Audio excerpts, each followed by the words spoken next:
live. The horizontal, there we go. And now on the vertical. And let me get TikTok going.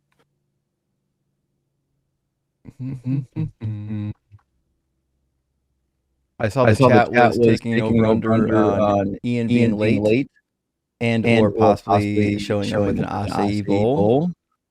It's always both. I think both are incredibly likely, actually.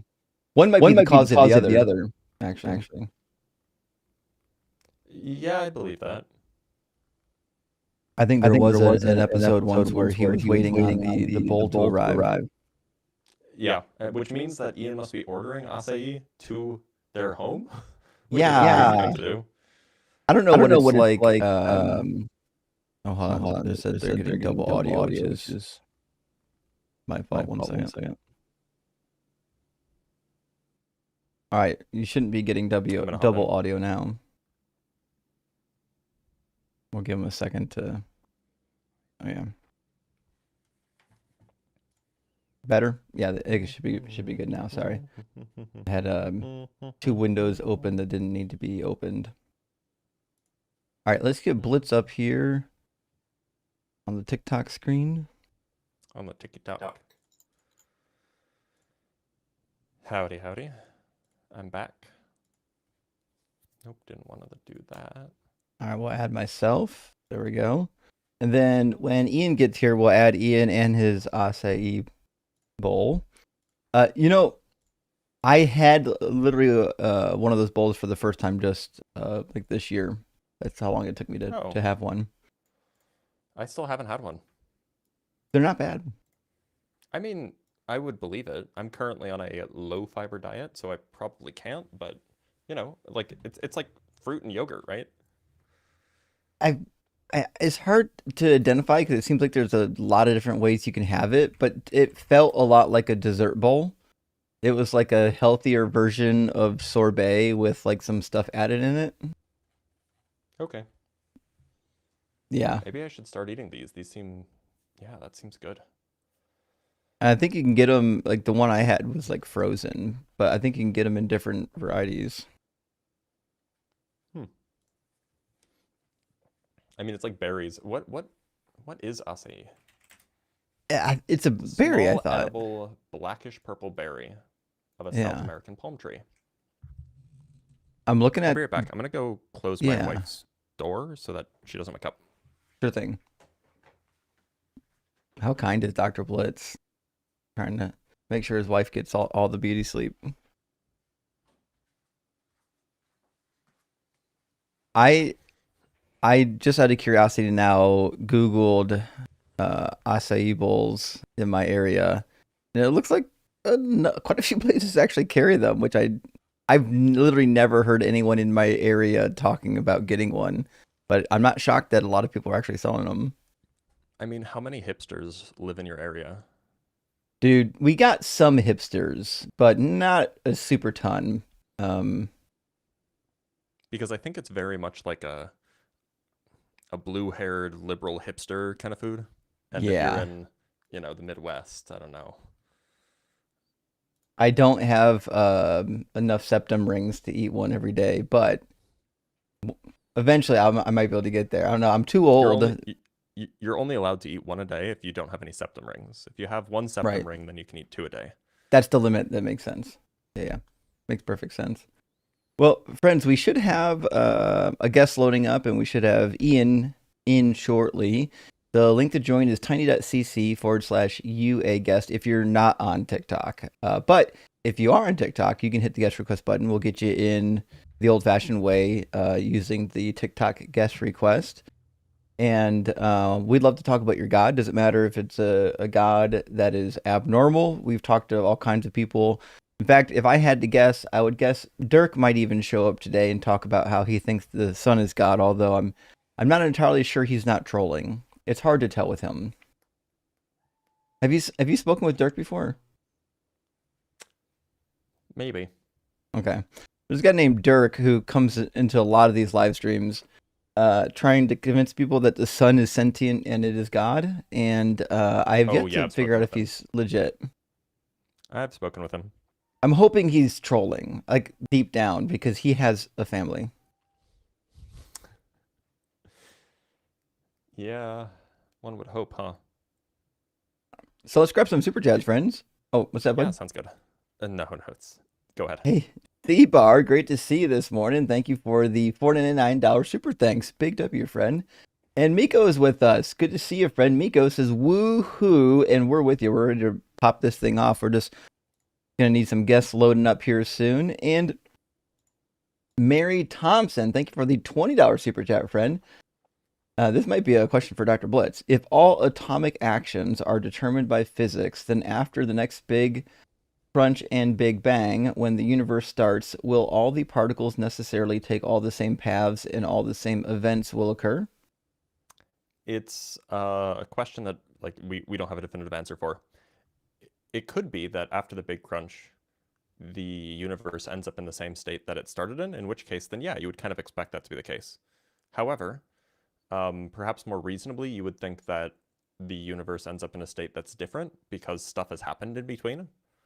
And so you would end up in a new state, and that new state might have to rearrange itself randomly until it ends up at some state that can do a Big Bang again. And if that's the case, well, then it just would follow that you'd be in a different state.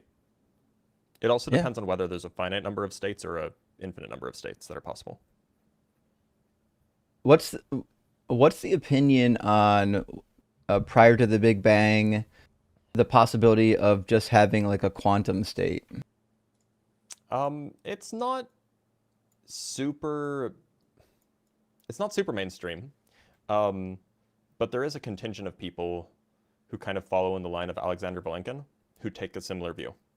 Like a quantum foam, is that what they call it typically? Um, Kind of, sorta. Okay. Yeah, but usually they use words like a string gas condensate and things like this. That's way These too are, fancy for string me. theorists. Wait, those are string Oh, theorists? Well, some of them are. Most of Hmm. them are. I mean, keep in mind, most people who are doing this kind of stuff, most of them are string theorists, or at least string theory adjacent. I Hmm. didn't realize that. What percentage do you think of, and, this is spitballing, of the field, or at least people that you work with, take string theory seriously? Um, Take it seriously? A big Yeah. chunk. Oh, interesting. Okay. Believe that it's true? A smaller chunk, but still right. But it is still absolutely the best chance we have for a theory of everything. Interesting. It Okay. is the I mean, it's probably not true because we haven't found supersymmetry and it kind of requires supersymmetry. But, it's the best of a bunch of low chances, if you will. Okay. That makes sense. Fred, thank you so much for the 50 SEK. It says, if you split the screen vertically as on AXP, your portraits will be bigger and nicer. Okay, for Justin, rock hard for Doug. Well, thank you for that. Let me make sure I understand what you're saying. So, if you split the screen vertically, They mean like Yeah, this. I mean, our videos, our three videos. yeah. So, I mean, I thought about that, but I think the problem is we like to bring on the guests when possible. And this allows us to all four of us be on the screen. And then when we're reading super chats, we can overlay the super chat without covering up the videos. But I don't know, maybe we'll adjust as needed as time goes on if we find a better format.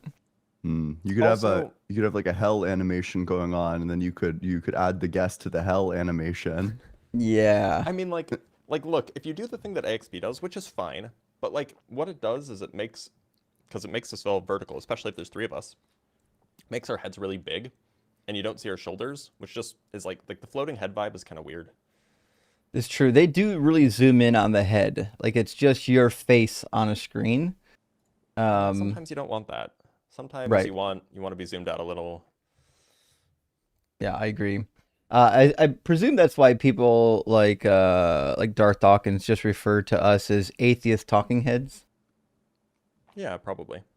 I thought that had a different meaning. Oh, maybe. I thought, I yeah, mean, but I it's a thought news thing talking too. head. I thought a talking head referred to like somebody in media who's just like Yeah, like a pundit or something. yeah. Probably. Although technically, if we're talking heads, then wouldn't wouldn't Darth be a talking? And to be clear, the reason why people in media are called talking heads is because they look like we do, Oh, in the Right. sense that like you only see their shoulders and up, right? Right. okay. Like when Fox News does their like four people arguing with each other or whatever, and like you only see their shoulders and up. Those are talking heads.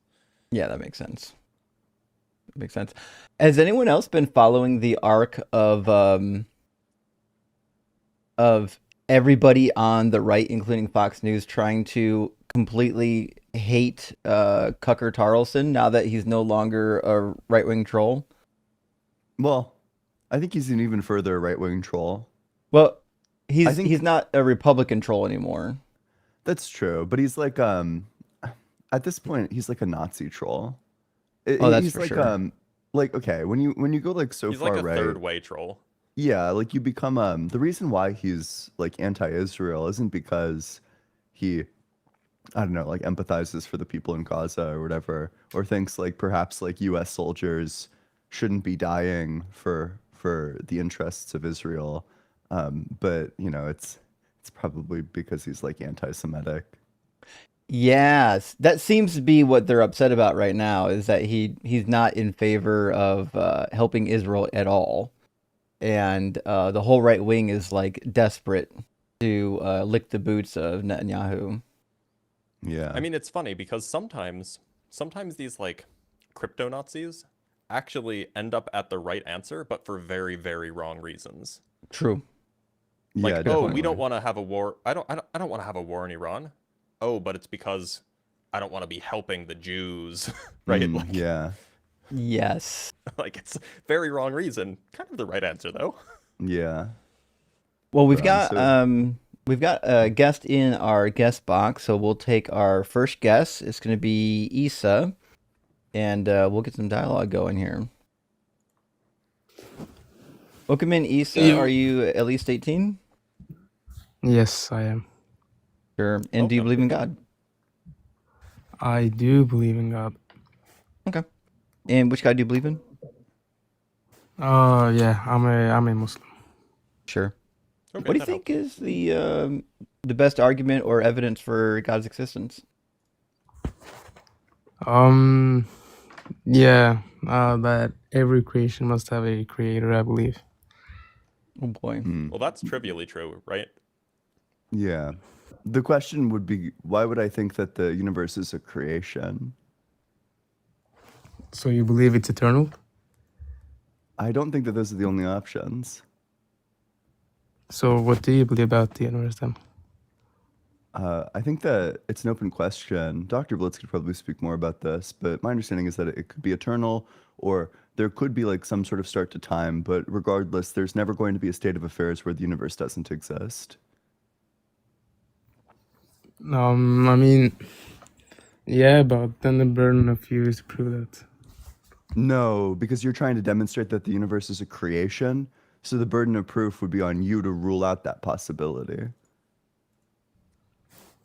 Um, yeah, I mean, I don't believe that. Yeah, because the universe must have had a start, or Yeah, at but least what's that's what my the book says. what's the support for that? Yeah, I would go with my book. The Quran? Yep. So you believe in God because you believe that the universe has a start, and you believe that the universe has a start because the Quran says so. Yeah, because God said so. So it doesn't sound like the reason why you believe in God is because you believe the universe has a start. It seems like it's kind of the other way Nah, around. Yeah, it's kind of a wait, roundabout path, right? It seems much easier to be like the Quran is true, therefore God exists, as opposed to the Quran is true, therefore the universe has a start, therefore the universe is created, therefore God exists. Well, he thinks the Quran is true because he believes in God. Hmm. So, no, no. I oh, why mean, do you think the Quran is true? yeah, because the Muhammad is a prophet, and if he's a prophet, then the Quran is true, and whatever the Quran says, then it's true. Well, what if we And don't believe so, he's a prophet? Yeah, that's the thing. So I guess we just have to prove that the Quran is the word of God. wait, I Yeah. just want to be super clear here. It sounds like you said that you believe the Quran is true not because you believe in God, but because you believe Muhammad is a prophet. Now, correct me if I'm wrong, it can't be the case that you believe the Quran is true if you don't believe in God, but you do believe that Muhammad is a prophet, because who would Muhammad be a prophet for then? I don't understand where you're going with this. What I'm saying is that it sounds like the reason why you believe the Quran is true is because you believe in God. And through that belief in No, God, you believe that Muhammad is a prophet. I don't believe the Quran is true just because I believe in God. No, but that if you didn't believe in God, then you certainly wouldn't believe that the Quran is true. Yeah, I guess from an atheist perspective, yeah. Don't let Dr. So, But Blitz trap you in his liberal logic. Just give us the reasons why you think that the Quran is true. that'd be good. yeah, the Quran contains information the Prophet couldn't have known at his time. We have prophecies from the Bible that points to Quran being the truth. We got the Prophet doing You think the miracles. Bible predicted the Quran? Yep, I think the Bible prophesied Islam's upcoming, definitely. Islam says I the thought Bible is corrupted. There you go. Yeah, it's a general confirmation. We believe the Bible with the general confirmation sense. Yeah, We don't but believe where? the Bible is entirely corrupted. Why would we? If the Quran says the Bible is corrupted, how do you know which parts are corrupted and which ones aren't? Yeah, the ones who are aligning with the Quran. No, what I'm asking is what tools can you utilize to determine which parts of the Bible are corrupt and which ones are not? Yes, by using the Quran. Okay, when it agrees with the Quran, it's true. Yep. Well, this doesn't agree with the Quran. The Quran says it's corrupted. No, wait, what? No, we have a lot Well, of the things if in the the Bible Quran says does. that the Bible is corrupted, then you can't just say if it agrees with the Quran, then it's true, because the Quran doesn't give you a method for determining what part's uncorrupted. So you just have to assume Yeah. all of it's corrupted unless there's positive confirmation in the Quran, but nothing in the Bible says anything about the Quran. Yes, it does. Sure, show us. Yeah, I can give you a prophecy in Daniel. That's not going to Where work out well for you, but I'm more than happy to do it for you. Which chapter you want? Chapter 2, chapter 9? You just tickled specifically Justin's chapter 2. jimmies, so good luck. Specifically Daniel chapter 2. Yeah, kind of figured it'd be Daniel 2. What about Daniel 2 says anything about the Quran? Yeah, so Daniel 2 is prophesizing the kingdom of God, and the kingdom of God aligns with the Islamic kingdom. So, Well, the kingdom of God in Daniel 2 is Greece. That's the last kingdom not of God, and then the kingdom of Greece? God comes after Greece. And Yes, this and the is Islamic. No, wait, what? Islam The came Islamic, hundreds of years after Greece. the Islamic kingdom is supposed to come after Rome divides. Rome's Not not after mentioned in the Greece. book of Daniel. Wait. So you're saying the Rome is not mentioned in the book of Daniel? Rome doesn't exist in the book of Daniel. It's supposed to come after, I believe it was Rome. You'd be wrong. The last kingdom in every book of Daniel is Greece. Daniel chapter 2, Daniel 7, Daniel 8, Daniel 9, Daniel 10. All of them end in Greece. Can you prove that? Yeah, I can just show you in the chapter. In fact, it's mentioned by name. You go to the book of Daniel, you'll find Daniel 8, the final kingdom is Greece. 8:21, Daniel 10:20, the final prince that needs defeated is from Greece. Daniel 11, the final kingdom is Greece. 11:2. I can show you it.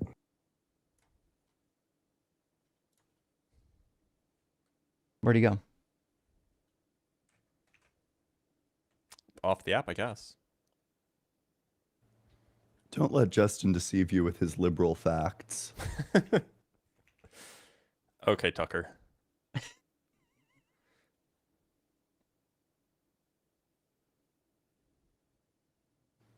I guess I'll fill the dead air. When I think about like a kingdom, I'm completely stupid about this, but when I think about a kingdom that comes after Greece, I'm thinking Rome. That's the first thing that comes to mind for me. That's what I would think. Me too. The problem is he thinks Daniel 2 is a succession of kingdoms that isn't really in Daniel 2. The kingdoms are Babylon, Media, Persia, and Greece.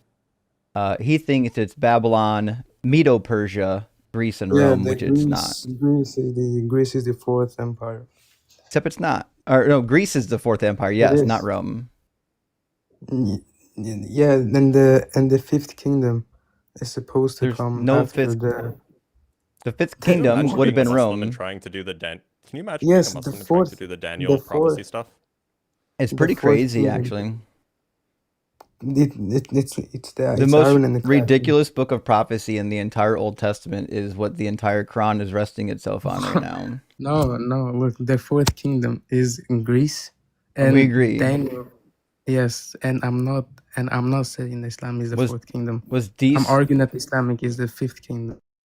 the fifth kingdom would have been Rome. Mm. Oh yes, exactly. And yes, But I'm trying to it say only here mentions that the fourth. fifth kingdom. It only mentions the fourth kingdom. The fifth kingdom is the final kingdom, which means Rome would have been the final No, kingdom. Justin doesn't know the about fourth the kingdom is Caesar not the final Caliphate. kingdom. The fifth the best kingdom caliphate. is supposed to come. The fifth kingdom is supposed to come after Rome divides. No, it doesn't say that. It does. Show me where. I'll pay $100 if you can Alright. show it to me. All right. He's gonna go to Daniel 2 again and really screw this one up.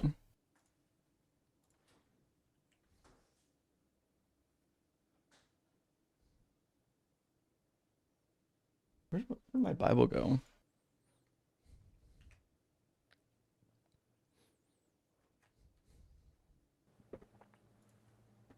It's just crazy. I've never heard a Muslim do the Daniel apologetics. Wait, is my mic way too loud? Is it like blowing out? You sound It's- fine to me. Sounds fine to me. Okay. Yeah, I've only talked to one Muslim ever that wanted to run Daniel apologetics, and his name literally was Prophet Daniel, and he But was it's a weird thing to do, right? Because like, Yeah. if it's going to be corrupted, which allegedly it is, maybe it's not like guaranteed, but allegedly it is. Then like, how can you trust these words like precisely? right. Well, you really couldn't, right? Because remember, to determine which parts of the Bible are uncorrupted, it can only be the parts that agree with the Quran. But this doesn't agree with the Quran, which means it's It's very, corrupted. very strange. It's a really weird Yeah. argument.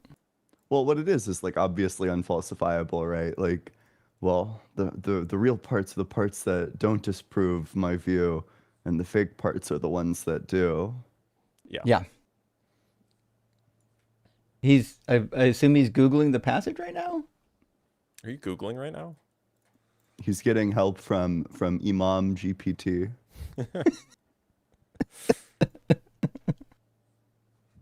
Oh boy. This is going to be a wild one. Yeah, it's Daniel 2:32 to 34, and I think it's also Daniel 2:44. Yeah, who could have guessed Daniel chapter 2, just like I said. Yeah, How much obviously money we're how much discussing money Daniel do you 2. want to bet that Rome is not mentioned here? It is, bro. No, I I'm can asking even you, how pull much it money up. do you want to bet that Rome's not mentioned here? That's my question before we get into it. Yeah, I don't want to bet. I'll bet you that if Rome's gambling not haram? mentioned here, that you have to abandon Islam. You have to get tortured forever. Those are the stakes. Well, I guess I'll get the browser loaded up. You So yeah, we if have Justin's right, you also have to break your Ramadan fast. we have also the church fathers, so also saying that the Rome is supposed to be the fifth kingdom. So Well, I don't really care about the church fathers being that I'm not Christian. I have Josephus telling me the opposite, and I've got about 15 other sources telling me that Rome's not the final kingdom. So we can more than yeah, I happy to agree. compare I agree. more than Rome is happy not to the compare final kingdom. sources. Yes, I agree. I believe Islam is the final kingdom. That's what I'm Well, arguing. it's neither. And I'll show you from the text and from like actual history books and whatnot. All right, you should be able to see the screen and my browser. This is Daniel chapter 2, and Rome it's is going to give Rome is the you fourth kingdom.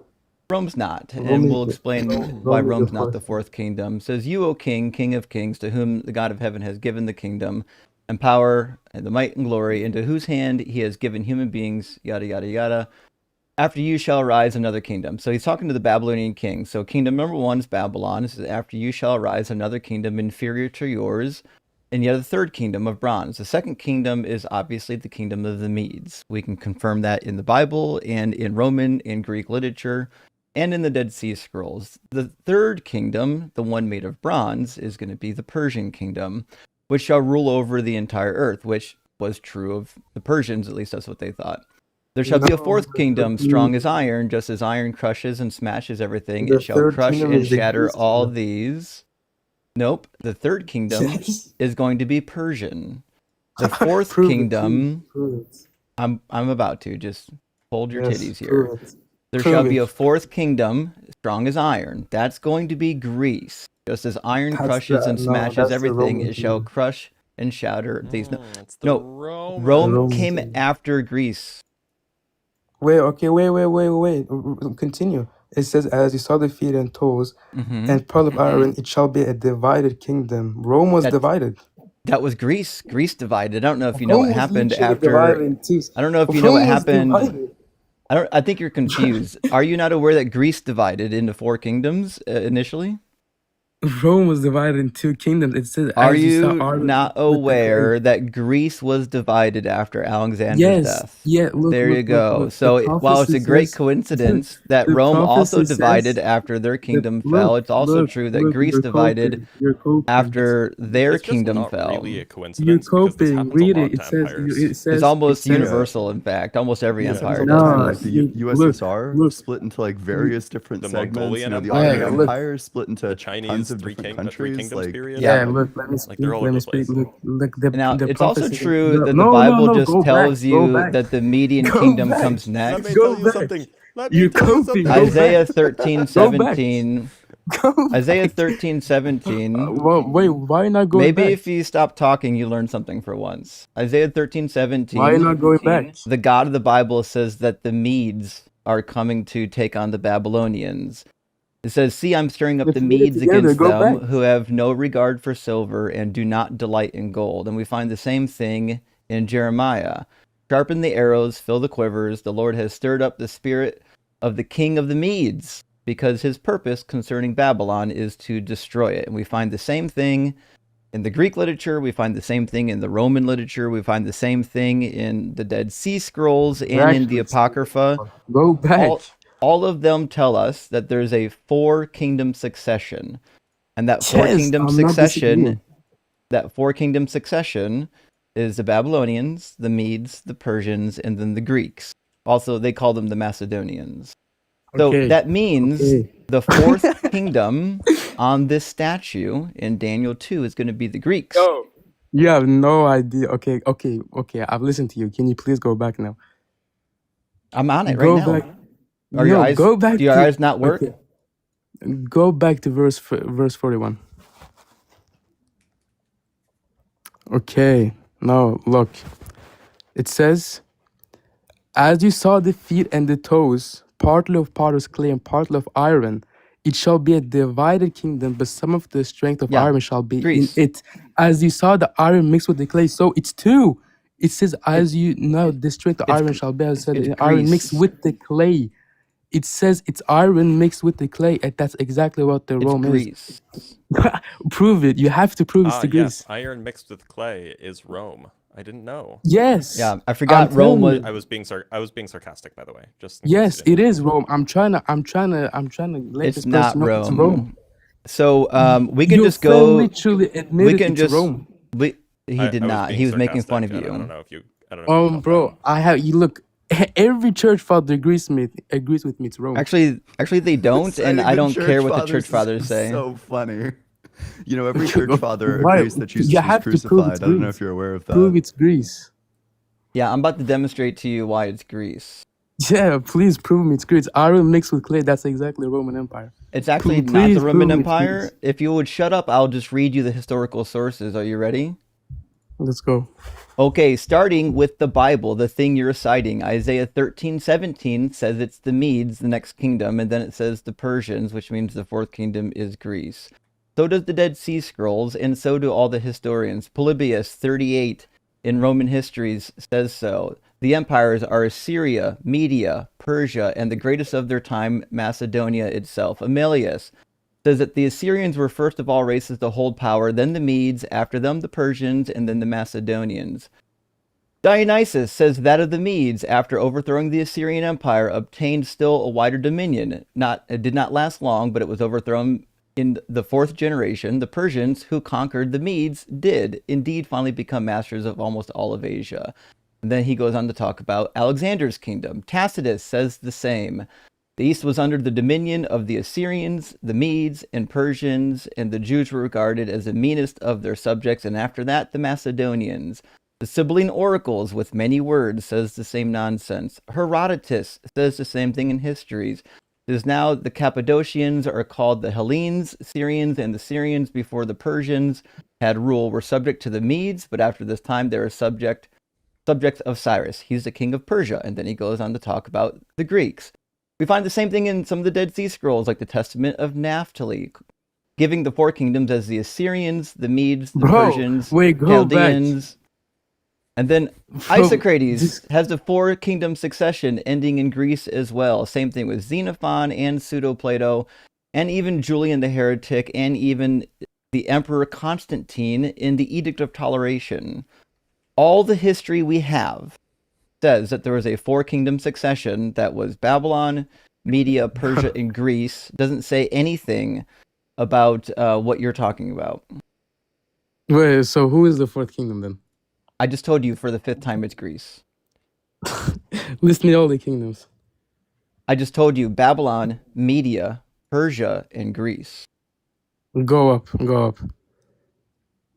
The Macedonians is literally Greece, That's what I said. Yeah, so it's the Medes, Persians, Macedonians, and then it's the Babylonians, the Medes, the Persians, and the Greeks. 1, 2, 3, 4. 2 comes after 1, 3 comes after 2, 4 comes after 3. Wait, so who's the Medes? Who's what? I don't know about the Medes, but the Medes is a kingdom. Yeah, I mean, look, where in there are they interpreting Daniel to? Whereas who interpreting what? Daniel doesn't give you the names of the kingdoms. You have to use actual history to figure it out. And you can just use the Bible, because as it turns out, the biblical authors... Yeah, the Bible says it's going to be divided into 2 kingdoms. As it turns out, and Daniel is 2 kingdoms. No, it's not. Hold on. I gotta unfreeze the TikTok stream real quick. Okay, it should be good. It should be good now. What a world we live in. I know, it's disturbing that someone can be this slow. So if you read the rest of Daniel, he didn't say it's 2 kingdoms. He said it's a kingdom divided, which of course is the Macedonian kingdom, which was divided. No, and he tells you in the rest of the book. Well, I don't know why I put Daniel in there twice. He tells you in the rest of the book that the final kingdom is Greece. Iron and clay is 2 kingdoms. Are you slow? Okay, wait. So what is it? I'll just show you in the book of Daniel where he tells you that the final kingdom... Would you shut up for 5 seconds? I cannot imagine having to deal with you in real life. Yeah. All right. Daniel 8 tells you who the final kingdom is. You don't have to do any history. You don't have to read any sources. He just tells you. Look at Daniel 8. There's a vision of a goat. When I, Daniel, had seen the vision, I tried to understand it. Then someone appearing standing before me, having the appearance of a man, I heard a human voice by Ulai calling Gabriel, help this man understand the vision. So he came and he gives him the understanding of the vision. He says, as he was speaking to me, I fell into a trance, face to the ground. Then he touched me and set me on my feet. He said, listen, I will tell you what will take place later in the period of wrath, for it refers to the appointed time of the end. Okay, so this is going to be the end, the final kingdom. As for the ram that you saw with 2 horns, these are the kings of Media and Persia. Remember, there's only 3 kingdoms in Daniel 8, not 4. It says, as for the ram that you saw, 2 horns, these are the Medes and the Persians. The male goat is the king of Greece, and the great horn between its eyes is the first king. As for the horn that was broken, in place of the 4 others arose, 4 kingdoms shall arise from his nation, but not with his power. Oh, interesting. He's talking about the division of the Grecian kingdom into 4. At the end of their rule, when the transgressions have reached their full measure, a king of bold countenance shall arise, skilled in intrigue. He shall grow strong in power, and shall cause fearful destruction, and shall succeed in what he does. He shall destroy the powerful and the people of the holy ones, those are the Jews. By his cunning he shall make deceit prosper under his hand, and in his own mind he shall be great. This is Antiochus Epiphanes. Without warning he shall destroy many, and shall even rise up against the prince of princes, but he shall be broken, not by humans' hands. The visions of the evenings and the mornings that have been told is true. As for you, seal up the vision. It refers to many days from now. So Greece is the final kingdom when the end comes, according to Daniel chapter 8. And it says it again in the other chapters. All you got to do is read the whole book. Oh, of course he left. Okay. What a time. Oh, well. He You're fucking cooked me. coping, You're coping. You're coping. How All could right, you friends. get so cooked, Justin? We trusted you. Sorry. I'll try harder next time. Well, with that, friends, we got some guests waiting to load up. Let me grab some super chats, and we'll get our next guest pulled in here right quick. And the rabid squirrel sage, hey, thanks for the super chat, says, all hail the emissary of the lava lamp, indeed. SLS, friends. And yesterday, in the Western world, does Blitz's lava lamp have a fan club? If not, consider me the founding member. I get an unreasonable amount of happiness from its presence. Well, it doesn't have a fan club, but we do have a cult. If Hmm. you're interested, it's kind of like a fan club. Yeah, You just have to pay more of your salary to it every month. I was about to say, yeah, it does accept tithes and offerings, right? Mm-hmm. Of course it does. Indeed. And the rabid squirrel coming in again says, the universe has a liberal bias. It turns out I think facts do as well, but that's just me. Alexander Hurst, thank you for the super chat, says, Dr. Blitz, curious, what's the equations behind you? Oh, it's actually, well, I could go into the super long detail about like what some of these things mean, but essentially it was scratch work that I was working on during my PhD, at the end of my PhD, sometime in April of 2022, and it made for a good background because it looks mathy, so I've kept it. It's not like a trademark. Apparently. And we've got also from King Peanut says, as a closeted ex-Muslim who has to cake fast, is that what he meant to say? Cake fast. Thanks for pushing back on Islam and Abrahamic religions in general. Love you guys. Well, thank King Peanut, and please do be safe. I understand it can be a little bit dangerous to be an ex-Muslim. So, but yeah, we're Indeed it definitely can. pushing back. The nonsense of the Quran is only paralleled by the nonsense in the Bible. And likely Skeleton, think of the super chat, says, how do you guys combat the argument that anything is possible because we don't know everything? There are some things that are impossible, right? Yeah, of course. I mean, that's a very it's also just silly trivially argument. false. Like, you don't Like- need to know that you don't need to know everything to know that there are like some impossibilities, right? Like, I don't know everything, but I do know that like a squared circle is impossible because it's a logical contradiction that you can determine impossibility based on things being contradictory. Yeah, for sure. And Robert, thank you for the $5 super chat. Says, I'm curious if you guys have any thoughts on the video with Alex O'Connor talking about how atheists shouldn't say claims aren't evidence. I haven't seen it. I haven't seen it I haven't either. seen the full thing, although I imagine if I had to take like a guess, I'd imagine people are probably misinterpreting Joe Schmidt Yeah. because he's like Joe Schmidt doesn't make obvious mistakes.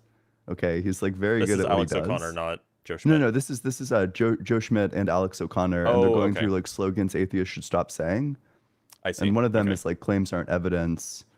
I don't know, like I would be surprised if he was making like an obvious mistake. That That's would be fairly weird. surprising, yeah. Yeah, claims, I mean, as far as I'm aware, claims are not Like evidence. it's trivially true Propositions that are claims evidence. Yeah. But it might be like a Hohodo. critique Oh, of like what's actually being said, or like the way the phrase is used, as opposed Could be. to That's possible. like just the words themselves. yeah. I mean, I'm looking at the Oxford Handbook of Metaphysics based on what my local LLM model says, and it says that according to that source, they're not evidence. But I'm not. How Listen, dare you? I'm not the metaphysics guy. Cahoto, hey, good to see you, friend. It says, I fucking broke Joel with a super chat yesterday. I'm so happy. Listen, that's what I'm talking about, Cahoto. He needs to be broken so that he can come to the wisdom of Doug. So you're doing Doug's work. One day he'll find out. Well, we got some people waiting to get in on TikTok. I won't make them wait any longer. We'll grab some more super chats after our next guest. And we're going to bring in existentialist Suzuki? Perhaps? Who knows? Sasuke, yeah. There we go. Yeah, so yeah, hello. There we go. Existentialist, are you at least 18 and do you believe in God? Yeah. Sure. And which God do you believe in? The Islamic view. Sure. And what do you think is the best argument for God in general or for your God specifically? Yes, there's a multiplicity such as the Kalam argument, the MOA, but my personal favorite is psychophysical harmony. Yeah, okay. Can You want you- to run it? Yeah.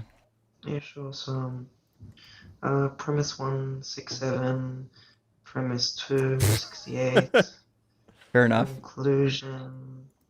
You God got us. exists, yes. Ladies and gentlemen, What's the premise? ladies and gentlemen, mission accomplished. Oh, Well done. Justin. You are a gem.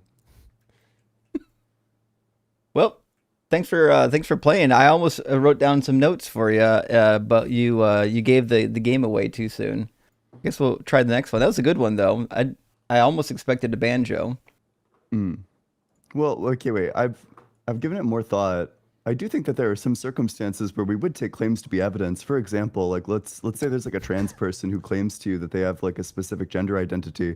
You would take their claim of being a specific gender identity as evidence Yeah. of like some feelings that they have. So, So evidence.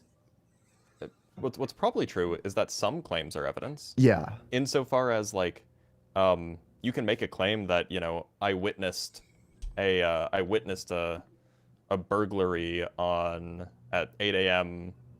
on Tuesday morning. Like that would be evidence, right? Would we call Yeah. that That'd be testimony evidence of or a burglary. claims? Well, it'd be evidence of a burglary. Yeah, it would be so well, but that's kind of all a claim is you're just like affirming something. It's not like when you go to the courtroom to testify, you're laying out like premise 1 and premise 2. You're just saying like I saw this. So I think that the real point is that claims are not evidence of themselves. Right. Claims can be evidence of other things. Sure. Yeah, well, I agree with that. Yeah. That makes sense. Yeah, fair point. All right, well, we've got Loku Setterman. Hold on. Loku Hello, can you hear me? Nam. Hopefully I said Justin some of that needs to correctly. get on Hooked on Phonics. Can you hear me fine? Yeah, we can hear you. It worked for me. Okay. If you don't have to say the whole name. You can just say Locus if you want. Locus, are you at least 18 and do you believe in God?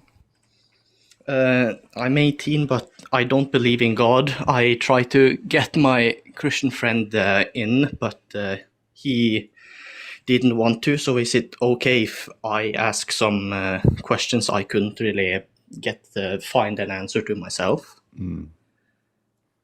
Yeah, I'm we can okay with verbally that. If it's not berate him okay, I for can you if we'd leave. like. What did you say? Wait, sorry. What are your questions? No, I wanted to ask some questions if that was okay, like hear your opinion about it. Yeah, go for it. I'm fine. Unless we have other people in the queue. Yeah, it's completely fine. So, my friend is Christian, of course, and one of his claims is like that Jesus is the most documented person, and that he have done a lot of miracles, like 500 plus. I know you you deconstruction zone. What's your name again? Like Justin. yeah, I know you, Justin, have like often talked against that, but can is it possible to hear that again? Like get the rebuttal against like he has fulfilled like 500 plus prophecies. Well, he fulfilled exactly 0 prophecies, and all you have to do to prove it is every time you see a prophecy in the New Testament, just go to the Old Testament where it shows up, and you'll quickly realize that the Old Testament prophet was not talking anything about Jesus, and most of them aren't prophecies. So about 50% of those supposed fulfillments in the New Testament don't even come from prophetic texts. They're just random out of context quotations. And Christians are too lazy to actually go back to the Old Testament and read it or use any critical thinking. So he just didn't fulfill any prophecies whatsoever, not even one. The other thing I would say about the miracles is miracles in the ancient world were common, even in histories. If you read Tacitus and Suetonius, when they do their histories, they're full of miracle claims for the Roman deities. But obviously, we don't believe that any of those miracles happened. It's just that in the ancient world, people believed that miracles were abundant because they thought gods were everywhere. And so they wrote their stories, including these miraculous claims.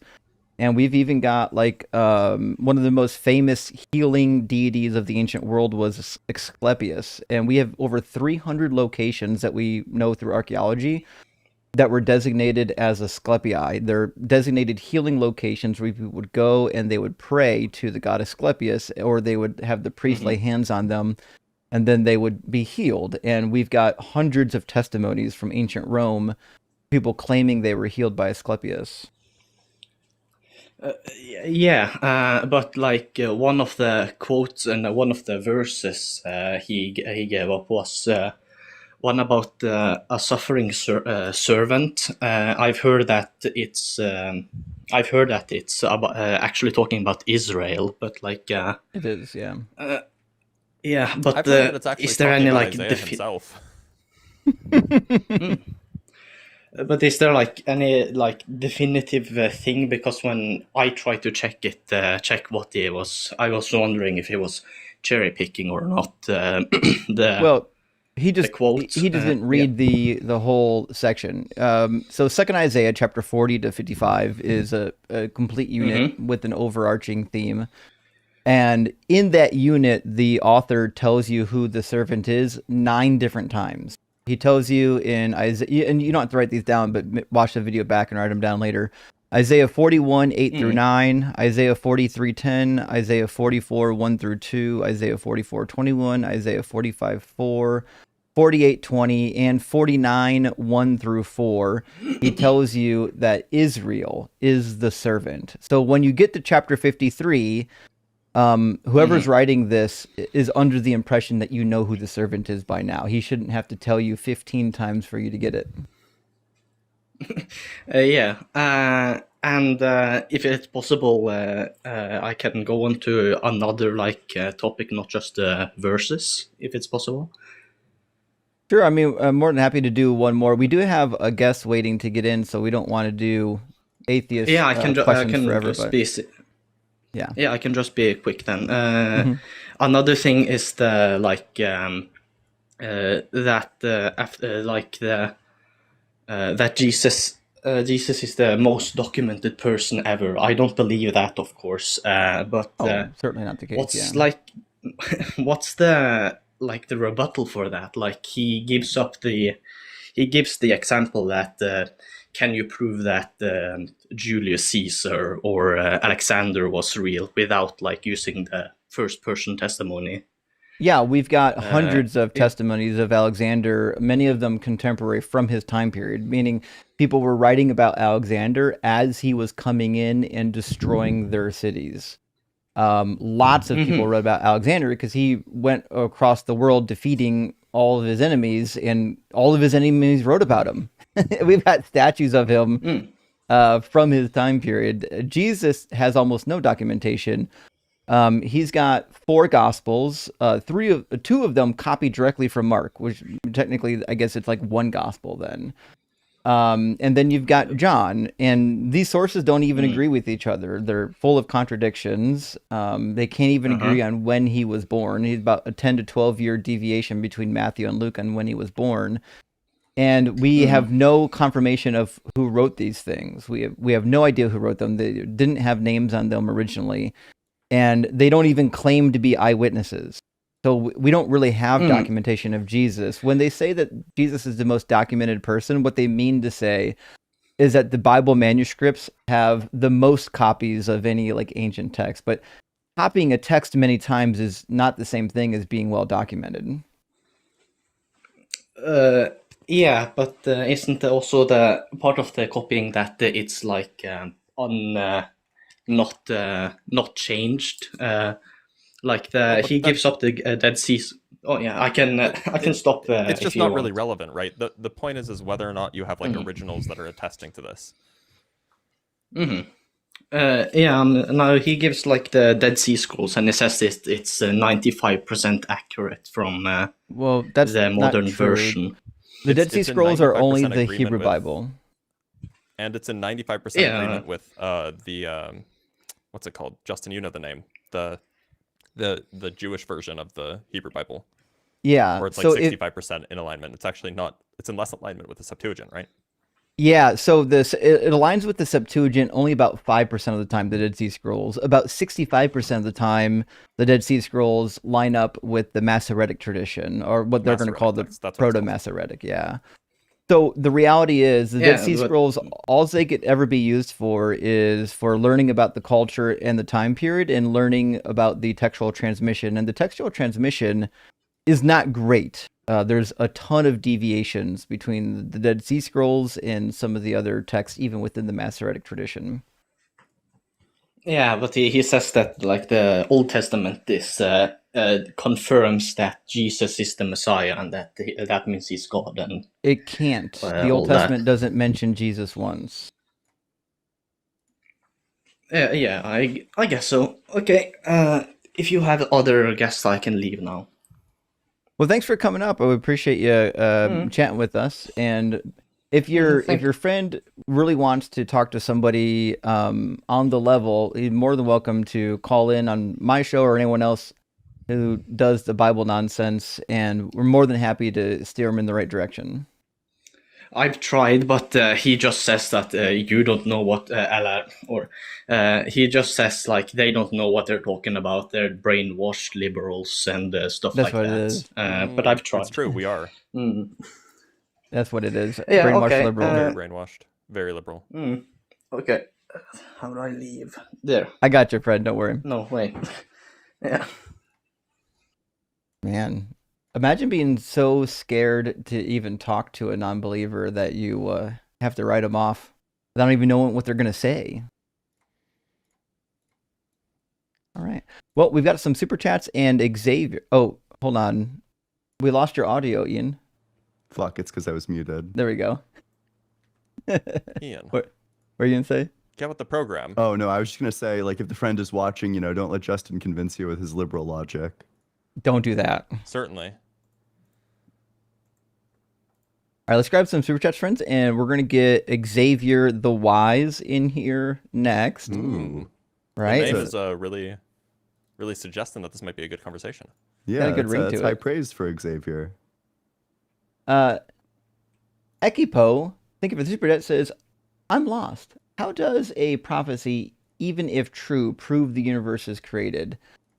I think he was trying to work in steps. Like Daniel's prophecy is true, therefore the Quran is true, therefore Islam is true, therefore the universe had a creation.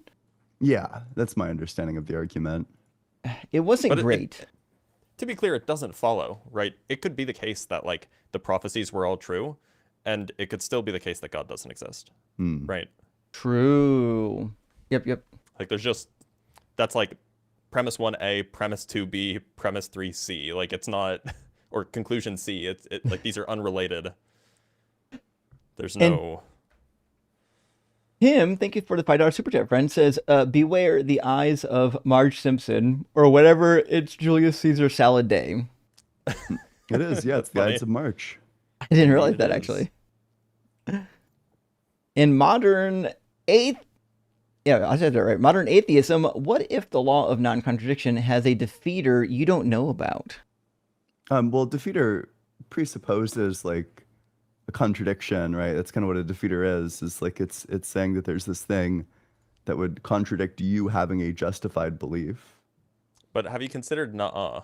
Oh, I haven't. Damn. Well, there's your defeater. That's a powerful retort. I have to put one Yeah. in. Yeah. Have I've been I practicing with considered the flat earthers. simply the negation of the view? Gosh, you know, not really. Well, you should. And Beard of Empathy, good to see you today. Thank you for the super chat. Says, looking at Blitz's background, from what I can see, the solution looks like up, up, down, down, left, right, B, A, start. That is obviously the right code for sure. Clearly. Rock hard for Doug, lava lamp life, and feeling salty. We got an SLS in the house. Thank you. Now, we've got a succession of super chats from Amir. So I'm going to read all of Amir's in a row because I suspect they might be related to each other. Amir says, sorry guys, I've been cheating on you with Mezzo's Sunday school. It's okay. We're not it's offended at all. No, it's Wait, not okay. I'm very offended. It's not okay? It's not No. okay. Oh, The shit. fuck? Thought more would go Very around. funny. You think we're trying to build a community here? Fuck you. No, I'm kidding. He's got soccer practice now, so I can come back. Missed you, Justin Blitz and Ian. Listen, I'll take you back, Amir. No worries. These two might need to pray about it. And the follow-up says, chat real talk. The don't discuss religion rule only shields believers. They preach in their clubhouse every Sunday. Let's meet them in the open. That's actually a fair point. Yeah, this whole it's not polite to do the religion thing. It seems like they really only want that to go one way. Like they want to talk about religion as much as they want to. They just don't want us to I talk think about Amir it. is actually talking about specifically the chat moderation. Oh, really? Wait, what? Could be. Maybe I'm wrong. The chat moderation? I didn't know be. that was a rule in chat. Wait, the YouTube chat is I don't know. moderating. What? But like that's what it sounds like. That can't be. I would hope not. That simply cannot be the case. Well, let's It can a. let's finish the rest of Amir's chats and figure it out. When someone prays, ask what they expect. Thanks God for what? Praise Jesus? Why? Lord willing. How does that work? Just ask honest questions out loud. Oh yeah, when you're approaching people in the streets to ask them questions about their religion rather than staying polite. Ask them specifics, right? Logistical questions. And he says you don't need a theology degree, chat. Push on hiddenness, failed prayer, slavery, genocide, patriarchy, talking snakes, hell, they crumble on it. That is true. That was my experience. When you bring up the hard subjects, they don't have answers. They'll try to push you towards a website or a pastor or a dumb book that they haven't even read. And Amir says, most parents love their kids and try their best, but many are just passing down what was passed to them. Generational indoctrination, sunk cost fallacy. And I don't disagree. This is actually all on the money. And last one from Amir says, Justin Blitz, Ian, give the army a call to arms now and then. Encourage us to push back publicly. We have to break the grip. Chat set up confidently. I don't disagree. I think obviously no one's going to bring these people out of the delusion just by hoping. Like they actually have to have conversations or see conversations with people that have different opinions. That's going to be the only way that it happens. I don't know how I feel about accosting people publicly because I feel like we don't like it when they do that to us, so I wouldn't want to do that to them. But to each their own. I think everyone's got a different method. My method is that I typically, in my real life, I don't accost people about their religion. I only do it. That's why I don't go on other people's live streams either. I let them come to us. Yep. That's just me personally. Okay, I'm like thinking about like how would you do that? Like, it seems like pretty fucked up to like set up a stand outside of a church on Sunday and be like, God Change is my mind. evil. Let's debate. I don't know. I know. It seems like I don't know how I feel about that. Like it doesn't seem morally wrong. It just seems annoying. Yeah. Yeah. And I get Like, that they're doing it to us, but I don't think we need to do it to them. Yeah. Well, yeah. Like that's like the thing is that when they do it, it's weird. You And know. Yeah. annoying. Exactly. Yeah. Last super chat for now, then we're going to get Xavier in here. Says, in response to the claims aren't evidence thing, they actually said that all of science is ultimately just testimonial claims. So you can't say claims aren't evidence unless you reject science. It was hard to see as good faith. And I don't think, I get that. I mean, that's strictly false if they said that. So again, I would imagine that that's not what they said exactly. Yeah, I would be floored if, Yeah. Because, if like, Joe you can do Schmidt and experiments Alex yourself. O'Connor said all of science is nothing but claims, that it has nothing to do with like experiments. Like, I don't know. These people are way smarter than you think they are. I just think that that's like extremely unlikely that that's what they said. I'll have to watch the video. Yeah.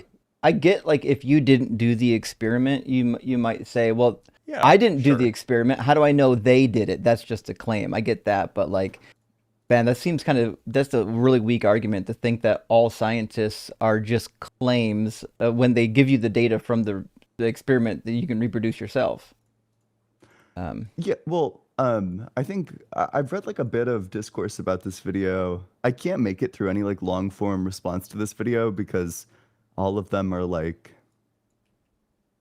I don't know. I don't like. I'll keep it gentle and I'll say I don't like any of the responses or like the attempts at responses that I've started to watch to this video. They seem to be like misinterpreting them almost like dogmatically so. But you know, I think my understanding of that claim is that for a lot of science, you'll cite other people making a claim about like what data they got.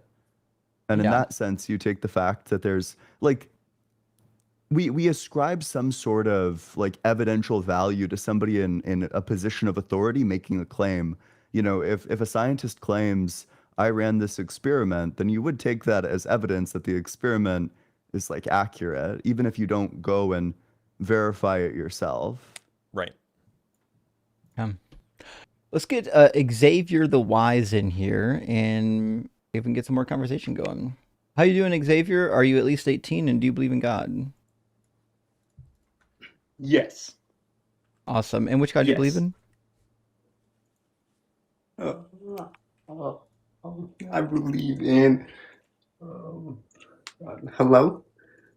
I'm sorry, We can you hear believe you. in what? Hello? Uh-huh. Xavier might be trolling us. Are you okay, Xavier? Hello? Is your device not working anymore? Hello? Okay. I would let him go. All right. Waited in the guest box to do all that. Wow. Really, Xavier the foolish. I would say so. Well, let's get Jacob in here next then. 1 second. Let me get the YouTube queue ready to go. For those watching not on TikTok, if you're on Twitch or you're on YouTube, you're welcome to join as well. You don't have to have TikTok. The link to join is tiny.cc/UA guest. We'll pop you on the screen. You don't have to sign up for anything. You don't need to give any of your information. It is nice to have a camera. You don't have to have your camera on, though. The only thing we really need is your audio to be on. So give me 1 second. I'm going to add Jacob to the discussion, and we'll get going. How you doing, Jacob? Hey guys, Howdy. yeah, I'm doing good. I enjoy consuming your content. I've been for a while. Sure. Jacob, are you a believer? That's cool. I am. Awesome. I consider myself an agnostic Christian, Okay. if that's even a thing. I think it's all right. Sure it It's like is. you're, yeah. Well, help us out then. What do you think is a good argument or piece of evidence for Christianity or any God being real? I feel like just the sort of thing that our lives have inherent weight in terms between good and evil. And I would say maybe you think that good and evil is just maybe a thing to represent what we don't like as humans, what we do like and what we do not like. but I feel that evil and good are inherently sort of true forces, if that makes sense.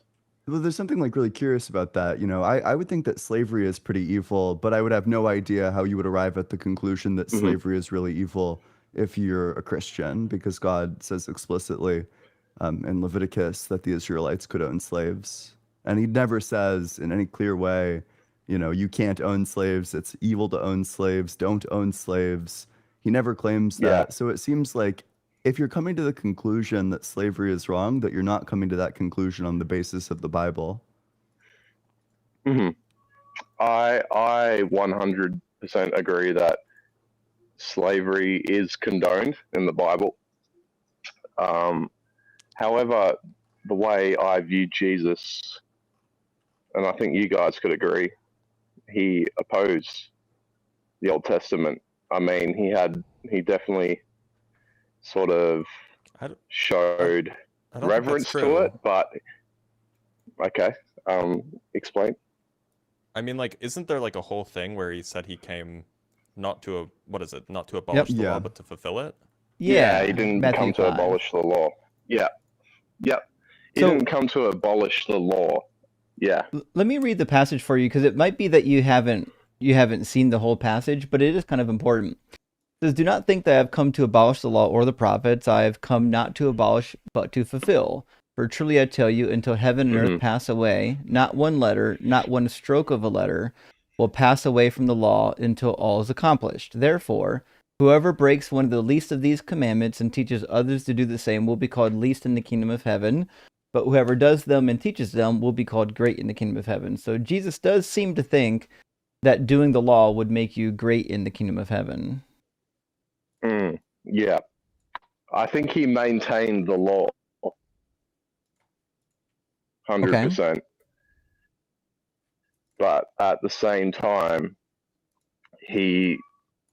would you agree that he was different from that time? Like he proposed different things. Like, for example, the laws of, for example, when he brought up the story of David, plucking the grain from the fields, eating the showbread, that sort of thing, healing on the Sabbath. Those weren't against the Old Testament. all that So sort of plucking a grain on the Sabbath wasn't prohibited in the Hebrew Bible, and I understand that it feels like he was breaking the law, but he actually wasn't. What he was doing is breaking the oral tradition, the laws made up by the rabbis, not by the laws of Moses. That's why healing on the Sabbath was prohibited in the oral tradition, but not in the written tradition. Okay, I see. So- I'm not the most learned, I'll admit. It's okay. So I would point you towards Matthew 15 and Mark chapter 7. They're parallel chapters. In these chapters, he reprimands pretty clearly the Pharisees for following the tradition of the elders in a way that nullifies the written text of Moses. I'll show you what I mean. It says, "The Pharisees and scribes came to Jesus from Jerusalem and said, 'Why do your disciples break the tradition of the elders? For they do not wash their hands before they eat.' And he answered them, 'And why do you break the commandment of God for the sake of your tradition?'" So Jesus and the Pharisees face off a few times on the law, but the reading of Jesus by most scholars is that Jesus is not upset with the law of Moses. He's upset with the oral tradition that is superseding the law of Moses in many occasions.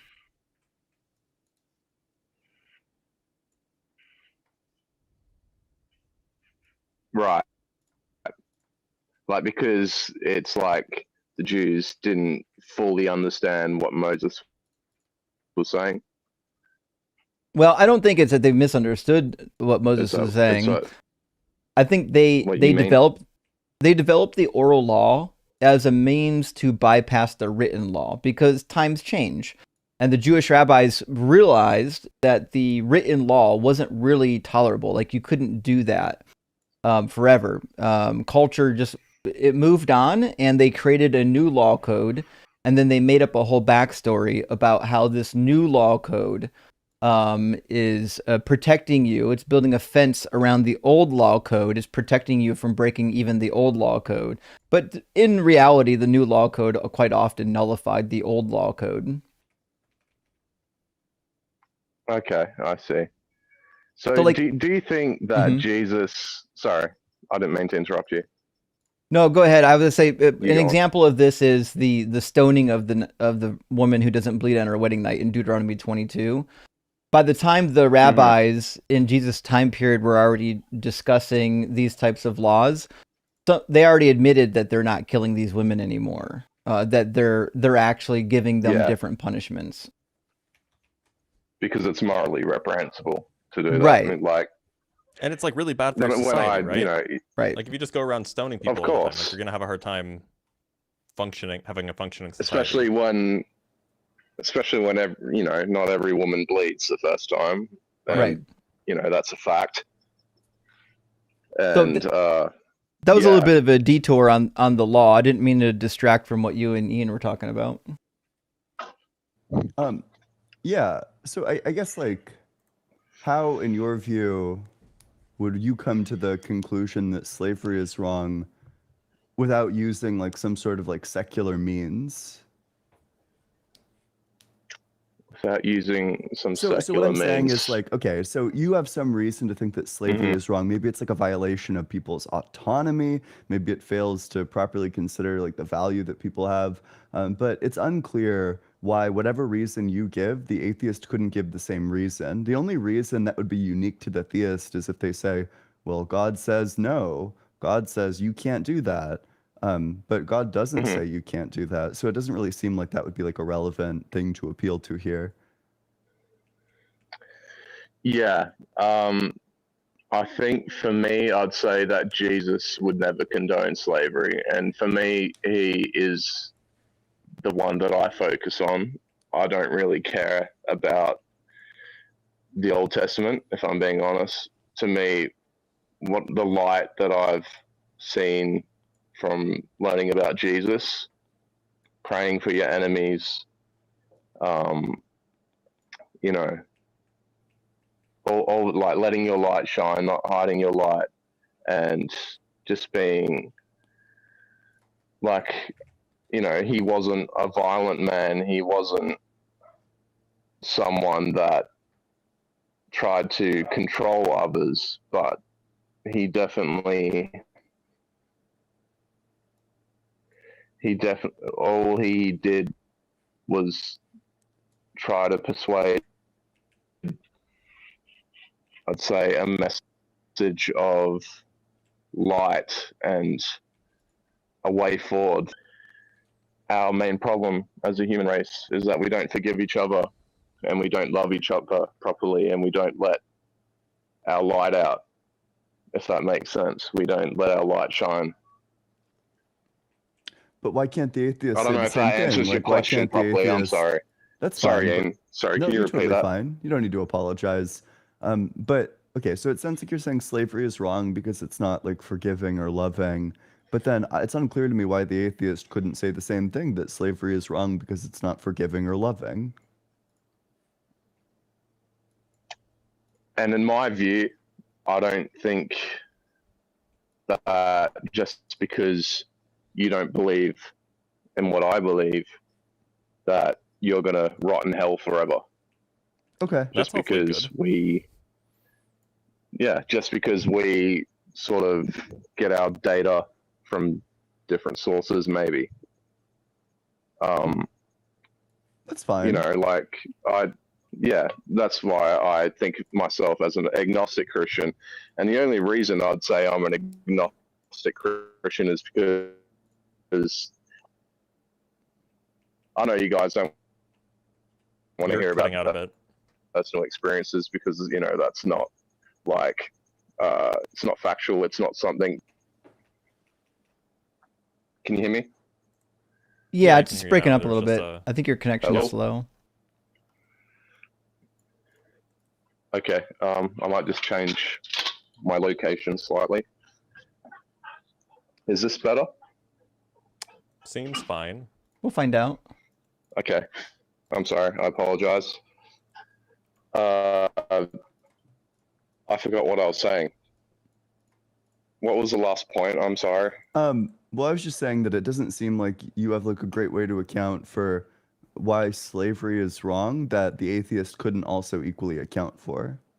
Like, if you're saying that slavery is wrong because it's not forgiving and loving, well, then the atheist could say the exact same thing, that slavery is wrong because it's not forgiving or loving.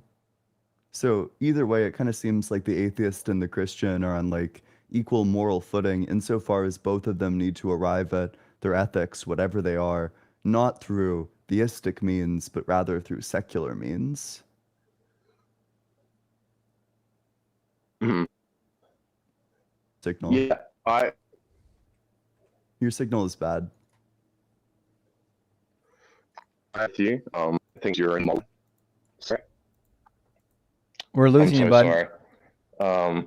If you guys can kick me out, if it. Is this better?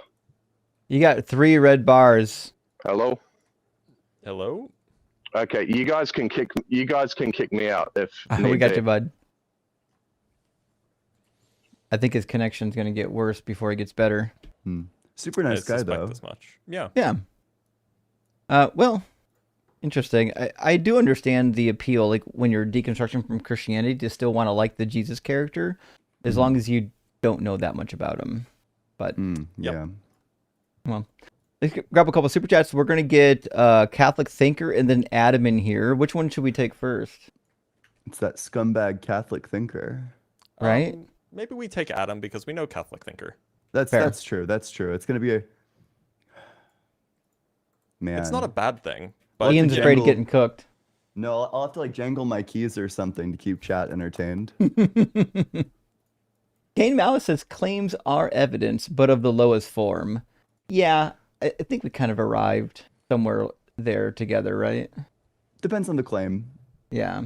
But yeah, like there are definitely better types of evidence, right? Like, you know, in the courtroom, somebody testifying, you know, I saw him rob this bank is going to be worse than like, you know, 4K video footage. But yeah. Yeah. And Booget says science crucially hinges on testimonial evidence. Jay Schmidt, this is false. Well, I think to like steelman the position, and Blitz will have more to say about this, but like if I were to steelman this, I'd say every time like a scientist goes out to do the experiment, they're going to be building off of other experiments that other scientists have done, and they themselves are not going to go and do those experiments and verify those experiments. They're going to take the scientist's word for it, the ones who actually did the experiment. Right. I mean, yeah, Right. yeah. So it's correct to say that that testimonial evidence is crucial for scientific progress. It is incorrect to say that science is entirely testimonial evidence. Yeah. Right. Which it doesn't seem like that quote is saying. Yeah. This quote does not say that word for word. I agree. That quote is probably, so perhaps the way to say this is that it's more correct to say that the way that we do science today hinges on testimonial evidence. If you went back 250 years, or even 200 years, they were very much more just kind of like doing stuff in their basement and discovering new things without like, you know, without relying on the testimonial evidence of earlier things. So it's just because of how big science has gotten in the last 200 years that we do have to rely on what other people say. Yeah. Chris, thank you for the $10 super chat. It says, didn't Jesus fulfill Deuteronomy 13, 1 through 10, where a false prophet is to be killed for leading people astray?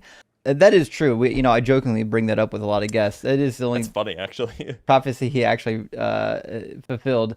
So there's that. He fulfilled one prophecy. We do agree. All praise It's to like Doug. exceedingly funny. Has anyone ever brought that up to you as the one prophecy that Jesus has fulfilled? Yeah, we've talked about this one a lot, actually, because it's ironic. It fit him perfectly, too, by the way.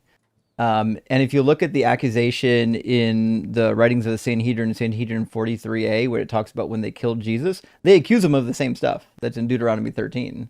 So it seems like a one-to-one fit. It looks like, Justin, it looks like you've been cooked. I'm absolutely cooked. I'm going to hang it up, fellas. I'm done. Yeah, you're It's gonna have to time. add an asterisk to the title that's like Jesus fulfilled no prophecies. Jesus fulfilled one prophecy. Oh boy. Tutored, thank you for the super chat, says, how dumb is it to say that someone writing in 70 AD who was called to be a disciple as an adult in 30 AD was an eyewitness to things that happened before Jesus was even born? That's actually a fair point. If Mark was writing in, any of the disciples were writing after 70 AD, they weren't there when Jesus was born. That seems to have been the case. And unless we think that they were like 70 years plus. Spiritually there. Maybe they were spiritually there. That's what it was. They were there in spirit for sure. For sure. And Karen, Dave, thank you so much for the 50-hour super chat. Here's some clarification on the Schmidt claim. It says Schmidt argues claims are testimonial evidence, info to raise a prior probability. In some fields, published science papers are researchers' testimony of results, which the community then uses as evidence. No miracles, arguments then bridge that gap. That all seems reasonable to me. Yeah. I don't know, Blitz. What do you think? Yeah, that seems right. I mean, like people were like, this is what the trouble is. The trouble I hate about this is that this is what flat earthers say. They'll just be like, "Oh, so you just believe some guy who wrote something down once?" And I'm like, it's more complicated than that, right? Like there is a line of reasoning that we go to. It. I guess the way to put this is that it's not merely that we just believe the testimony. We have a certain framework in mind. And with that framework in mind, if the result from the paper is somehow in alignment with that framework that we have, this past knowledge that we have, then we are more likely to accept it as increasing, say, our credences for that claim. Or if it's not in alignment, then ears perk up and we're like, something's wrong. Either this is a breakthrough or they've made a mistake. So Right. it's not treated as testimony in the way that you just like believe it and that's that, right? There's a whole like the whole process of doing science is, figuring out which results are meaningful and which results aren't. And and of course that builds off of previous knowledge, but that previous knowledge has undergone the exact same kind of analysis, and so you end up building a very coherent web of things. Have Right. you ever seen have you ever seen the it's a movie called, I think, The Invention of Lying? It's by a bunch of comedians who have all been canceled. But like the premise is that you can only say things that you know to be true. And in like a world like that, well, I probably would take people claiming things to be evidence of that thing actually happening, because you could only claim it if it were true. So I guess like to work backwards from that, I take that to indicate that if you're in an environment where people are heavily disincentivized to lie, then I think that the weight of their claims are going to be like the evidence that their claims provide just becomes like a bit weightier at that point. That these scientists have a ton to lose if they were just lying about these things, which is why it's fine to believe what they're saying based on testimonial. Yeah, it's kind of, it's almost the reverse of what what flat earthers and young earth creationists will say, right? Like conspiracy theorists in general, they'll say they have an incentive to lie because they'll lose their funding or their grant money or their job or something if they don't lie.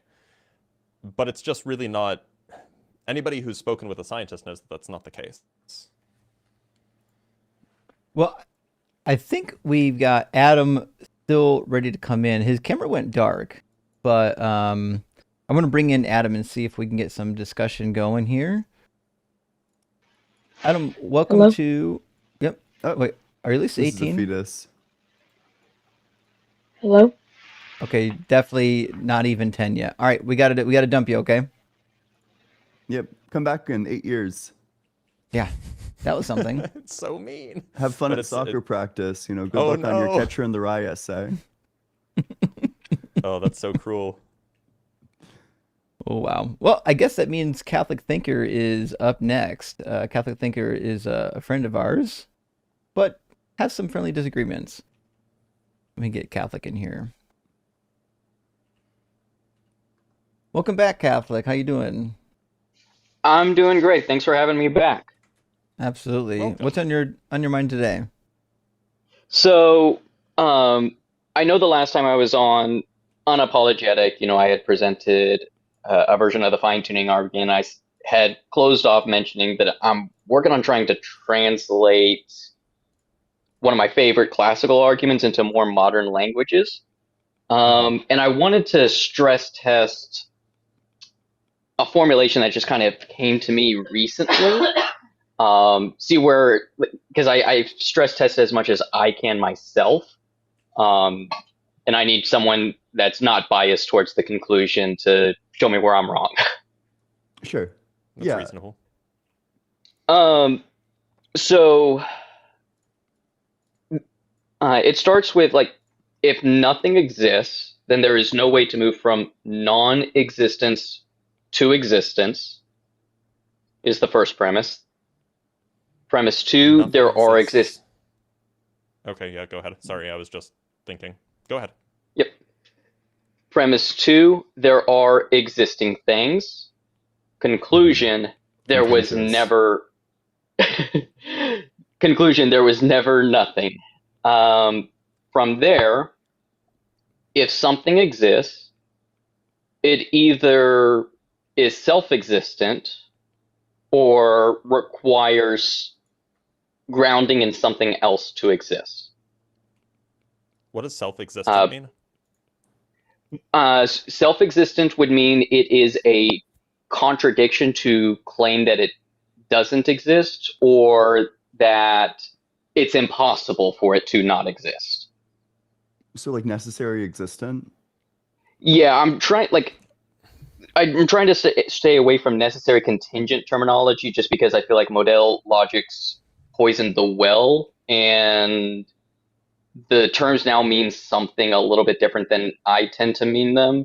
So I'm trying to stay away from that. But, in the understanding of not where it could be different, where it's contingent means grounded on something or is dependent on something, and necessary means impossible to not be. Okay. What kind of modality for the impossibility claim here? Is it like logical impossibility or some other kind of logical impossibility? Okay. Okay, yeah, that seems fine. So, and that kind of goes into the next premise where in order for something to be self-existent, it requires it to be a contradiction to say it does not exist. In order to find the contradiction to any not A, you simply remove the not. Therefore, from that, it follows that the contradiction to not exist is exist. Conclusion, the necessary. Go ahead. I don't follow this last step. Okay. So if we want to find what a thing's contradiction, you take A. What does that mean? And you find a thing's contradiction? Right. So if we want to know what the contradiction to A is, what you put not. Maybe I just don't. Well, can you give an example? Like, what do you mean find the contradiction to a thing? So if I want to know what the contradiction of apple is, orange isn't a contradiction to apple. Not apple is the contradiction to apple. You don't mean contradiction, you mean negation. Because like apple, so a contradiction is going to be something that obtains between two propositions where one is the negation of the other. But what you're speaking of strictly aren't propositions. Or maybe you're saying like the contradiction with an object existing? Yes. That's gotta be it, right? Sure. So then the proposition would be that the object exists. And then from the proposition that the object exists, you derive some sort of contradiction. In this situation, it's the reverse, where I'm saying that to say that the object does not exist, we want to find out why saying that is a contradiction. Sure. But so the only reason why I pushed on this is because the argument you were making was somehow hinging on conflating negation with contradiction. And so you have to be really, really careful. I mean, not to say that the argument's wrong, but something about it's kind of funny. So just be careful with the way that you're using these terms, I guess. And that's why I'm here. Do you want to maybe start this phase of the argument over, and I'll write down the premises, and we can, now that we know what you mean by yes, all of this. Yeah. So if something exists, it either exists necessarily or contingently. Here I'm using the classical of necessary as it is impossible for it to not exist and is dependent on something else. Okay, and the possibility here is logical? Yes. Okay, sure. And so you're meaning contingently to mean it depends on something?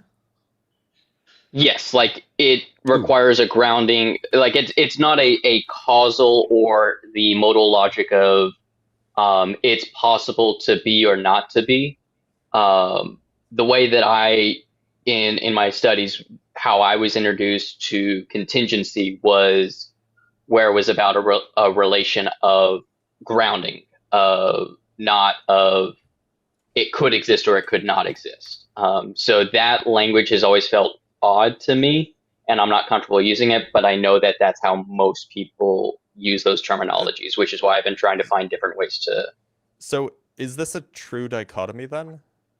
So if something exists, it either, well, I mean, this is in question, right? Because it's not obviously a true dichotomy, but it either exists in the sense that it does not mean, in the sense that if it didn't exist, you would obtain a contradiction, a logical contradiction, or it depends in a grounding sense on something else. How is that a true dichotomy? So my understanding of it is if something exists because it's grounded in something, if that grounding wasn't there, then it wouldn't exist. So therefore saying it doesn't exist isn't a contradiction.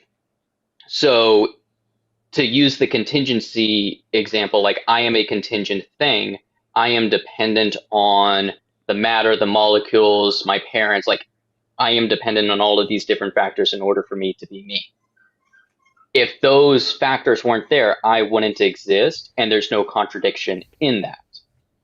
What versus if, so what if you have, let's say, a necessary thing, as you define it, and then a necessary relationship between that necessary thing and something that necessary thing grounds. So, for example, suppose that you grant that, like, sets are necessary. They're probably not, but maybe you grant that they are. Then you could say that the number 2 necessarily is grounded by sets. Yep.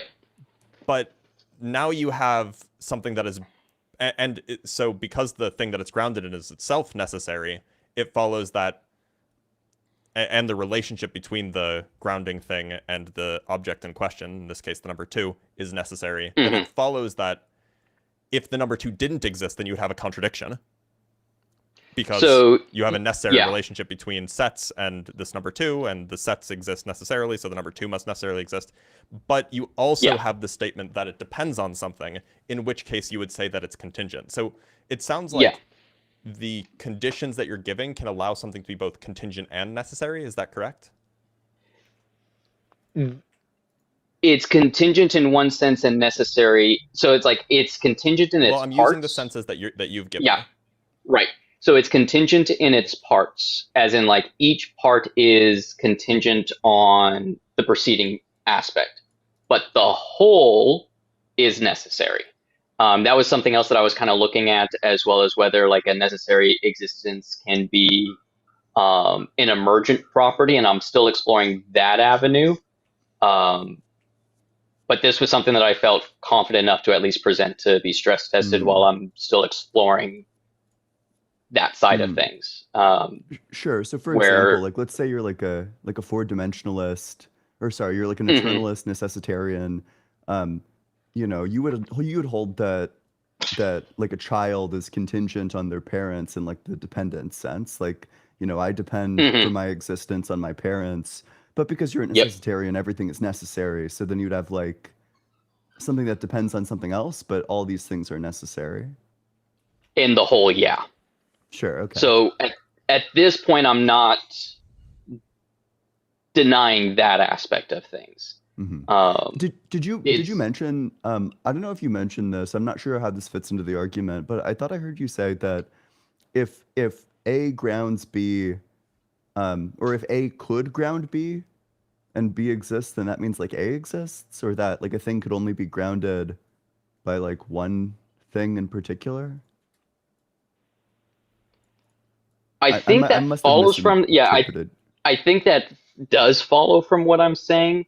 I think Where, that's false. I can give a pretty easy counterexample to this. Okay, so okay, let's take the fact there are only gray geese in Norway, and that's made true by the 3 gray geese in Norway. You know, we have Greg, Scott, and Tim, and these are our 3 gray geese.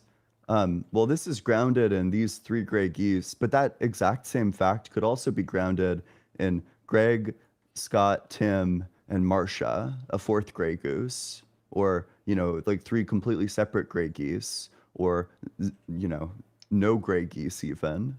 And then it would be like a vacuous truth. But I don't know. I'm not sure if this is like essential to your argument. I mean, we could just move on and like proceed. My contention merely that it doesn't seem like this is a true dichotomy and that it's an exclusive or is probably true, but it might not be an issue. So yeah, I can see how I might need to do some tweaking on because I am trying to create a true dichotomy, because in my understanding of it is the exist necessarily or is dependent on something is a true dichotomy. You want dependent, but I might need to. You either want like modal terms like necessary or contingent in the modal sense, or you want dependent and independent, probably. Yeah. Okay. I think I'm happy with the dependent independent aspect of things. If something exists independently, so that I might need to relook at the next premise then, because I'm not sure it intuitively follows that if something exists independently, then it requires it to be a contradiction to deny its existence. That's right, because presumably your dialectical opponent could say, well, it's like a brute independence. Like you could hold like contingent, like the modal sense. You could say it could have been otherwise. It's like a brute fact that it exists and it's independent. Yeah. Which is like wacky, right? Like you have like some spooky ass metaphysics at that point. But like, I don't know. I just don't know how we would be like ruling that out. Also, so another thing that comes to mind immediately is that it feels like this view would struggle to tackle something like necessitarianism. That if your interlocutor just holds that, or actually no, okay, because if you mean independent, then this actually might be fine. Yeah. Yeah. And I know you and I, Ian, have talked on it before, where at least my worldview seems to have this weird tension with like, where even like Thomas Aquinas doesn't seem to care about the modal collapse of everything into necessity, where he talks about where something can get its necessity from something else. But okay, so I need to do some more work. Was there any problems with like the first section where if nothing exists and there's no way to move from non-existence to existence, there are existing things? Conclusion one, there is never nothing. I think it's probably true. Yeah. But you'd have to justify the first claim. Yeah, I mean, it does beg the question against people who are going to hold again like spooky metaphysics, like things just come into existence. There's nothing stopping things from coming into existence, so things can. Like, I mean, that is like a, you know, like we call it spooky, but like, you know, if there's nothing, then there's no logic that can prevent things from happening. Like, you know, so. Yeah. I might need to steal Ian's argument about time then for that justification. Yeah. But okay, so from P1 to C1 is fine. Starting at P3 after C1, I might need to change the terms and then relook at the next premise after that. Okay. Yep. Is that it? That honestly, that's exactly what I was looking for. Is like I Yep. knew there was something I was missing, and I just couldn't figure out what it was. Yeah. Before you go, Nomen tuum de tenebris quad facisti You can't just go quad cursing people, Ian. miti non rebido, I am factum est. You're cursed. You've been cursed. You're cursed now. You can't just curse people. That's how you end up getting thrown into a river. Wow. When I'm in like the Trump death camps, you know, this exact clip will be played for me. Look, that's why you just gotta not press like on the things that are anti-Trump on TikTok. But all right, well, thank you all so much. Yeah, have a good day. Damn, I love that guy.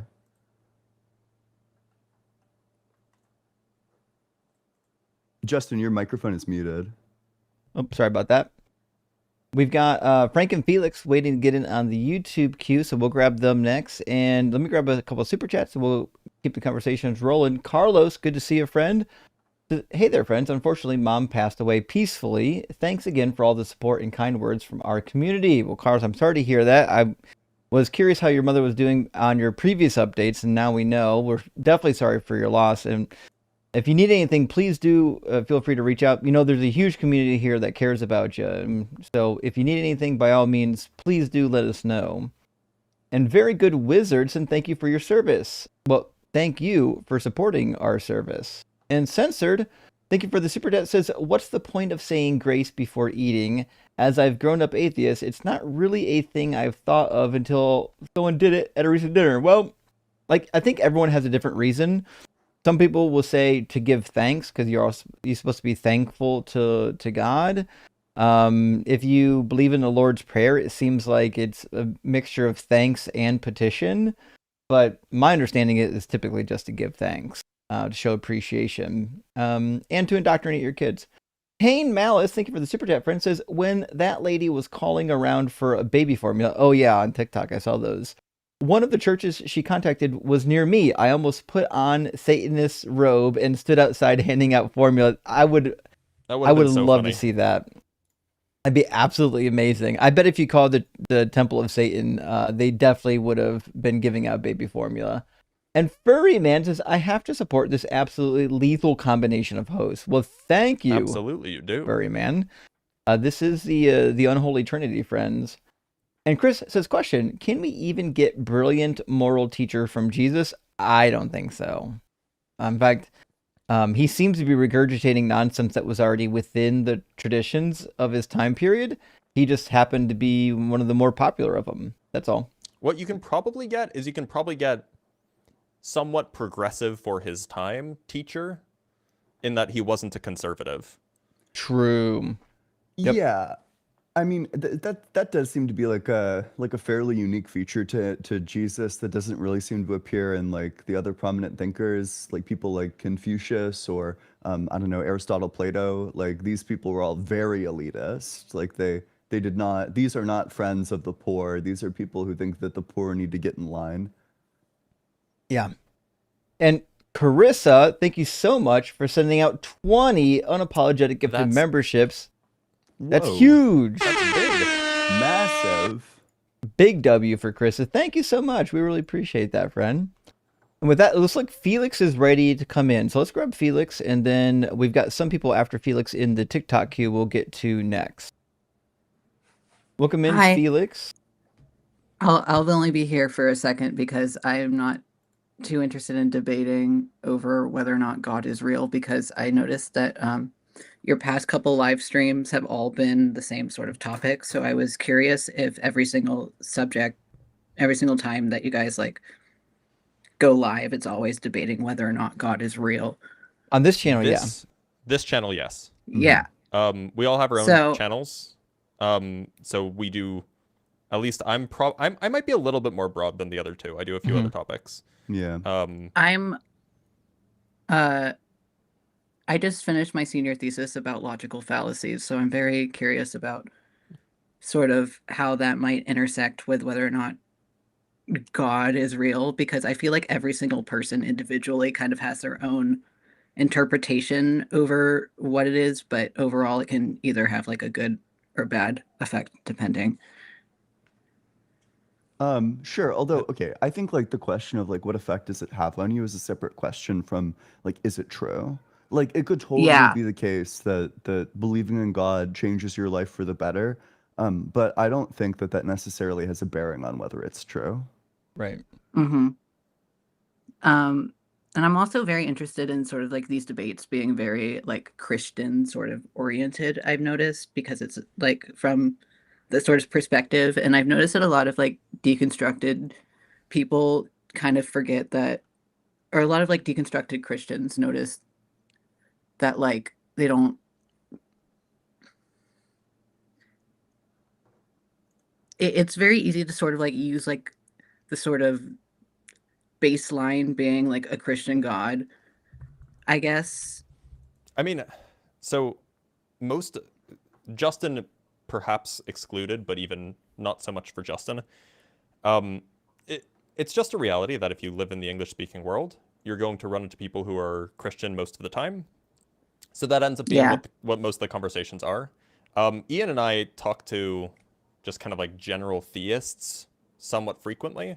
Justin slightly less frequently because Justin's specific claims and specific expertise is about Christianity. But I mean, it's just a reality that like 80 or 90% of the people we talk to are going to be coming from a Christian background. Mm-hmm. Yeah. I'm going to let you guys go and talk to your TikTok peoples because they probably have interesting things to say. My water just spilled. That's okay. Well, good to hear Go from you, clean it up. Red. All right. Let's get Brookhaven in here from our TikTok queue, and maybe we'll get some doing. Apparently, Yo, by the way, Brookhaven. apparently Felix was quite loud, by the way. So I don't know if there's something that should be fixed Oh, you know audio-wise what? for YouTube. When he came in, I didn't check his volume. I'll have to check it next time. Usually, when they come in and we start the debate, I adjust it pretty quick. I just wasn't, because he didn't come into the debate. I didn't even think about it. But Right. Brookhaven, welcome. Are you at least 18 and are you a believer? Yes, I'm 22. Could you just give me like a minute, please? I'm sorry. Yeah, of course. Sure. 1, 2, 3, 4. Bro, chill. I'm 5, serious. Like, 6, please. 7, 8, 9, 10, 11. Okay, Senku 12, Ishigami. 13, We get it. We get it, Senku. You can count. Justin, do you if you had to pick a denomination that's most plausible based on church history, which one do you think you'd pick? Based on church history, I mean, to be fair, I'd probably have to go with the Catholics. They was do a thinking better about job of this. integrating their theology with the entirety of the tradition. That's like really strange to me. I feel like there's like an argument to be made about how this makes it less likely that Christianity is the true religion, because it seems like the denomination best supported by church history is Catholicism, but also it has like by far the least plausible metaphysics. Yeah. And that's just really strange. Like it's really strange that the supposedly correct denomination is the one where, for example, like when you're eating, like it's literally like the body and blood of Christ that you're eating. It's like, it's not a metaphor. That's literally the body. Like it's just super strange. It's really weird too, because the Catholics are really fond of taking things in the Bible that are difficult and turning it into metaphor or allegory. First couple hundred years of the Catholic Church, most of the thinkers thought that like, most of the Torah was allegory, which is odd that they would take John 6 when Jesus says that you must eat my body and my blood, that they're like, oh, that's literal. That's the That's the one. Obviously. Yeah, here we are. Yeah. Okay. Man, that's so strange. Yo, hello. Hey, how's it Welcome going? back. Sorry for that. Right. So Brookhaven, Yeah, so- which God do you believe in? Believe in the Christian God, like he's the only God. Sure. So like, why don't you believe in God? Well, I don't know. It just seems kind of messed up that like 2 billion animals were burned alive 6 years ago in the Australian bushfires? Yeah. And that's the evidence that God isn't real. Yeah. I mean, it's pretty compelling. Seems like the sort of thing like perhaps like an all-loving God would prevent, you know. When So like people if become people more empathetic, they tend to have a stronger desire to want to reduce suffering. So God, being maximally empathetic, would presumably have a maximal desire to reduce suffering, which means so that if people all of this suffering is quite unexpected. so if people like has cavities and like dentists exist, and is it like the dentist's fault that people have like cavities? Do you think it's the koala's fault? Huh? Did the koalas fuck up? Did they do something wrong? Maybe just I mean don't the be in the path of koalas. the fire, stupid So like koalas. did that Koalas analogy are just fly famously over? smooth-brained. Did that analogy just like flew over your head, or like you trying to be Yeah, it disingenuous? must have, yeah. I mean, who's to Like blame for the 1.46 billion reptiles burning alive during the Australian bushfires? Damn, Dr. Blitz humans. has all of the animal facts. Wait, but it Humans. wasn't caused by humans. It was caused by lightning strikes. That's what set off the Australian bushfires. Lightning. Well, yeah, Yeah, humans were lightning. supposed to be. Well, they were supposed to like out it before it's too late. They're supposed to do what? And even Nobody lives if like there. It's like okay, even emptiness. It's empty land. well, like There's just well, animals. I'll hold on. I'll give you that. Even if so, like who is us, right? As humans, if God has authority, right? Who is us to tell him like what is right and what is wrong? If he's the judge. Well, look, if you're telling me that like I can't trust my sense of morality, then it just seems like I can't judge anything about being right or wrong because God like just is didn't your give us a good sense of right or wrong. Yeah, it seems like, in I fact, mean, nothing yes, he could did. possibly be evidence for God because we have no idea what an all good God would even do. Wait, so God doesn't exist because there's no evidence of God? Because evidence under your view is an impossibility. If we can't tell what God would or wouldn't do, then that means that the hypothesis that God exists makes absolutely no predictions at all. So because you think something is wrong, Your therefore hypothesis has zero God is predictive not. power. What do you mean?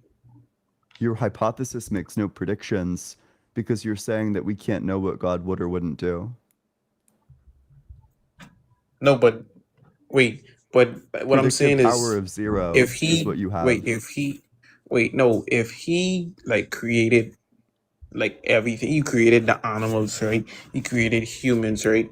Who's us to like fly in his face and tell him that's wrong? Like if you think Do about it, you is it would you your fly view in that your morals mother are if your mother tell is it if your your view mother tell you to is take it out the is it garbage? your view that morals are objective?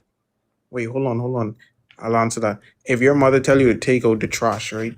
Would you turn around and say, "Why do I have to do that? I don't think that's If my right." mother Or would you burnt just take alive it out? 1.4 if my mother burnt alive Bro, 1.46 stop billion pivoting. Answer the reptiles, question. I Answer would the I would question. definitely be like, yeah, why did you do that? Yeah, I'd be like, what Answer the the fuck, question. mom? That's like a you're breaking my ankles now. You Yeah, just pivot so hard. if my mom fucking lit on fire Bro, billions of answer the animals, I question. think Stop that being my mom is a disingenuous. sick fuck. Can you answer the question, please? If you were paying attention, you could see the reason why they didn't answer it directly is because it's not analogous. Yeah. It is analogous. What? Yes, it is. It's the same principle. Not. Nope. Yes, it is. Nope. Taking out the trash doesn't have moral weight. Turns Your out. mother has authority. Hold on. Your mother has authority over you, Don't right? talk about my mom that way. Don't talk about Dr. Blitz's Not- mom. That's crazy bringing moms wrong? into this. What wrong did I like? What was wrong? What I said about your mother? Don't. Dr. just- Blitz's mom is a lovely woman. She's delightful. Never said she. She would never do Are you something so sure? morally reprehensible as burning alive 1.46 billion reptiles. Okay, so Yeah. again, if your mother tell you to throw the trash, would you fly in her face and like tell her no, or like tell her like No, why? I would Or take If out it the was- trash. If Okay, it okay, turned so out you that would take taking out out the- the hold on, trash was hold on. morally reprehensible, Wait, I so- would tell her no, yeah. But Yeah. you Yeah, would take out. Okay, so If the trash Bro. had like 30,000 live lizards, then yeah. little nerd boy, And, shut and up. taking out the trash meant Allow putting me it to into an talk. incinerator. Yeah. Let me talk. So okay, so Imagine if- the guy who okay, hasn't shut up saying, "Let me talk." Bro, you guys are being disingenuous. You didn't come to have a good faith So conversation. wait a minute, can you actually like address the question that I asked you that you said you would answer? Do you think that morals are I objective? was in the middle of something. You guys start talking about your mother burning down with. Do you think that morals are objective? Well, my morality is objective. Yeah, so then it's either objectively true that burning alive 1.46 billion lizards is good, or it's objectively false that burning alive 1.46 billion lizards is objectively good, or is morally good. So which position do you hold? Burning a lizard is immoral in your view? Yeah, I would say so. I would say that causing why is it wrong to suffering burn a lizard? unnecessarily. Why is it wrong Because to burn a lizard? lizards have sentience. Okay, so But look, like in again, fact, this actually wasn't even about my if he view. can It was feel, about your hold on, view. even if but why? It was about your view. Do you think that it's right or wrong? Why is it? Yeah, I want to. I'm curious. Do you think it's wrong to burn a lizard? Objectively, it depends. by the way. It depends, like their intentions behind it. Like if you're being cruel to animals, then yes. But if you accidentally burn like a lizard, I don't think it would be. Yeah. So yeah, I mean, like if you see, if you see somebody about to like shoot a lizard with a gun, I don't even think you have that's the power. possible. Please, I was. You don't think it's possible to shoot a lizard with a gun? A bullet can't hit. A bullet can't hit. I'm mad curious. We're Dude's obviously never been to America. Violated by shooting a lizard with a gun. Like, who would just shoot a lizard with a gun? Like, come on, think about that. Like, no one does that. Yeah. It's not possible. Okay, hold on. Okay, I gotta ask the question. Even though he said a dumb thing, I gotta ask the question. If somebody was going to shoot a lizard with a gun and you had the power to snap your fingers and prevent the person from shooting the lizard with the gun, do you think that you would be morally responsible, or do you think that you would have done something bad if you didn't stop the lizard from getting shot? What I do in my human brain as a No, human? I'm asking objectively. Yes. I'm asking objectively. If I would stop him. Yeah, I'm asking if you didn't stop him, would you be objectively bad or objectively good or objectively neutral? I'd be neutral because that's not my responsibility. But but what if that was what if that lizard was your responsibility actually? Yeah. Well, if the lizard was like my pet, then yes, I would stop that person. What if you were the lizard's mother somehow? If I was the lizard mother. Yeah. Then yeah, that's my responsibility. I would have to. And so it would be objectively bad if you just without doing anything, you just let it get shot, even though you had the power to stop it. I'd say it would be selfish. Okay. So you would say that your God is selfish, objectively. God can't be selfish. You just if said if he's our creator, how can he be selfish towards something he created? Sounds like there's a contradiction on your view then. Wait, but I thought you said the mother would be selfish, even though the mother created the lizard. The mother is not God. So that's you're why right, I said but the mother human, created the lizard. Why right? you said created. Humans you're right. and The mother animals has are way not on the less same. moral responsibility than God does. Humans and animals are not on the same level as like God. Where's humans in any of this? We're talking about God and lizard moms. Okay, lizard. Like, who created the lizard? The mom. Yeah. Okay, so you're really going to tell me that the lizard God from didn't the come magic from anything. school bus God doesn't have any moral creator, value? So like, who was us to tell him? Huh? Wait a minute, but didn't God also create the lizard in some sense? Yeah, isn't God like divinely sustaining the lizard's existence? I mean, yeah, but like, as he's God. So is God responsible for a lizard in the same way that the mother is? God put us in place to take care of like lizards. Was God sustaining the fire that incinerated the lizards? Fire? Nah, if God did it, like if God like caused a lightning to strike, obviously it was some sort of like purpose behind it. No, I'm asking like, do you think like God sustains the earth? Yes. Sure, so that he sustained the fire that like incinerated the lizards. And the lightning that caused the bushfire to begin with. God sustains all things, What I'm saying right? is, you little evolution boys, right? Why do you think like it's wrong if Brookhaven, like if he's Brookhaven, God, if the who's lizard you to mom tell him, if like, the this lizard is mom wrong? told you to take out the trash, Bro. would you do it? If the lizard mom. This is so disgusting that we're at a place in society my mother where told me to people take- won't if my even mother told me to take- unambiguously say that lizards If my are mo- deserving of moral value. Outrageous. If my mother told me to take out the trash, I would have to take out the trash because she has. But what if you were a authority over me. lizard? If I was a lizard, Brookhaven, Yeah. would you still love me that's if I not was a logically lizard? possible. So It's I'm not a human. logically So possible. no, that's not possible for a human being to turn into a lizard. Because humans are gonna talk, so like you can't change. Or It's like a pee and not pee. huh? Bro, what are y'all even talking about? Bro, y'all I'm supposed to gonna be like the suffocate high on my tier own boys. laugh. Like, come on, what is this? Let's get It's serious good to comedy, people. is what it is. And oh, you guys are like trolling. Like, A his little bit. distractions Oh, don't even just real, a or he's little. like a green screen. Yo, talk. Yo, Why, you like my voice? wait, talk again. Did you not hear me the first time? Oh, I didn't even look at your mode. Sorry, yeah, what's going on, bro? You haven't said anything. These two little nerd boys was like Actually, talking. I don't think you're gonna like what I'm gonna have to say any more than what these two had to say. Because in Like, your religion, God is supposed to be omnibenevolent, which means He always does the best and the good thing. So the argument Exactly. that's happening right now is that if you think God always does the best and the good thing, you must conclude that natural disasters, forest fires, lizards being killed by bushfires are all good things. Yeah, but exactly. So why is it wrong to like you guys? Gotcha. So then you also think that babies dying of bone cancer is a good thing. Wait, hold on. Humans cause those stuff. No, But, like, no. Humans didn't cause cause bone babies cancer? born with bone Really? cancer.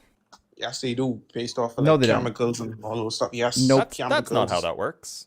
Chemical Cancer predates reactions and all those humans. stuff. That's You not at guys all try how to that blame works. everything Humans, on right? God. Y'all be blaming everything on God, but like, slow But down. we're not blaming it on God. It just is a fact of nature. So babies are born with various forms of cancer because of how cells replicate. It has nothing to do with whether or not they've been induced with chemicals. We've got records of babies being born with cancer that goes back thousands of years before modern chemicals were even here. We've got dinosaur bones with cancer in it. It's just a fact of nature. And those Now, are just the lizards. Why Exactly. did God give And lizards rest in peace. cancers? So the fact remains, God created a world full of unnecessary suffering. The lizard deaths is just one example of them. So what this means is that either the God doesn't exist or the properties ascribed to your God can't be real. They must have different properties. Maybe he's not No, omnibenevolent. it's Maybe he's not all wrong. powerful. It's wrong because your brain perceive it to be wrong because you're human. See what I'm Okay, saying? so then It's like, we should not help children with cancer. that's like a straw man now because I never said that. But What I'm saying is baby bone cancer good or bad? in our human mind, yes, Sorry, it's I'm we're not- asking wrong. objectively. I'm not But asking in the with human God, mind. with God, it is a purpose behind that baby getting that. So There you go. objectively, is it good or bad? The baby cancer is bad, right? Okay. Objectively. But it also Objectively? has like it might have a good cost to it. Like every bad thing has a good cost, and every good thing has a bad cost. So what So, is like- what's the motivation to cure babies with bone cancer then? Yeah. Like if I'm just a stupid fucking human, why should I think that I'm in a position to make the decision that these babies shouldn't have bone cancer? You know, God knows so much more than I do, and He's not curing it. Why should I think that I should? How do you know that God is not? Because curing it still exists. You know, if God's all powerful, if He did something, then it would What? happen. Wait, Yeah, I mean we can cancer just exists, because it still exists. turns out. this is He's not not difficult curing at all. So like Brookhaven, if you had a Wait, so button our that you could police press are right police officers not real because crime still exists? Police Uh, officers aren't all powerful. yeah, If police officers were aren't all all powerful, Or and all crime good, by the existed, way. They're it's not doing their because job, but like, wait, sorry. If police officers were all powerful and crime still existed, then it would be because they haven't willed the crime out of existence. Or because they're not if all God good. exists and He's all powerful, but baby bone cancer still exists, it's because God hasn't willed baby bone cancer out of existence. right. So I I want mean, to hear y'all. if we're like, going to why if is we're it going wrong? to if we're doing a human example, if you had a button that you could press that would get rid of all baby bone cancer instantly, would you press it? That's not how God work. Like he don't. I didn't move ask like you if that's how God worked. I said if you had a button that would cure all baby bone cancer, would you press it? Well, in my human mind, yes, I would. And why? Why would you do that?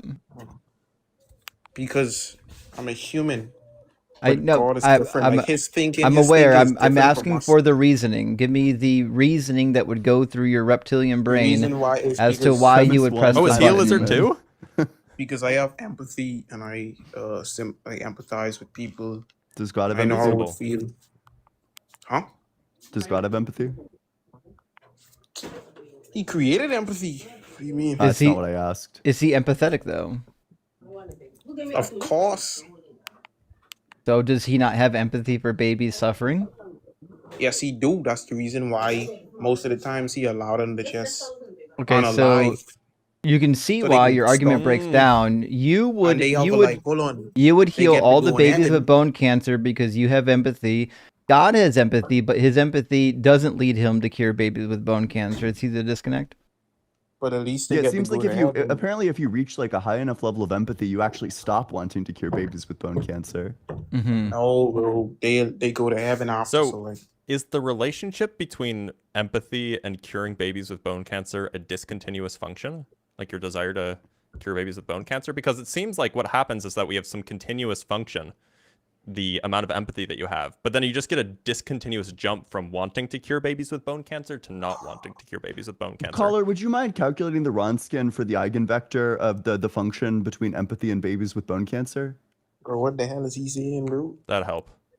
Okay. We're just trying to get clear. We're stupid. We don't really. I mean, understand. if it is continuous, then that means that there's some degree of empathy where you just don't care about whether the baby lives or dies. And that would Bro, be let me confusing. ask y'all the question. Hold on, let me ask y'all the question, right? So like, imagine, right? It's like y'all doing all this every day, right? Y'all debating people, you know, doing your little scientist studies, doing your little algebra, doing all this, right? Prove if God is not real, right? And Doing then your like little out of nowhere, algebra. wait, Do hold the on, hold on, atheist like, algebra. wait, hold on, like out of nowhere, right?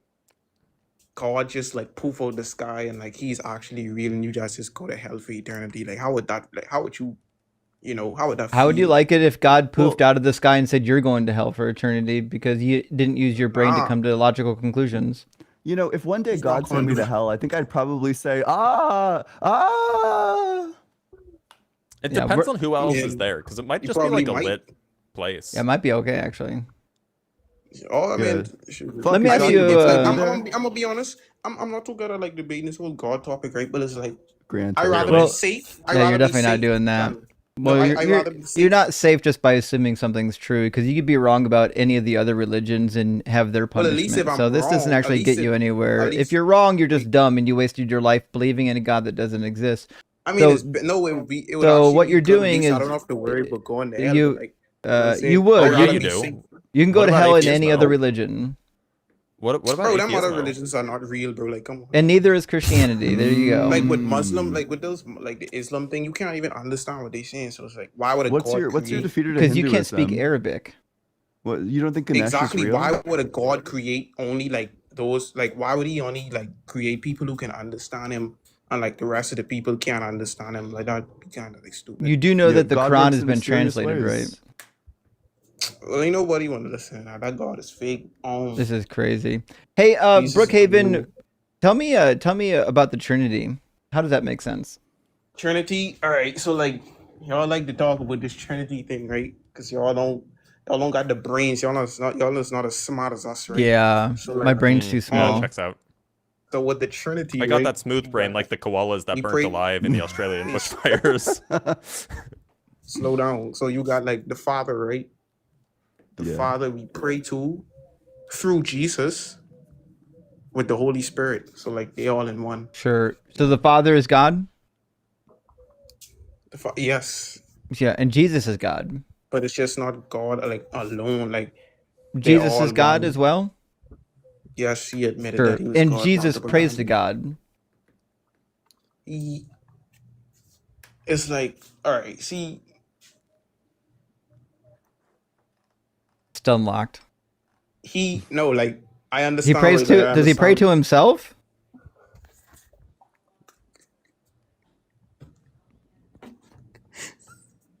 Bruh, it's like no, like he don't pray to himself. Why are you laughing? He- God. He was human, like he was in a human like form, so like he needed his next like divine Okay, self. so Jesus is He a was- human, not a God. I mean, no, he came in human. Like he left his divine. Uh, he left he left his divine self to like come down and This guy can't be real. in human form. What do you I don't mean? know, man. I'm trying to explain it like my best because you Is the atheists laughing a are defense so mechanism? What's happening right now? you atheists are so like you don't got no knowledge, bro. Y'all ain't smart. Like y'all not smarter than me. So like I Maybe gotta school y'all real quick. maybe you could just explain it. So God, So if Jesus is God and the Father is God, then the Holy Spirit is God. How is that not three gods? it's not three. You ever I saw counted like three. What makes them one? But Justin, didn't you you hear? you counting You're not in as smart as human him. brain? You might be counting wrong. Yeah, you're not smart. Yeah, pipe down.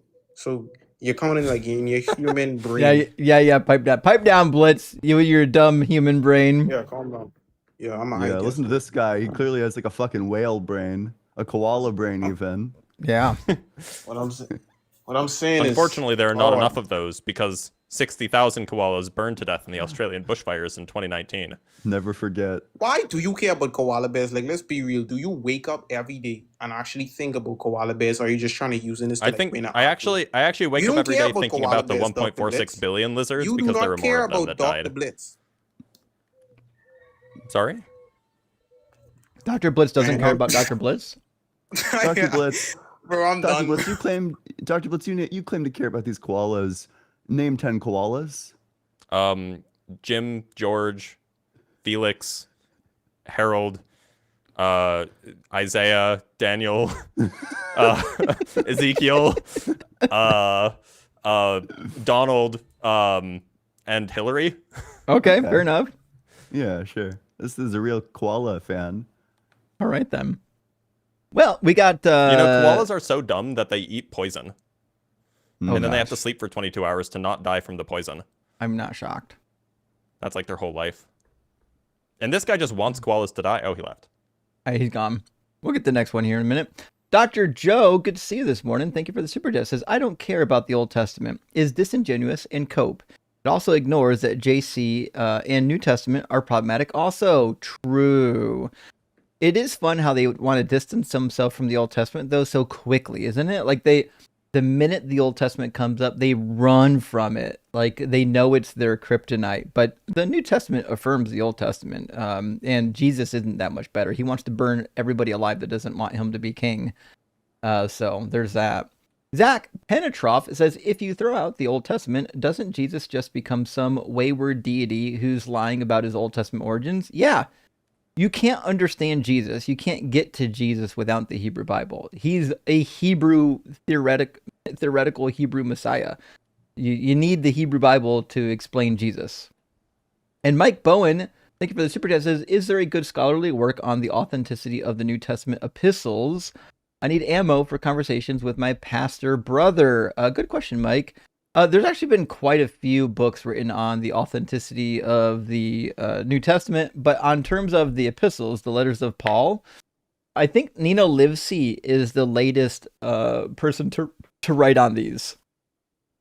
So check out Nina Livesey's newest book, but there's a lot of books that have been written on the authenticity of the Pauline epistles. Like, honestly, let me say this. There's been so many books written on the authenticity of the Pauline epistles that you could probably just go to Amazon and type in that phrase and you'll have a dozen books pop up by scholars. You might also just want to check the New Testament textual criticism.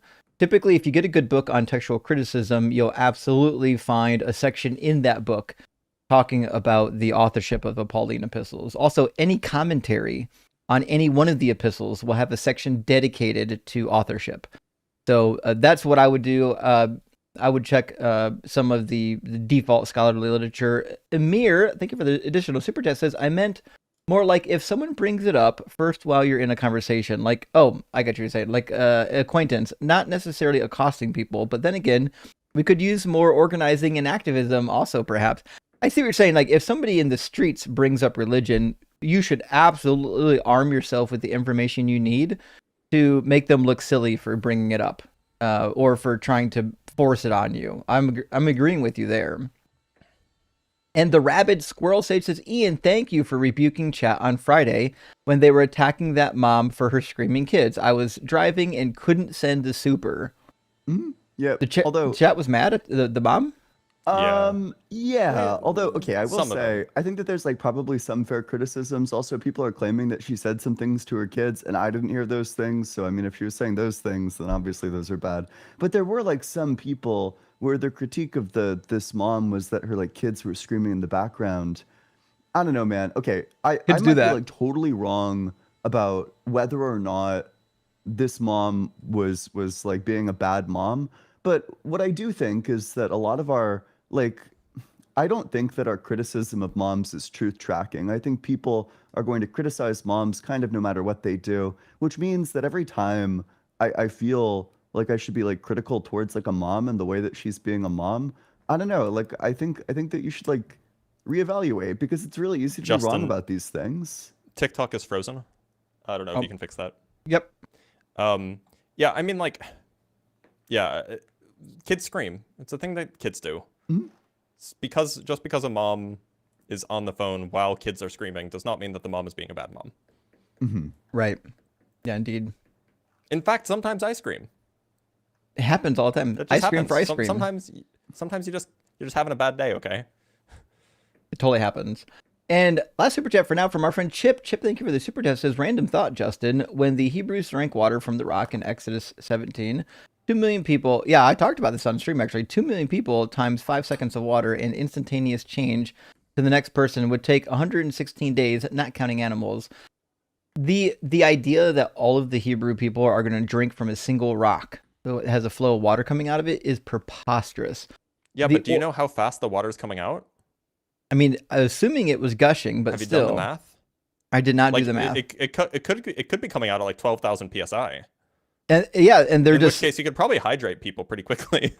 They're standing a football field away with jars trying to catch the water. Yeah, basically, all you have to do is just like let it go. It'll create a small lake, and then everybody can drink from it at the same time. True. The miracles always fall apart when you do like simple logistical questions. All right, I believe next in line was Crusader Knight, which I can only assume is a very level, down-to-earth Christian. Totally normal person. Welcome in, Crusader. Crusader Knight. Hi guys, can you guys hear me? We can hear you. Yeah, we can. Crusader, are you at least 18, and do you believe in God? Yes and yes and yes. At least 26, and I believe in God. Yes. Sure. And which God do you believe in?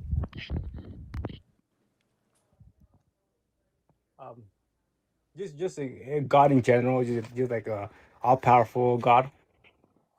Okay, so you don't believe in the Christian God? No, because I don't align myself with the Christianity or any Gotcha. religions. Just believe it. So you don't believe that the Bible is true, Yeah, or the and Quran is true, or anything like that?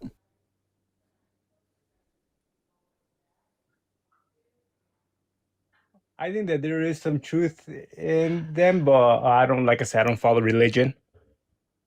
Well, we're not so sure. We don't really care so Well, much about what religion you follow. What we're trying to how ask sure- is what you believe about God, right? So if you believe that the Bible or the Quran says things that are vaguely true about God, that would be important for us to know starting out with.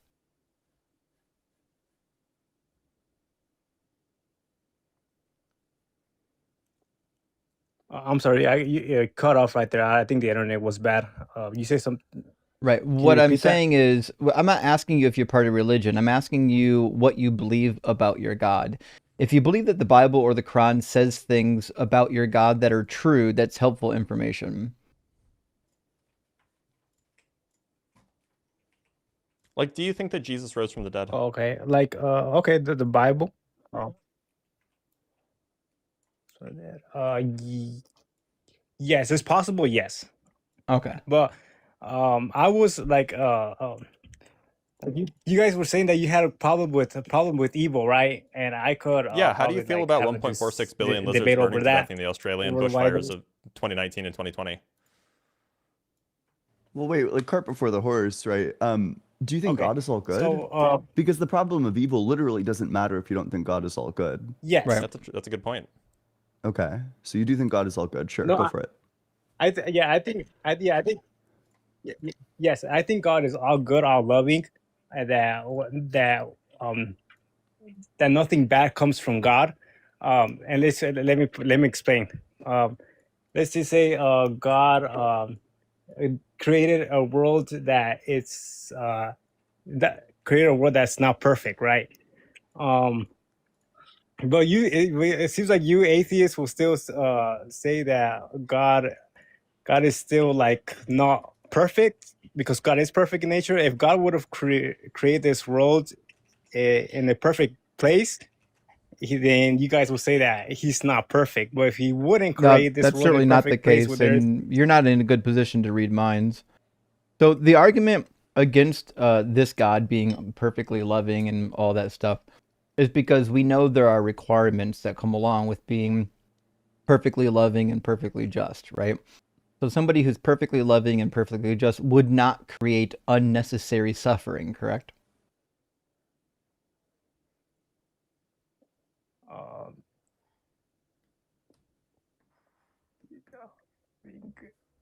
an all loving wouldn't do that.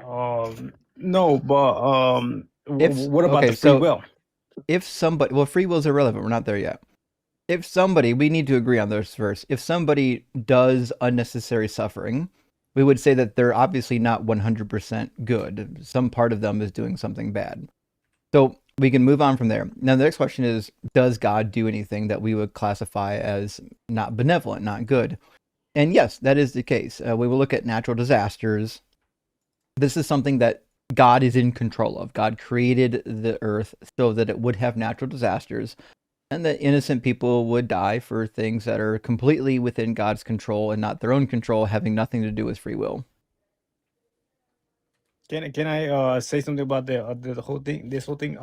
Let's say good. The Bible says that no one is good, and yes, I do believe that. I think that's true. That no one is good. You see this world. A lot of people complaining that this world is about suffering So and pain, babies and that aren't Babies good? are, bro, babies you heard it they're here first, folks. Can we just acknowledge that this guy turned no into a babies are new Christian? beginnings. Real fast. Yeah. Right? The fuck just happened?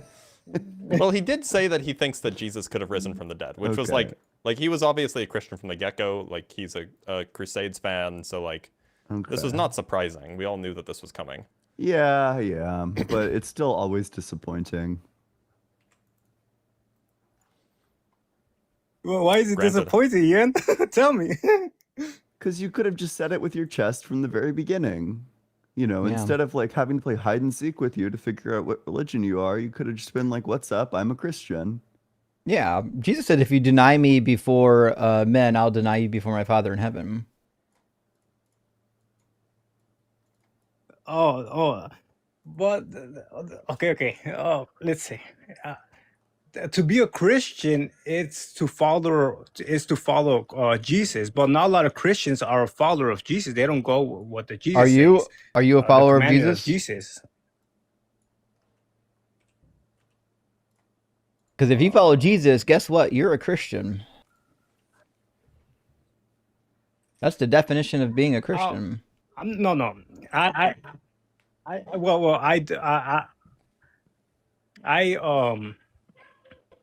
I believe in Jesus' words, but But you're a Christian. they're different things to believe. Cool. So you're a Christian, but other Christians embarrass you, which is a really weird position to be in. I would imagine Really they'd be understandable embarrassed of you. position.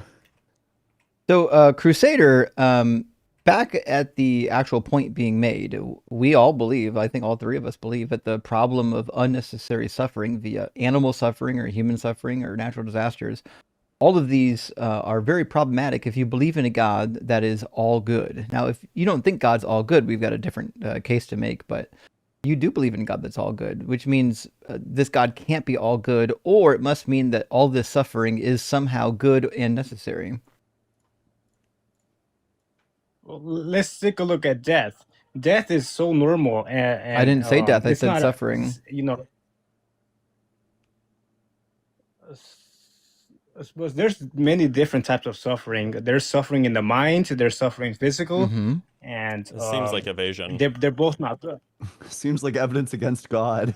Yeah.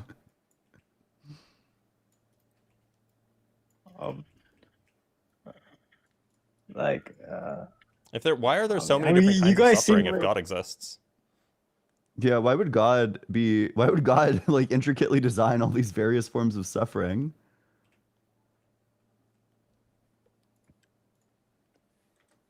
Well, I'll tell you why. Because mankind wanted to be like God. They want to have the same position as God. Where's that in the Bible?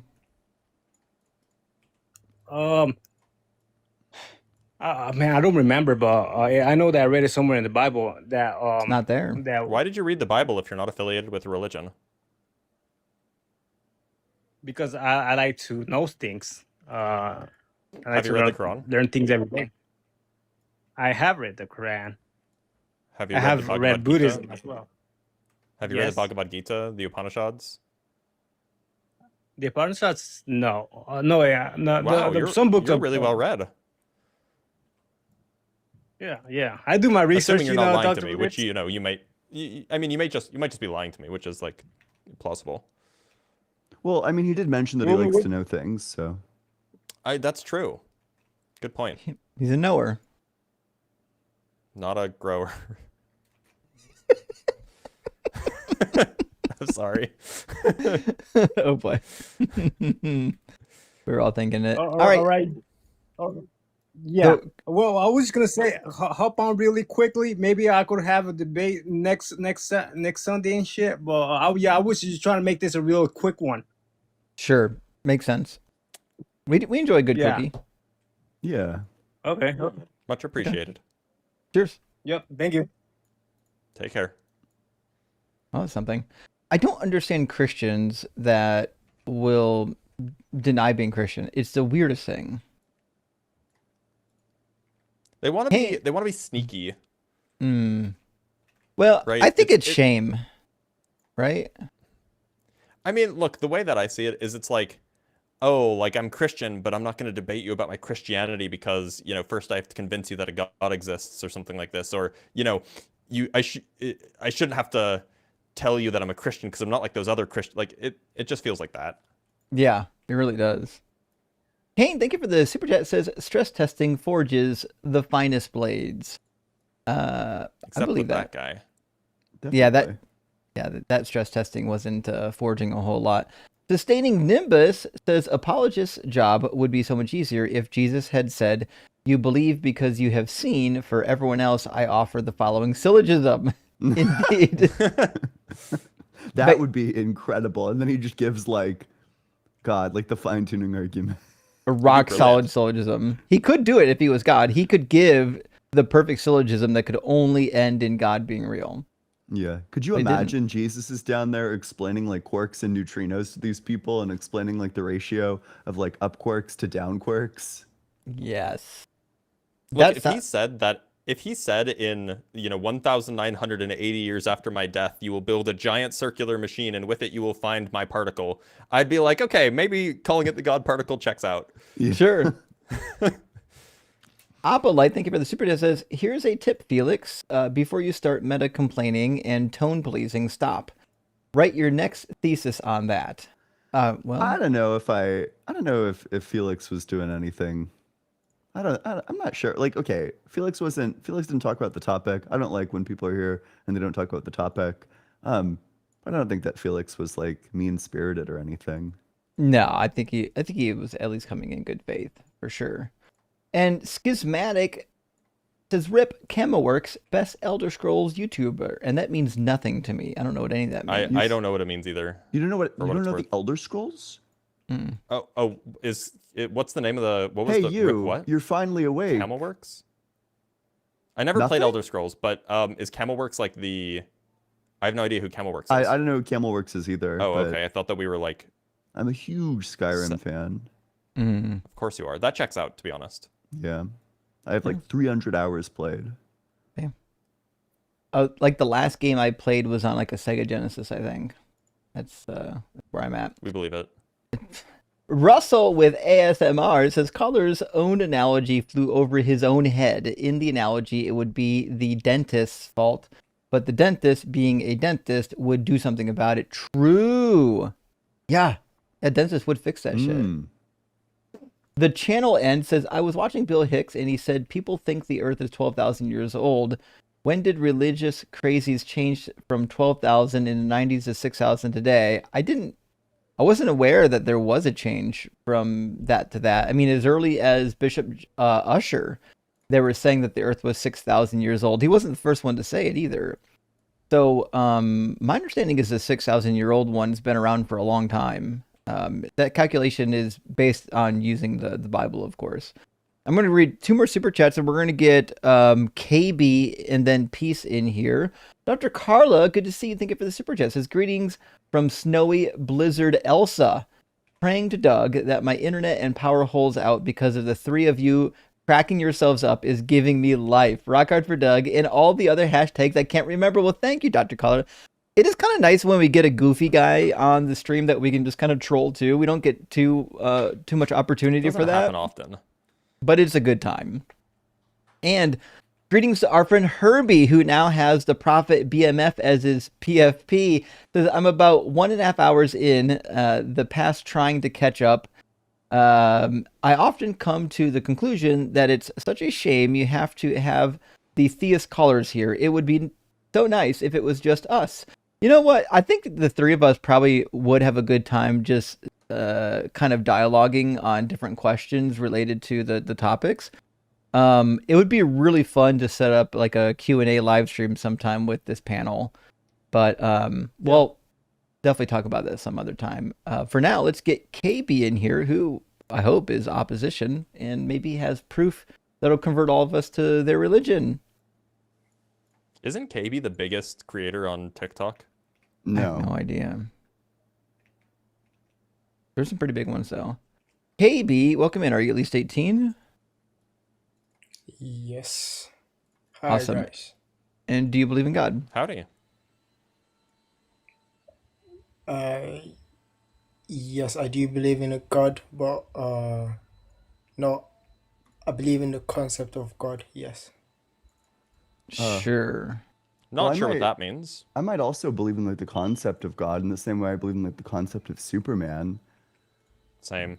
But do you think like God exists in like a mind-independent way, or do you think that God only exists as a concept? Well, you know how you look at the universe and it's unexplainable, or there's good answer. limits to the explanation of the universe. It's more of No, like I'm not a familiar with mystery. that. Okay. I'm not familiar. Can you explain? So do you know like what everything the universe is made of? Yeah, stuff. So can you explain the origin of the universe? Yeah, other stuff. Okay, can you please explain it to me briefly? Yeah, so the universe is stuff and it came from other stuff. Hope that helps. That doesn't really help. Oh, well, that's not my problem. That's why I said it's kind of like a mystery, and it's okay to accept it as a mystery. You mustn't know everything. So that's where the part of the concept of God comes in for me.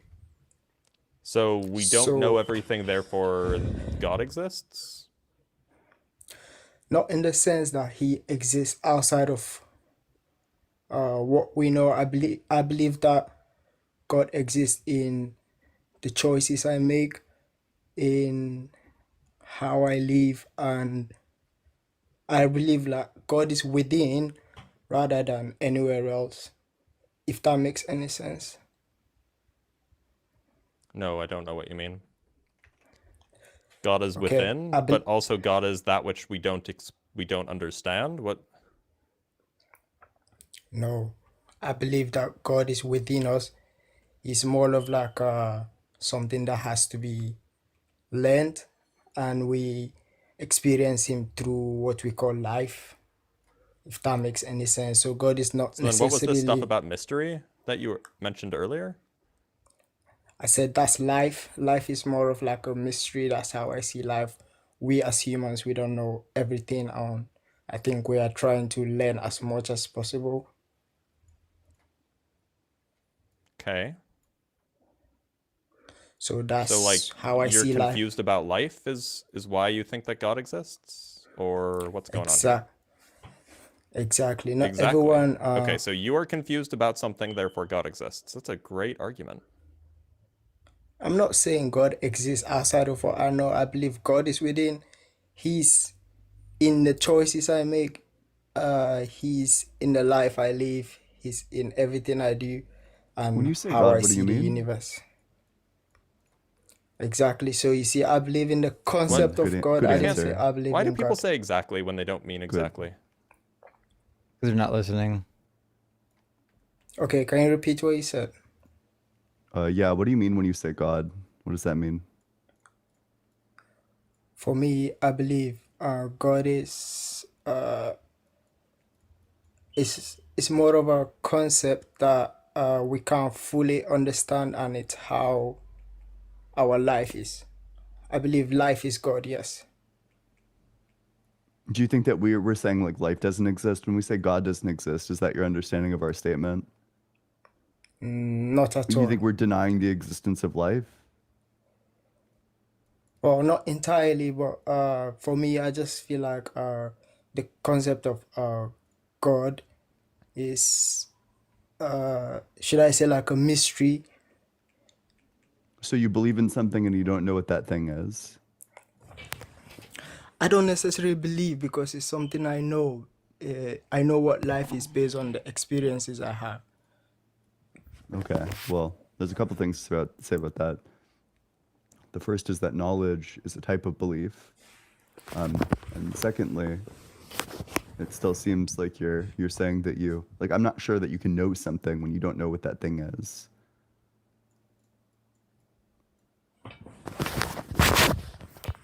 That's why I think concept comes in. You have an idea of what it is without knowing entirely what it is.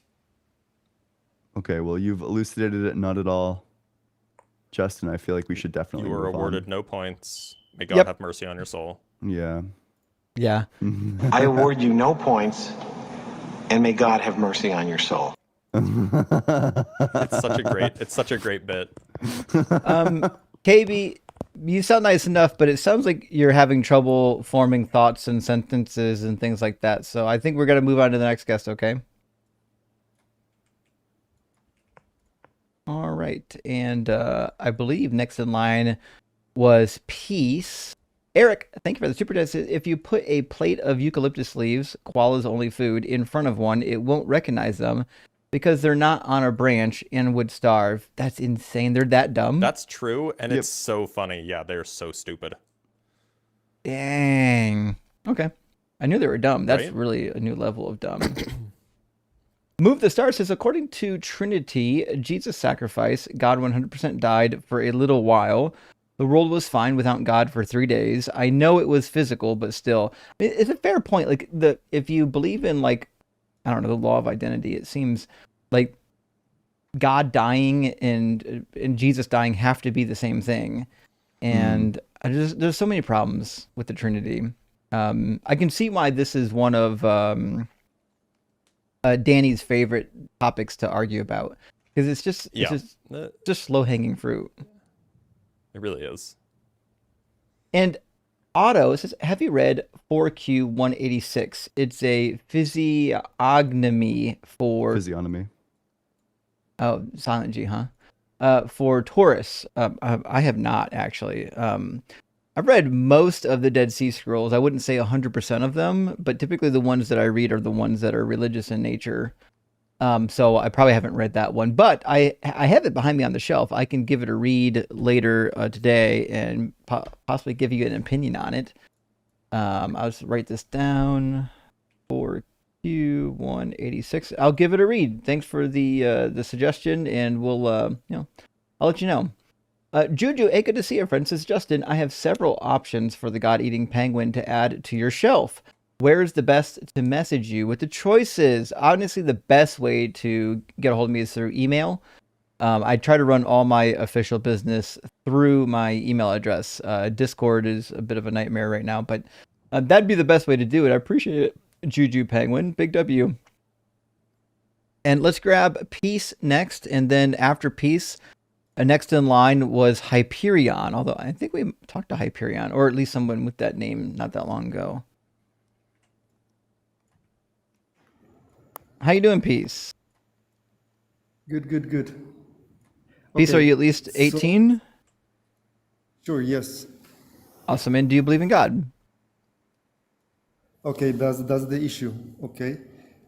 People usually, when they think of God, they think of the most relevant, the one that is keeping 8 billion people. We're just asking you if you believe in God. Yeah, we understand that there are many God concepts. We just want to know if you believe in one. Can you keep the leash a little looser so I can get to my idea? I mean, it's either yes or no. You can get to your idea if you tell us you believe in God. Correct. But you are also asking the definition of God. Nope, we didn't So ask the you're asking- definition of God. We asked you, do you believe in God based on your own definition of God? Let's say yes so we can continue There we the go. conversation. All right, now we need your definition of God. What do you believe? Okay, what I call God, I actually call Pro, and who Pro is who is keeping 8 billion people alive currently at the present reality, independently of what we believe. Pro is keeping alive atheists, Did you say bro? Muslims, Chinese. PRO, Pro, PRO. Like you're my bro, kind of bro? No, with P, like peace. Oh, with P. P- Okay, sure. PRO. Okay, so Sure. Pro is who's keeping all the people alive at the present reality. Is Pro sentient? Well, it's the origin of everything, so that includes sentient. It's including. No, I didn't ask if it was the origin of sentience. I said, is it sentient? Can it think? It exists. It knows that it exists. But does it think? To exist is before thinking. Therefore, That doesn't help. That doesn't answer the All question. right, Peace. I'm asking you, the thing you believe in, does it have a mind and can it think?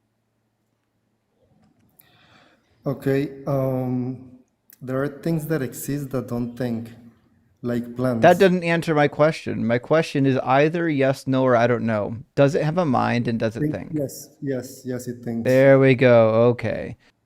Did anything exist prior to this thing existing, or is it the origin of all things? It is the origin of all things. Like if I wanted to say it in terms of scientific terms, it's the most relevant force of the universe. I'm sure. Oh, So, please don't do that to me. Yeah, I know. I love it when it is a sentient force. Was there ever a time where the only thing that existed was Pro? Correct. Pro is the present. Okay, so you just got a really weird definition of God, which is fine. Why would we believe that any of this is true? Because it is very evident that there is a force that is keeping 8 billion people alive at the present reality, and that is the proof. Actually, I don't think there's a force keeping anyone alive. In fact, I think the forces in the universe has nothing to do with us being alive.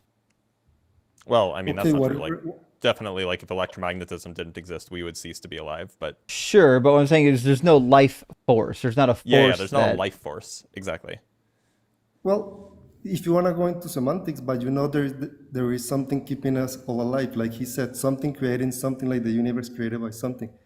So there is something Except that is the keeping electromagnetism doesn't think, nor does it predate the universe. I didn't say it thinks. That was Yes, you something did. that was kind of forced upon me by the host. Well, you could have said no. Yeah, what the? No, because thinking is secondary to existing. You need to exist to then think. Okay. Agreed. But does it think? It doesn't matter if you think. Like if you think but you're you're not alive, then what is it useful for to think?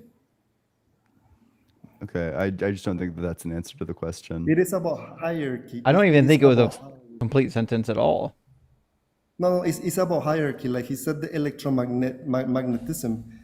The electromagnetism has a very high hierarchy, and as he said, he doesn't think. So it is a hierarchy.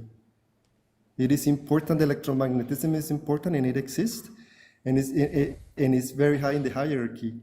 It doesn't have It's a to shame think to that exist, and it's keeping us all alive. such good faith that I correct my own fellow hosts and give people ammo to say nonsense. It's such a shame. I really need to just do That's better. okay.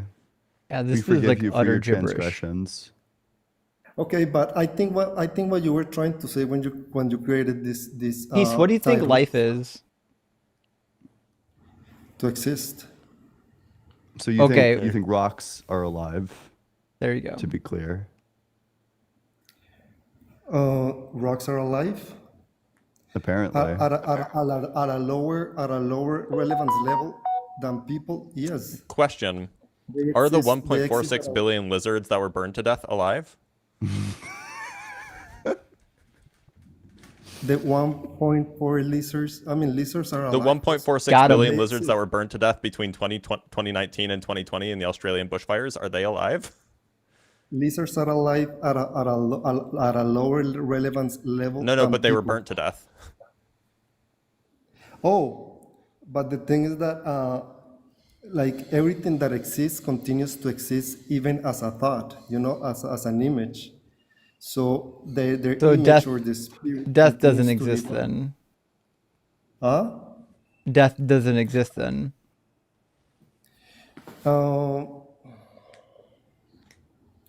That depends on what you consider yourself to be, because whatever I spoke here will continue to exist. So But therefore, like my image will continue to live try to on. track. We're saying in your definition of life, it would require that death doesn't exist, which means nothing ever dies. If you're just saying existence is life, then nothing dies. This is a bad definition of what we're trying to say. Okay, death doesn't exist. Sounds like what you're saying. No.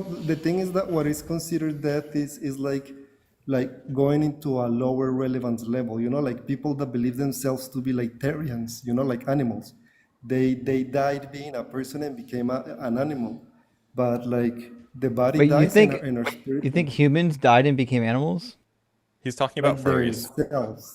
Their selves.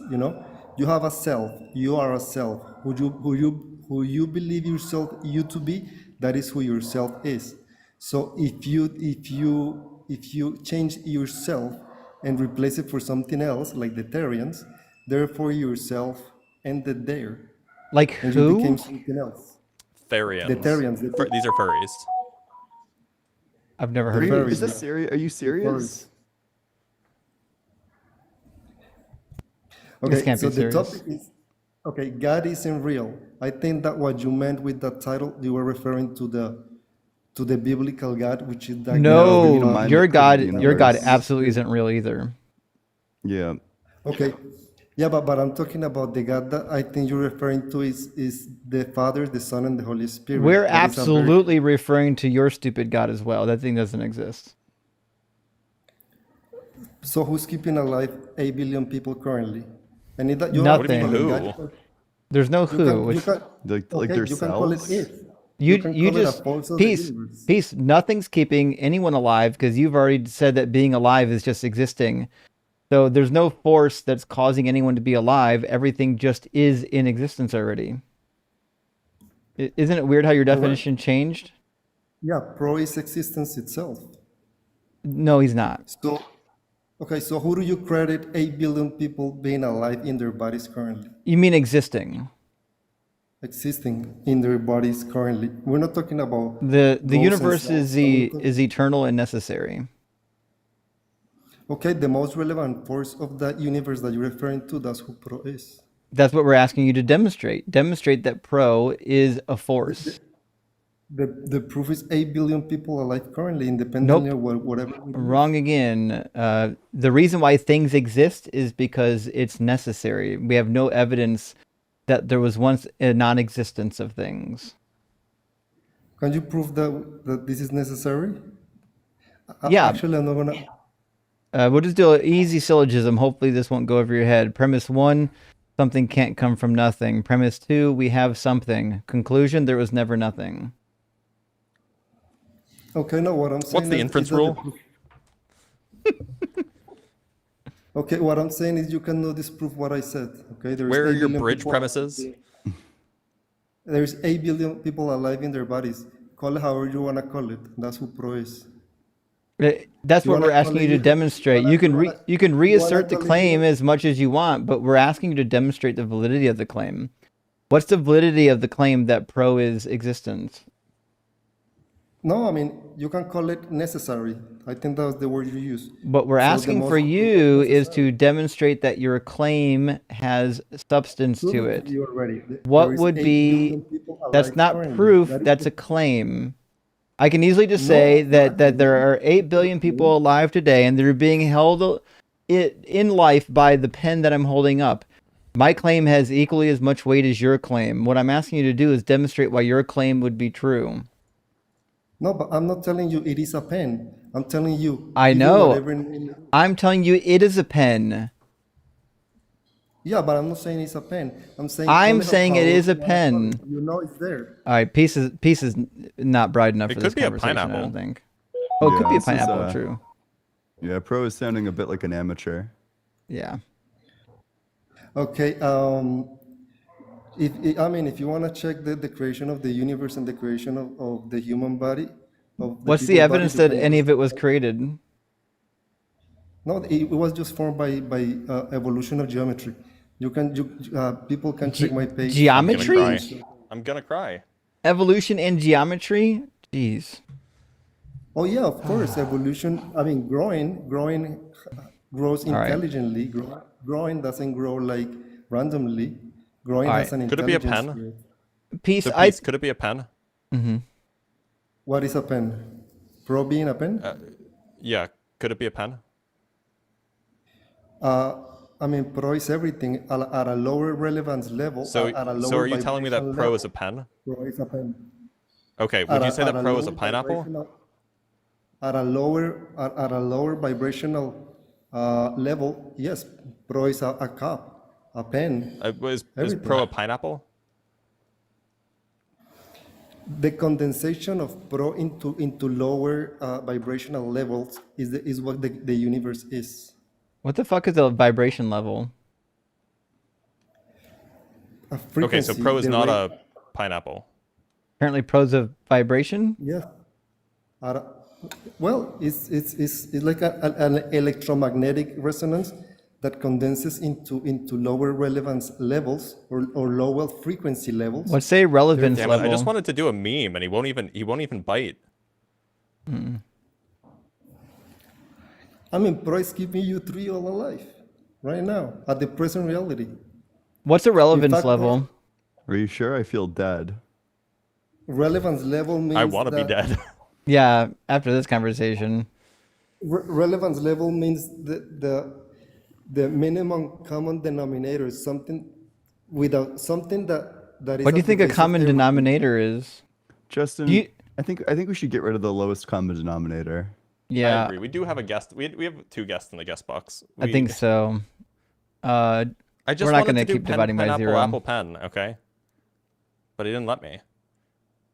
Well, maybe next time. Maybe next time. Let's grab our next guest and we'll keep on going. It looks like it's going to be Mark from the YouTube queue.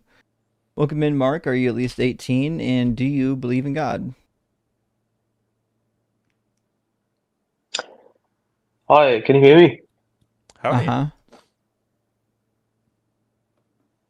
So I'm 18 and yeah. Cool. And do you believe Do you in God? believe in God? Yes, I believe in God. Cool. Any particular one? I believe in the ultimate creator, the one God that has created everything that we see. Sure. That's what most people believe in. I'm asking you if it's a specific one, like is it a Christian one or a Muslim one or what? Hindu one. Well, I think that does not matter because with an atheist, the first thing we discuss is an ultimate Muslim. creator. the concept of God can be different. There is something else. So the only reason we're not asking to try to debate you on like your specific beliefs. It just helps us so that we don't make false assumptions when we're having a conversation, right? So it just gives us some background on the conversation so that we don't act in bad faith accidentally. Yeah, So but it it's just okay help because us now if we know that you're if you're honest Muslim. to us. We can proceed with that understanding. Yeah. Well, I am a Muslim. I have no like harm in telling you that. But the thing is, when Okay, we appreciate it. debate or discuss something with an atheist, his main concern should be the discussion of an ultimate creator. Sure, that's fine. It just helps us to know where you're coming from so that we don't accidentally strawman you. Yeah. So, okay, great. Why should Yeah. we believe in such an ultimate creator? Okay, so before I give you my evidences, your main claim is that God is not real. You're also making the claim. What is your evidence for that? Because you are making the claim. Yeah, so Good I would answer. make Good the answer. I would make the inductive argument, namely that everything that we've ever experienced that has an origin has a physical or geometric origin. If the universe indeed does have an origin, then therefore it seems probable that the universe has a physical or geometric origin.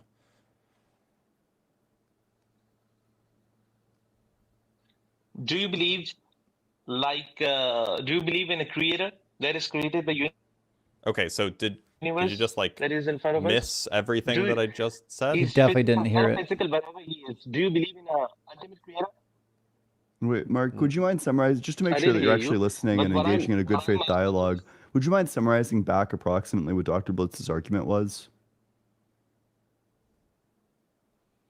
I just joined your stream. I do not know the conversation that you had with the previous. I just told you it. I told you it like the argument that 30 Blitz seconds made, ago. Yeah.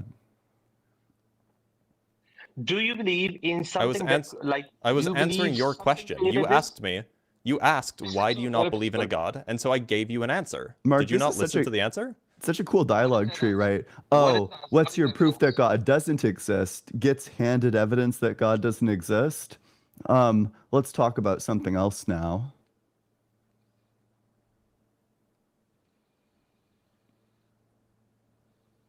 Just give me a second.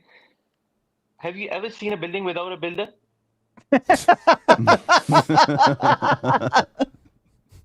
Can you hear me? Yeah, we can hear you. That's why we just laughed at you. Yeah. Have you ever seen a building that's not made of bricks? In science, Yeah, tell us about science, Mark. according to science, does anything exist without a cause? That's not a scientific It's like claim. you didn't even pay attention to what I said, like not 1 minute ago. Not at all. It didn't make any sense. That's why I'm asking you. Actually, again. Mark, Okay, I have an. because it made no sense. Why don't I say it slower for you, Mark? Maybe that'll help. So, all of the evidence that we have in the world suggests that if something has an origin, then its origin is either physical or geometric. If the universe has an origin, it is therefore likely that the universe's origin is physical or geometric. If it is Anything that you didn't understand there? Metaphysical, just give me a second now. You made your point. Yeah, take your time. The thing is, it can be physical, metaphysical, geometrical, whatever it is, but it has an origin. You agree with that? No, I said if the universe has an origin, then it's either physical or So geometric. what do you say then? For all the evidences that we have in the world that we experience, have you seen anything without a cause? Now we can discuss that later. Wait, It are we can be talking about physical, causes or metaphysical, origins? geometrical, whatever. Because I've seen a lot of, arguably a lot of things don't have causes.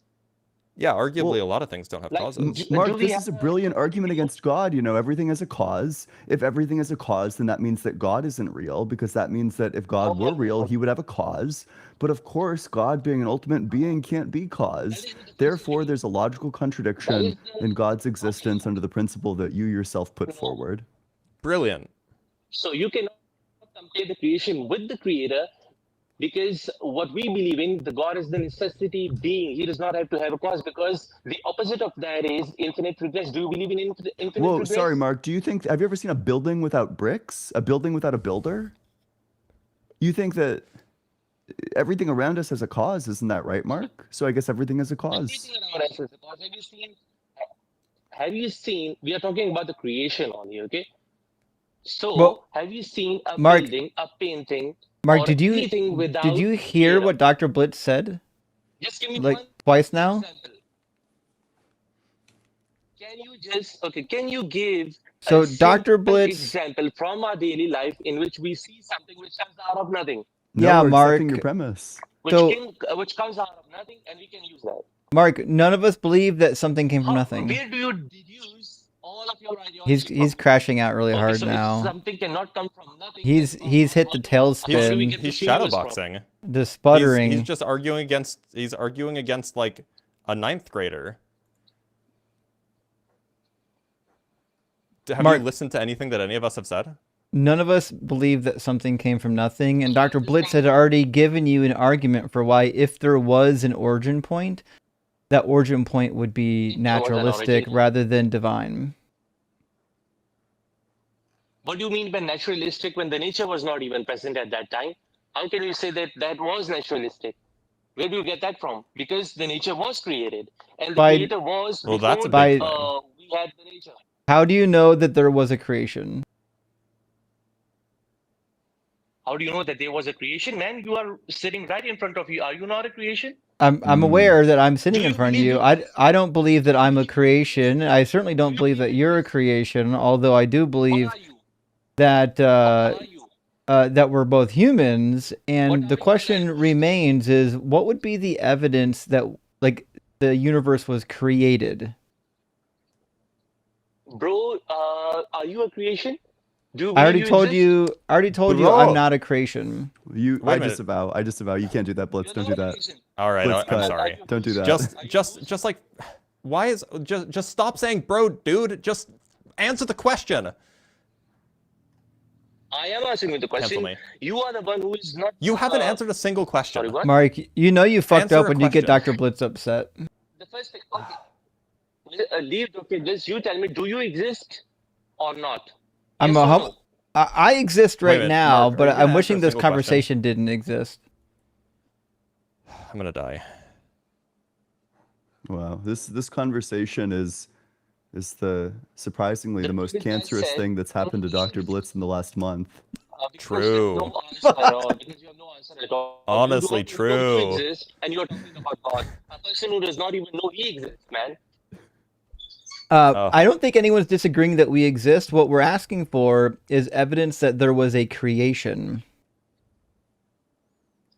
Okay, just give me a second now. I'm making a point. Let's take this discussion further. Now, the previous gentleman said that if there was something, he could be like naturalistic, geometric, or whatever it is. But do you believe that there was something? That is my point. What do you mean something? There was something. Was there something who created everything? No, not in my We view. can discuss about the nature of that something later. So I have no reason to believe there was an initial creation event, which is why I've asked you 3 times, what's the evidence that there was a creation event?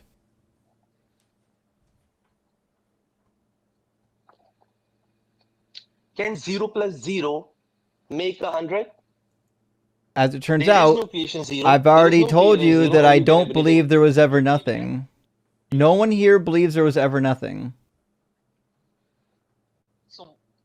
So that's something which So was if there. you don't believe there was ever nothing, and I don't believe there was ever nothing, that means asking, can you get something from nothing is stupid. That something was God. So, no, it wasn't God. What we're saying is, and what I'm saying is that the universe is likely always existed in one fashion or another. We don't have evidence to the contrary. And it doesn't make logical sense to believe that there was something that existed outside of space and time that created all of it. In fact, Ian's got a really good argument for why it's preposterous to think that there was something outside of space-time that created it. Yeah. So the argument goes like this. A timeless state is unchanging. If time comes into existence, then there would be a timeless state of existence that changes into a time state of existence. But that's a contradiction, because timeless states are unchanging. Therefore, time can't come into existence. If time can't come into existence, then time must have always existed. I cannot hear you properly. There was some interruption Okay. in between. A We timeless both agree state is that there was unchanging. something. If time comes into I do not existence, get then a timeless state would change into a timed state. That's a contradiction because a timeless state doesn't change, which means that time can't come Can you into make that existence. And if it can't come into existence, then it must have always existed. time itself is a creation of God Almighty. So Time we can agree never that time isn't exist on created. its Is that own. correct? Time is created. Time is we are So you think we are timeless bounded by states time. This change? universe is bounded by time. Do timeless states change? What time does change? What time does state? The state Something without that is time? outside the time zone. Are you How can allergic we to be answering inside the time? How questions? Ian's you- going to crash out next. Are If you you phrase outside your of answering questions? Ian's not immune. if you phrase your question correctly? Sorry, did you say something? Your Mr. Microphone level audio really distorted the quality. Just before this point, you said that there was something. None of us believed that there was absolutely nothing. We are both on the same page. We both believe that there was something, and we call that something God. He is the False. ultimate creator that gave Sure. And did you hear our response? Now we can debate about the nature of that. And did you hear our response said to that that there for was the fifth time, Mark? And we said other things after that. Did you hear it? What other things like just phrase it in a single question? So all of us have already said, like 3 times, that the universe being eternal is more plausible.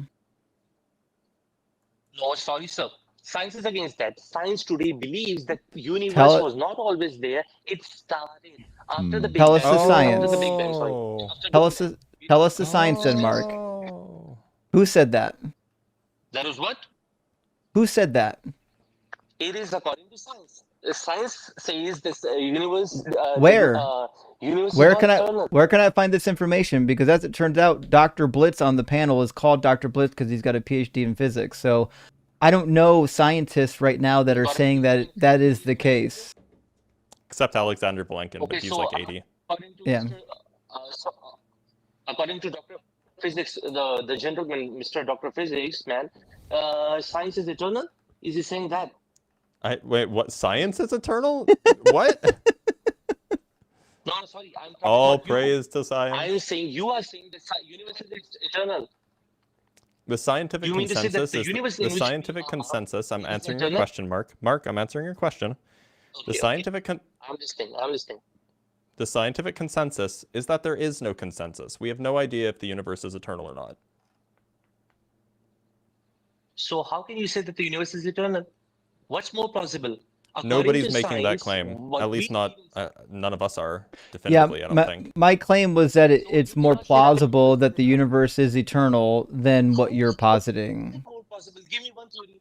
Okay, give me My one claim theory. is I give you merely Big that Bang theory. You give me one. there was never nothing. Right. I agree with that. You just give me one theory which says that the universe is eternal. You are changing your position, man. Now. Actually, we're not. I've me already one said it twice now that it's more plausible the universe is eternal because we don't have any evidence that it didn't exist, and it doesn't make sense philosophically to believe that it once didn't exist either. And Ian tried to give you the argument from philosophy why that would be the case, and rather than actually engaging in it, you just obfuscated and tried to pivot to alternative talking points because you've come into this conversation completely concussed and lost, and rather than trying to find yourself, you're just flailing about like somebody drowning in a teaspoon of water. Did you want to engage honestly in some dialogue, or do you just want to crash out in the background of us explaining things to you? Amal, you are just going against science, man. That's why I'm crashing out. You just said I'm that it is asking more you plausible for us the to believe that the science. universe is eternal. I'm asking you for the science that says For that the all science things started at the Big Bang. Big Bang theory. I'm asking for it. Yeah, where's the science that says prior to the Big Bang there was This is nothing? what science is. It's not my theory. It's not my Yeah, I'm asking you for the source from science. prior to the Big Bang. Sorry. I'm asking you We are for talking the about source universe. from What was science that says there was nothing prior to the Big Bang. Where's that? Are you talking about universe or the things before the Big Bang theory?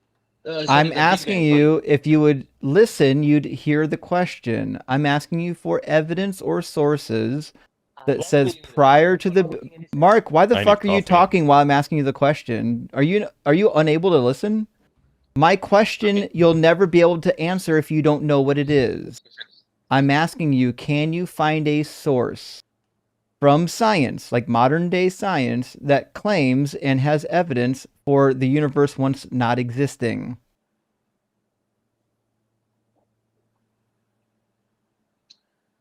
What science says that everything that exists has a cause, has a beginning. This universe is Mark, it started which off. science?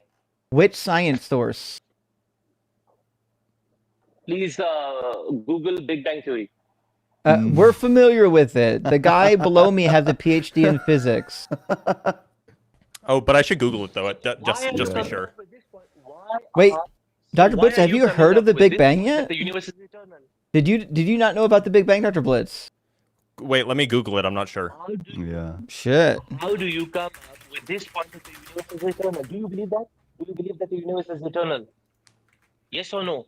I do. I already told you I do. I Do you don't. believe that the universe is eternal? I don't. Again, there is no Mark, point in talking to you you've got because a panel of 3 different guests right now, and what you'll find is that you're going to get a different answer for each one of us. I personally am of the opinion that the universe is eternal. Dr. Blitz is agnostic on whether or not the universe is eternal. What we're asking for is, do you have any evidence from science, like an actual source, that would suggest that the universe once didn't exist? Do you have anything like that? why I brought up this point was to make you understand that everything that we see today has a beginning, has a start. Nothing in this universe, within the universe time frame, is eternal. That's an And you say adorable so. Please claim, show but us, we're show asking us you that to thing. What demonstrate it. Mark, reasserting your claim will never be evidence. What's the evidence that your claim is true? Sorry, what? Reasserting your claim will never make it more true. We're asking for the evidence that makes your claim true. I don't care how many times you say it, we're going to keep asking you for the evidence that supports your claim. Okay. You give me the evidence of something that, according to science, is eternal. Hey, The Mark, universe. We already went Mark, over can you do this. me a favor? Mark, can I get a favor from you? Can you name 10 scientists? I just want to see No if you way. can do it or not. I could have named 10 scientists. That's rude. In fact, Mark, can you name one That's not true. scientist that lived after Einstein? Can you name anything that is eternal? Absolutely not. Absolutely not. Yeah. Time. In this universe? Time. Electrons. Absolutely not. So everything has a Or the beginning, electron field, everything rather. has a start. Time Oh, and fuck, electrons. he didn't like the answer. Electrons are Oh eternal. no.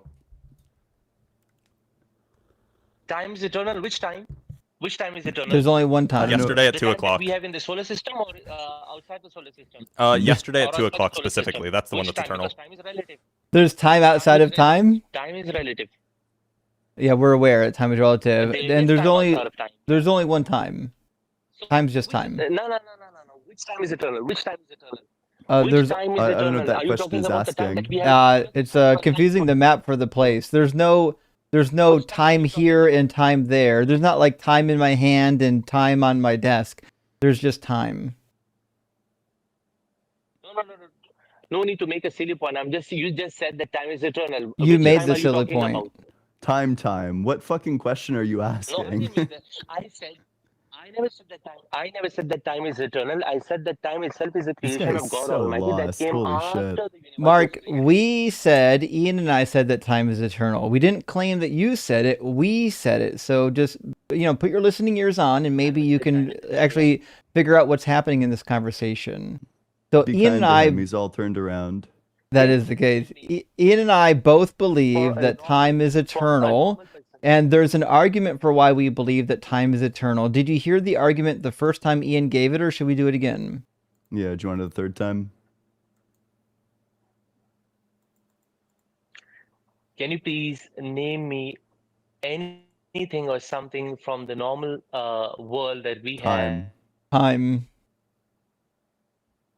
the 10 something comes out of nothingness, No, and he's just gonna like pivot to a new topic. Yeah, we time. can see that, and it is Yeah, eternal or something. time. Time. Just give me one example. Just give me one example. He just did Time. time. A building, a painting, or something like that. Time. Time. Sorry, what? Does he think we're Time. talking about fucking cooking ingredients? Time? We're talking about time, bro. Which time are you talking about? Because There's the time that we have in the only Stares solar down system depends upon the confusedly at sun. dialogue one. We are in tree. the middle of the solar system. Tomorrow, His dialogue tree sun is is not here. step one. Ask them, like, do you think that the universe is eternal? Either they say no, in which you declare victory and say it's God, or they say yes, in which case you say, name one thing that's eternal, and then there are no further steps on the dialogue tree. You know, it's not accommodated to handle. He answer. downloaded like the Any William question Lane come Craig flowchart for arguments 101, and he can't, like, fuck, I don't see this part of the flowchart. Let me get back to the flowchart. All right, listen, Mark, hey, this has been fun, but you're not, listen, you don't have the boots for this hike, as Ian would say. You're not equipped to service this vehicle. You should not be having these conversations online. You can't listen. You can't actually Unsupervised. engage. Definitely unsupervised. You should not be having these conversations. cannot answer. So, You believe oh, that you do not even we've already believe that you do not answered, even exist. and we're not going to answer it again. If you're unable to listen to the answer, then there's really no point in us giving you the answer for the 15th time. But good luck in life. Please don't let your mother watch these live streams. All right. Could you imagine having that person for a child and then accidentally finding them on the internet making a fool of themselves? Oof, that'd be Would be rough. so sad. Let me grab a couple of super chats and we'll get our next guest in here. I think our next guest is Darius Maka. Piranha Kill says, my tithe to the only Sunday service worth the time. The only time, in fact, as far as we can tell. Thank you, Piranha. And yesterday at 2 p.m. That one's also eternal. True. That one as well. And Catholic Thinker says, should I hide my faith without changing my name? What would that entail? Yeah, I don't think so. There's nothing. It's like when people say, I'm not a Christian, and they have crosses in their name. Like, yeah, right. Oh, sure. Yeah, he should start being like a I'm just horrible faith scumbag when people are like, what religion are you? He's like, A Catholic Thinker, there's nothing wrong with letting people know you're Catholic. It's a good starting point. What? Okay. I disavow. Ian just disavowed himself. Well, we've got 2 for 3 today. I haven't been disavowed yet. I'll do something here soon, though. Ginger. No, don't. Thank you for the super chat. This self-selects for the lowest common denominator theists. It really does. Because, to be fair, most intelligent theists don't want to get up here and do these debates because they realize that religion is more of a faith than a fact. Marta Himis, thank you for the super chat, says Penrose, cyclical conformal etiology first fluctuations. This is a lot of words. Are these supposed to go together like this? I think what happened is that there were 2 messages and they got glued together on accident. Mm-hmm. Or I don't really know what etiology is doing in that sentence. It's a little bit weird, yeah. Etiology is typically a story designed to explain how things came to be a particular way, like Genesis chapter 3. But yeah, I like Penrose. I honestly haven't read his stuff. I've like scanned over the cliff notes. He's too smart for me. He has a very, very long book called The Road to Reality. Right. Which is like 1,000 pages long. And it's like kind of a textbook, but also kind of like a pop science book. It's weird. I haven't read it, but my PhD supervisor has it in his office, and allegedly he's read it. Oh, damn. Okay. Constantine says, sin is why we have space raptor butt invasion. I think you mean alien space probes. Is that the same thing? Yeah. That might be the case, actually.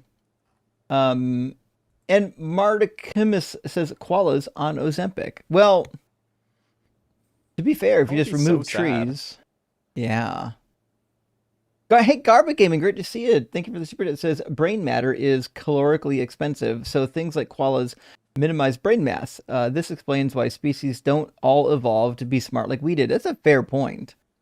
Like the way evolution works doesn't always prioritize what we might think is the best trait. It's whatever the trait that allows them to survive. Mr. Lynch says, I contend you cannot be alive outside your body. I mean, that does seem to be the case. I don't think that you can be outside your body, period. Alive or dead. Well, it's not clear what the definition of life would even be if it's not referring to like some sort of biology. Right, yeah. And Joshua Everett, good to see you, says, Ian, can we get a decent definition for Gnostic and agnostic? I've seen 4 different wrong definitions for it shared in the chat. Gosh, my understanding of these terms is that you're saying that you are an agnostic is claiming that you are not taking the affirmative or the negative stance on an issue, that you do not take a stance on it, whereas Gnostic means that you are taking a stance on it, which is why I'm very confused. I'm confused especially by the designation agnostic theist, but I also think I'm like slightly confused. Like, I'm not sure if like what an agnostic atheist is saying is that they're claiming to not know one way or the other, but they're claiming that the default position, because they don't know, is that they like lack a belief. Yeah. Last super chat for now from our friend Gretchen. Good to see you, friend. Says, is peace possibly a vegetable? And I don't know. I've seen vegetables that could track better, so I'm not really sure if that's the case. That being said, we've got 2 guests in the guest box. I'm going to try to get Darius first, and then Beyond Mathematics after that. Welcome in, Darius. Are you at least 18, and do you believe in God? Yeah, I'm 25, and I don't believe in God. I'm an agnostic. Okay. Well, Why'd I mean, you join then? Yeah, we're trying to debate people who do believe in God. No, I feel I've got a reasonably good argument, because you mentioned before that you didn't feel that the beliefs of the person was relevant. I feel I've got a reasonably good abductive argument that I could present. And I was wondering what you guys would make of that argument. So I'm going to try and steelman it to the best of my ability, though I don't accept it personally. Well, typically we don't do devil's advocate. I mean, unless Ian really wants to take the argument, I'm not all that interested in doing devil's advocate. Do we have anybody else? I'm also curious. Beyond Mathematics. It's less a devil's advocate. It's less a devil's advocate. So I do think that the argument goes through. I just don't think it gets where it gets me to the point of theism. What I don't understand is. Oh yeah, no, go ahead, Ian. Yeah, what conclusion does the argument have? The conclusion of the argument, sorry, I'll just quickly open my notebook, is... I'm sorry if there's any background interference, because my cat sat on my lap and she's very loud. That's okay. Okay. The conclusion is that, the formal conclusion is going to be the algorithmic simplicity of the universe's generative laws may count as evidence for an intelligent source of those laws. That's going to be the formal conclusion. But essentially, it intends to raise the probability of God. Well, that seems like it would serve as evidence for God. Yeah, that's right. But it doesn't convince you that God exists? No, that's right. Because I think there are some flaws in the argument myself, though I still think it's a strong argument, right? I have a nuanced picture about the argument. I'm fine taking this call. This sounds fine. Okay. So I heard the argument most recently rendered by a guy named Ethan Muse, who is a theist. And so he's probably going to do it more, more justice than I would. And so the argument is it's going to be like a Kolmogorov of complexity style argument that intends to use the Kolmogorov algorithmic system to input the laws of the universe and determine their complexity, and then it makes the comparative inference between the complexity of the laws of the universe being low and that we typically see amongst intelligent causes, and when we input, say, an art piece that a human's created, that also generates typically a low Kolmogorov complexity. I've got the formalization of the argument in exact premise format, because maybe that'd be better to do, but wherever you guys want to take it, that's totally okay. Sure, yeah, what are the premises? Okay, so premise 1 is going to be the Kolmogorov complexity of a system is the length of the shortest program that generates it on a universal Turing machine. If at any point there needs to be any breakdown of the terms, it's totally okay as well. Okay, so premise 1 is just the definition of Kolmogorov complexity, fine. Yeah, just including that as part of it. Premise 2 is going to be systems generated by short programs that produce large amounts of structured information, exhibit low Kolmogorov complexity relative to their output. For reference, I think this is one of the weaker premises, but anyway, let's go. Premise 3. Sorry, can you repeat that? So you said systems generated by short programs that produce large amounts of structured information, and then what? Exhibit low Kolmogorov complexity relative to their output. Oh, sorry, I don't understand. So you're saying that the systems exhibit low Kolmogorov complexity relative to their output? Yeah, like the algorithm to produce the output is very short relative to the output. Well, that's what it just means. I mean, like, if the algorithm is short, that's just what it means to have a low Kolmogorov complexity. So yeah. So systems generated by short programs that produce large amounts of structured information. So like you can imagine a program that just produces 0, 1, 0, 1 ad infinitum. That'd be a lot of structured information. And then you're saying that which thing exhibits low Kolmogorov complexity? Is it the output or is it the program itself? So like it's just going to be, so premise 2 is like the premise that like carries the intuition, I guess, in this case. So the expanded version is just going to be like when a system can be generated by a short algorithmic description that produces a large and highly structured output, like the system is going to have low Kolmogorov complexity relative to its generated information, I guess. So it's going to be like, what do you mean? Wait. So the system is the generated information, is it not? No, it's not. Like the system is the variable that's going to be inputted into like the universal Turing machine, I guess, in this case. Wait a minute. So you're saying that, so you have some program, some short program, you feed it some piece of data or something like this, and then out from that Turing machine comes out a large structured set of information? Yeah, and that would have like a low Kolmogorov complexity relative to its generated information. Relative to its what? Generated information that was generated by the machine. So you're saying that the input would have a lower Kolmogorov complexity than the output? Yeah. Basically, yeah. That's the best way to put it, actually. I wish I'd said it that way. I think that's strictly false. Because if the output is generated by a short program, then the output has a low Kolmogorov complexity, kind of by definition. Yeah, so the output is algorithmically compressible, I guess is what it's trying to say, because a short program produces a much larger output. Yeah, that's just what it means to have low Kolmogorov complexity. But that's just what it means to have a low Kolmogorov complexity. So I'm asking, what's the comparison that's being made here? The output has, or the input has lower Kolmogorov complexity than the output, or the output has lower Kolmogorov complexity than the input, or the program, like what's being compared here? Sorry, it's just opening. So I think I've written down about this because I have this exact objection. So I'm just trying to find it. Okay, yeah. So in the length of the generative program, it's like the shortest description, and then the size or complexity of the output produced by that program. So in other words, it compares like the size of a program versus the size and structure of the output.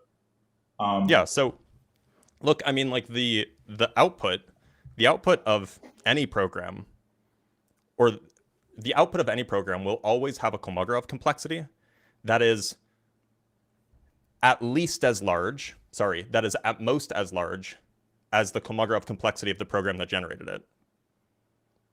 That's true by definition of Kolmogorov complexity. So I guess this is a building premise that then later helps make the abductive inference. But I don't know what you're comparing here. So are you comparing the Kolmogorov complexity of the program to the Kolmogorov complexity of the output?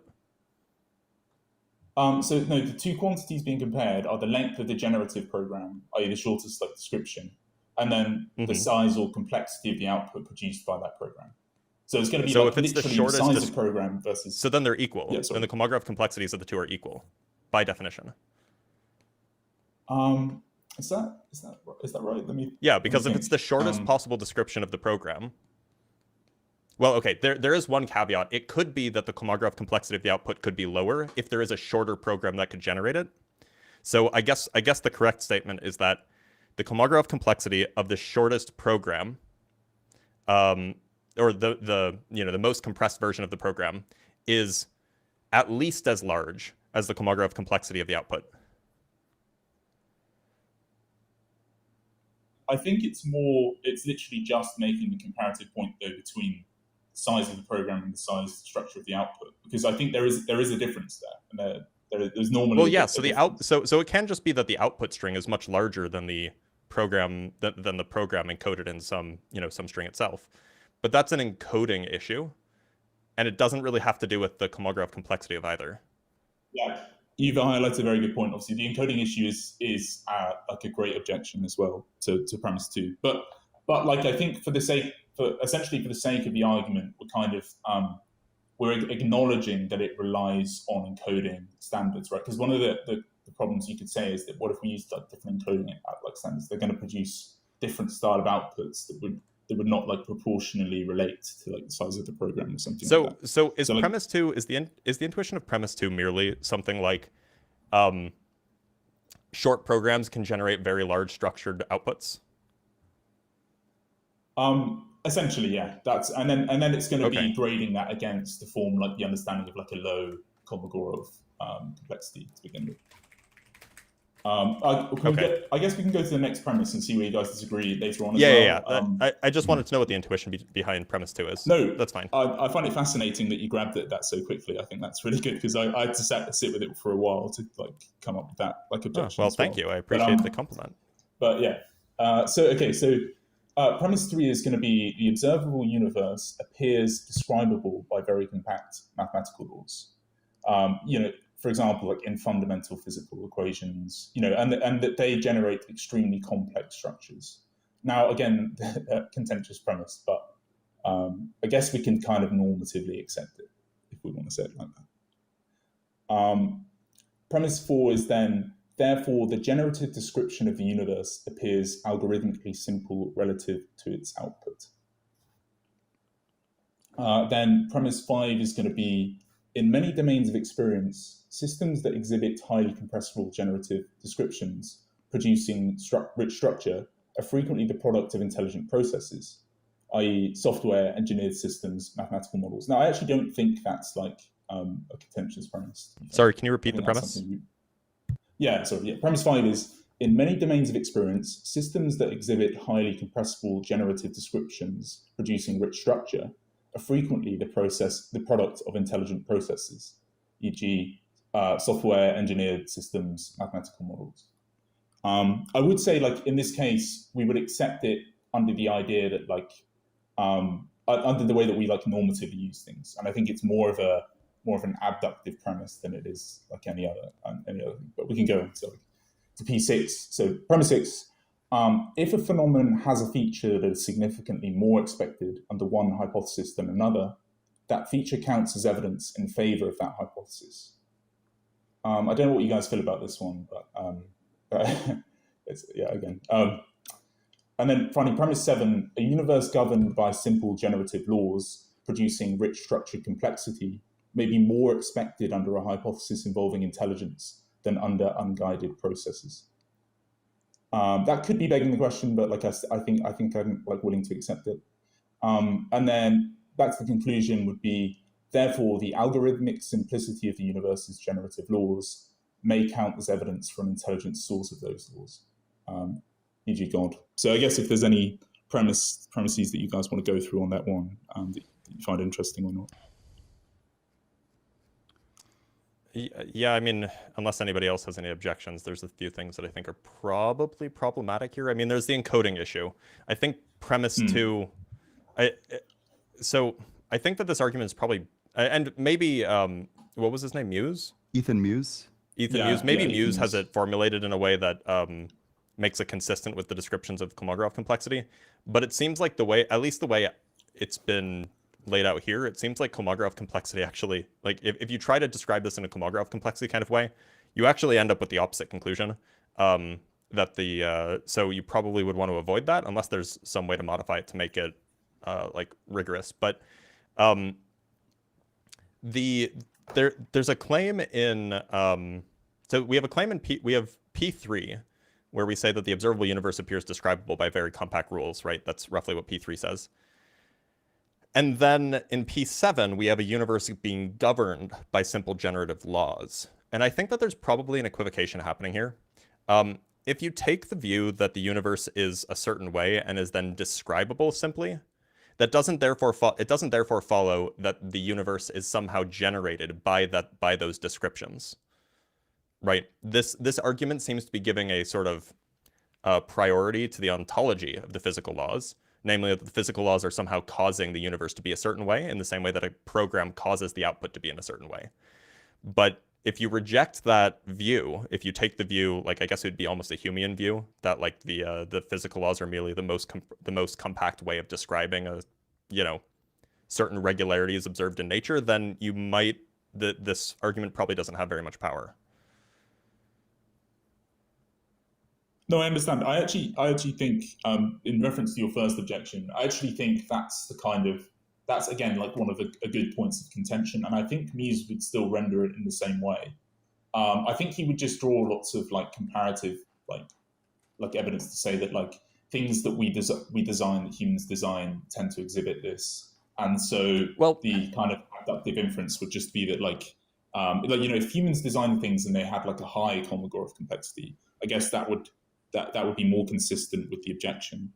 Well, I mean, the point is merely the Kolmogorov complexity of a program that generates an output is strictly greater than the Kolmogorov complexity of the output, or it's I shouldn't say strictly greater. It is at least as great as the Kolmogorov complexity of the output, right? Because the way that you describe the Kolmogorov complexity of an output is you ask what is the shortest program that can generate it.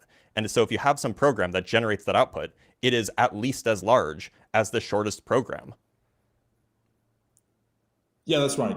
Yeah. So the argument just kind of goes backwards if you try to use some sort of Kolmogorov complexity. What you're saying, because obviously we might say that like under naturalism, we might say that we would expect low Kolmogorov like complexity with very simple laws existing. But like, and the argument's just going to be like, if I posit theism, and then we see low Kolmogorov complexity with the laws, like you're going to be introducing additional entities and properties. And so you could make like a OPI style objection to that premise and say, well, actually the theist idea is way less parsimonious because you're like introducing additional entities in order to achieve the Kolmogorov complexity. And I would just say that the key part of the inference is that like we see when we look around, I guess it's going to be kind of abductive in the sense like when we look around and we observe objects in nature, we see a high level of Kolmogorov complexity. But then when we see like when we encode the values and push them through, and then but then when we see like things that humans have made, we see low Kolmogorov complexity.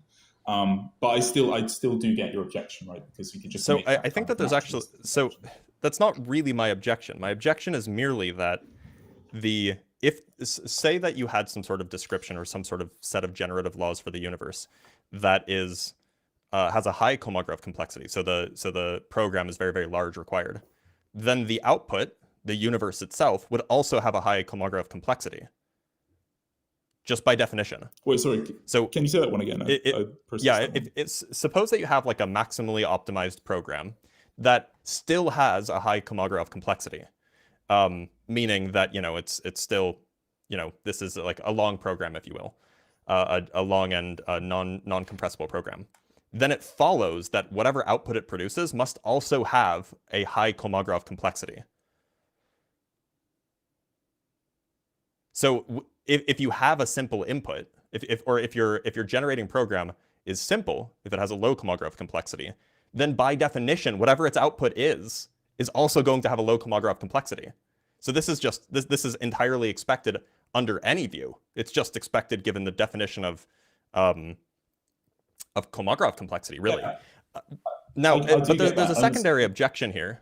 There's a secondary objection here, which is the claim that like and I guess this is kind of built into some sort of conjunction of premise 3 and premise 4, namely that like somehow the universe is very, very big and like complex, but it's compressible.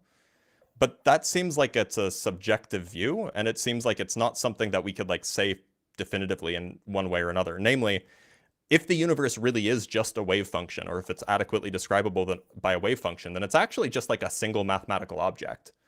And, you know, that's not a particularly large thing that's easily compressible. That's just a thing. It's a single object, right?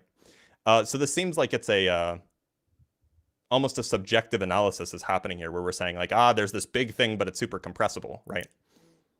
Yeah, like it's yeah, hard no, to it say is. that And the universe is a big thing. I guess I'd say, so I'll address your initial point in a second, but I just say I guess a strength of the argument is essentially that it's trying to be abductive rather than deductive. So it's not trying to like establish a firm conclusion. It's just trying to bring like evidence like in favor of God. And so to address your point one, I think so. Obviously, the principle you were kind of invoking there was like algorithmic information theory. You know, if a program P outputs a string X, then the complexity of X is going to be bounded by the size of the program. That's absolutely correct. Yeah. But like the claim is slightly wrong, I would say, because like if you have a large program, you know, the claim I understood you trying to be making was that like if you have a large program, the output must have high Kolmogorov complexity, but that doesn't necessarily follow, because like a large program can to be produce very clear, I was simple saying if you have a outputs, so- large but optimized program.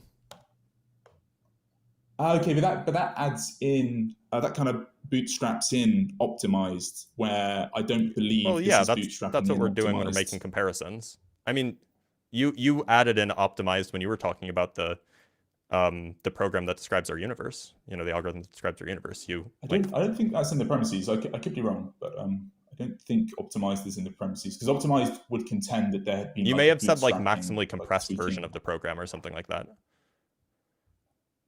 I don't think that necessarily entails optimized though. So then, how do you make the maximally claim that compressed.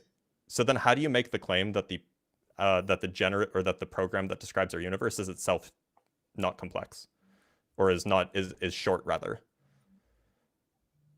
Well, it's just going to be that seems to be the case, right? Like it's not, the claim is just only that because we've compressed it. Only because we've compressed it, right? Right, but like the whole business of information physics is doing compressions. It's compressing experimental data into, right? Like that's the whole business.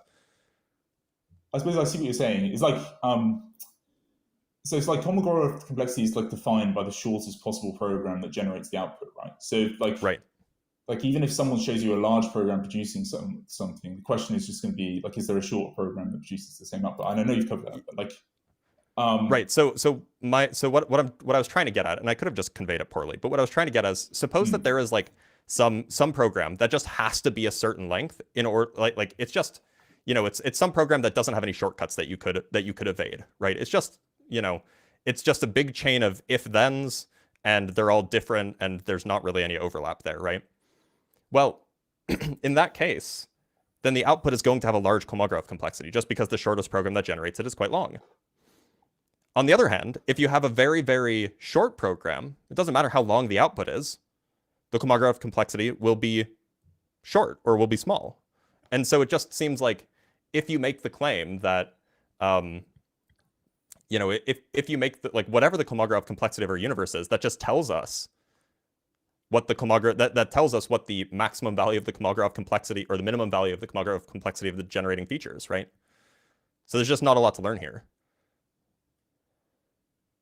Yeah, no, that's fair. And I'd have to do some more research to answer some of your algorithmic objections there, because, and again, like I think Muse maybe would have rendered it better, but I appreciate all of your observations. Drop off now. If yeah, I hope some of you guys found that interesting. I know that's quite a long kind of argument. I think it's interesting that it at least for me, like if I'm being like as honest as I can be epistemically, I think that it does act as a kind of fairly cogent claim. But I think that obviously there's a lot of arguments. Sorry, I think there's a lot of questions to be asked about, like especially the encoding problem. That's like the main. I've underlined here like 5 times because I think it's something that I need to look into more if I wanted to do my best to make the argument. But yeah, I appreciate it, guys. Sure thing. Thanks Dr. for coming Blitz, up. can you thanks for being explain here. to me, like I'm a zygote, what the encoding problem is? So the encoding problem is basically this. So for Kolmogorov complexity, what you have to do is you have to fix an encoding. So like, maybe you use binary and then you use some sort of ASCII encoding with JavaScript or Java and then a compiler. Sure. And so then you can ask, what is the shortest Java program I can use to generate XYZ output. Sure. But if you change your language, right? If you change your, for example, your programming language, you could have a single character refer to like if you input an electron, then output the whole universe. Well, now your Kolmogorov complexity is very, very small because it only takes a single character. And similarly, you can ask like, how do we interpret what the output means? That's also that's the same thing as the encoding problem. So it's basically how do you determining the Kolmogorov complexity of a thing depends on both how you're encoding the program and how you're interpreting the output. I see. Well, And I so- mean, yeah. So what you can do is you can compare Kolmogorov complexity for a fixed encoding, but that'll tell you something, and maybe you'll use some intuitive encoding or something like this. But what you can't do is you can't really say that the Kolmogorov complexity of some output is necessarily some number. It's necessarily big or it's necessarily small because that depends on the encoding. I see, sure. So you would need like some sort of, so it's gonna depend on like specifically the way that the. It just depends on how the program is articulated. So like, think of it this way: if I imagine that the universe actually is just a vector in a Hilbert space, right? Yeah. If that's the case, then you can describe it as, you could just say that you could have your output be 0 if it's the 0 vector in the Hilbert space, or you could have it be 1 if it's this universe's vector in the Hilbert space, and then sure. your program that generates this universe is just print 1, right? I see. Or Sure. alternatively, you could describe our universe as the sum of the sum of all the positions of particles and velocities and all of this stuff. And now your program has to output something that's extremely complicated if you want to, if you're encoding all of those in terms of floats. Because now you have to have some really long program that describe, and so it just depends on how you're interpreting the outputs, what you're interpreting them to mean, and it also depends on what language and what language you're using to encode the inputs. So That makes sense. That's another thing is like, okay, so he's using this describing a high level programming language, or Technically you want to use a Turing machine, but so you could use a universal Turing machine, and then it's just a matter of encoding the inputs and outputs rather than the program. But that's a choice. Well, what I'm saying is, like, the coding that he's referring to, I don't know what Turing machine does, but the coding he was referring to seemed to be abstracted coding, like in an actual modern language, which means there's a lot of shit that happens underneath of there for like the actual assembly for that to take place that wouldn't be considered small or compact. I don't know if that's being part of this equation. Like, you've got to have multiple layers of abstraction before you can get to a compact coding language. I mean, so Kolmogorov complexity is usually defined in terms of some predetermined language. And then you just don't worry about the compiler. You just say like, look, you pick some language, and then you can define it. There's a secondary issue, by the way, that Kolmogorov complexity is an uncomputable quantity. Okay. Like for a given string, you can show that it's uncomputable. For like an arbitrary string. So like, it's not clear how you would even it's not clear how you would be able to say that this is higher than that if you have two arbitrary strings. Maybe that's not the case. You could probably still make comparisons, but yeah, I'm not sure Kolmogorov complexity is the right way to approach this. Maybe Muse did it more formally, and so then, maybe that's correct, but. Well, friends, we got time for one more guest, and then we'll read what's left of our super chats. We might go a pinch over. I can't stay terribly late, but I'll try to stay as late as possible. We're going to bring in someone who I think perhaps went and did some homework and came back to present his work. So let's bring in Christ is Lord, and we'll get things going here. How you doing? You guys can hear me? Yeah, nice shades, bro. That is the case. Appreciate it. Yeah. Bro, how are you guys doing today? Good? Oh, we're doing well. Okay. All right, let's take a look here. So, I have some objections to Gworth. Mm-hmm. And Nice. I think I have some reductios I can give you guys. Sure. Okay. So, if we take agency to be the difference of whether there's a baseline amount of agency to act upon a moral realist framework, that would necessarily deny toddlers from having freedom to do whatever they want. So you can treat a baby however they want because they don't have these baseline freedoms to do whatever they want because they're limited. And you would also have to make the claim that gravity as a force is evil because it frustrates the goal to jump to the moon. So it restricts the freedom to do these things. So you would have to say that gravity is an evil force. Let's go like one bad argument at a time. So the first thing to know about Go Earth is that it's making a claim about like a sort of moral system that can be splashed in as necessary, but not sufficient for a complete ethics. So you can say that everybody who has agency has these rights, but you don't necessarily need to deny that non-agents could also have some sort of right or like certain demands to be treated in a certain way. So for example, in virtue of valuing freedom and well-being, you could also value the necessary preconditions to have agency in the first place in virtue of being an agent, which means that you actually would value babies because they have one of the necessary preconditions, namely life, a future like ours, capacities. Also, to be clear, babies are agents, so. So you would. Oh, don't tell me that his Wi-Fi died. Oop. Yeah, he's got 3 red bars. Looks like his Wi-Fi is as good as his microphone cable from last stream. Ah, you're back. Oh, no, he's gone.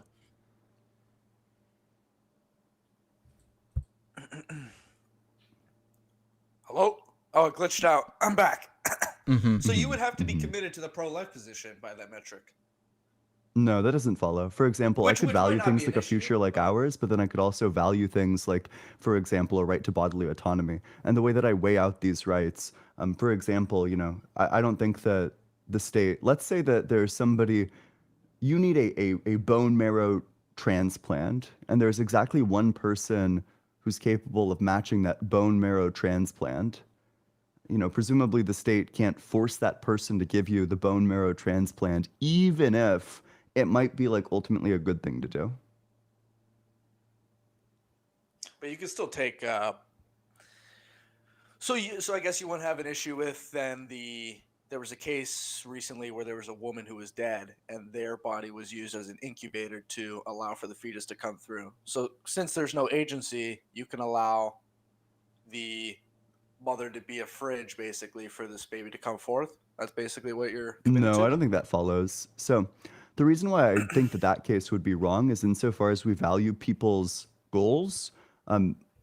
Within ourselves, we value our own goals even after we're dead. There's specific desires that we have to not be treated in a certain way. We make not being treated in a certain way our end, even after death, which means that in order for us to claim that we have a right for that to be respected, we would likewise need to respect other people's rights to have their end of life goals respected as well, to not have their bodies like defiled. They didn't specify. Okay, well, presumably this person didn't want that to happen to their body because that's like an abnormal goal. So the inductive case would be that this person didn't want that thing. But for example, like if somebody does want the baby to continue to be brought forward even after they're brain dead, then that's fine. But they don't have agency. That's what I'm saying. So you're saying that the agency of a dead person is over a live person. So that's just stupid. I don't think I said that. Yeah, it probably would be stupid. But you know, that's what I was said. That's what follows. Though. Oh, it doesn't. You know, you failed to demonstrate that, unfortunately. And you said gravity is an evil agent. Yeah, I'd pivot away from that one too. Yeah. Freedom to jump to the moon. Yeah, gravity isn't evil because evil is a property that we ascribe to specifically agents. Like rational reflective agents can be evil because they can be failing to meet their moral obligations.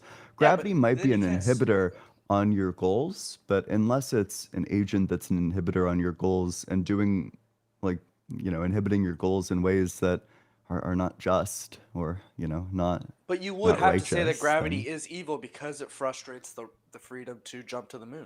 Nope. Gravity's not sentient. Yeah, not everything that frustrates goals is evil.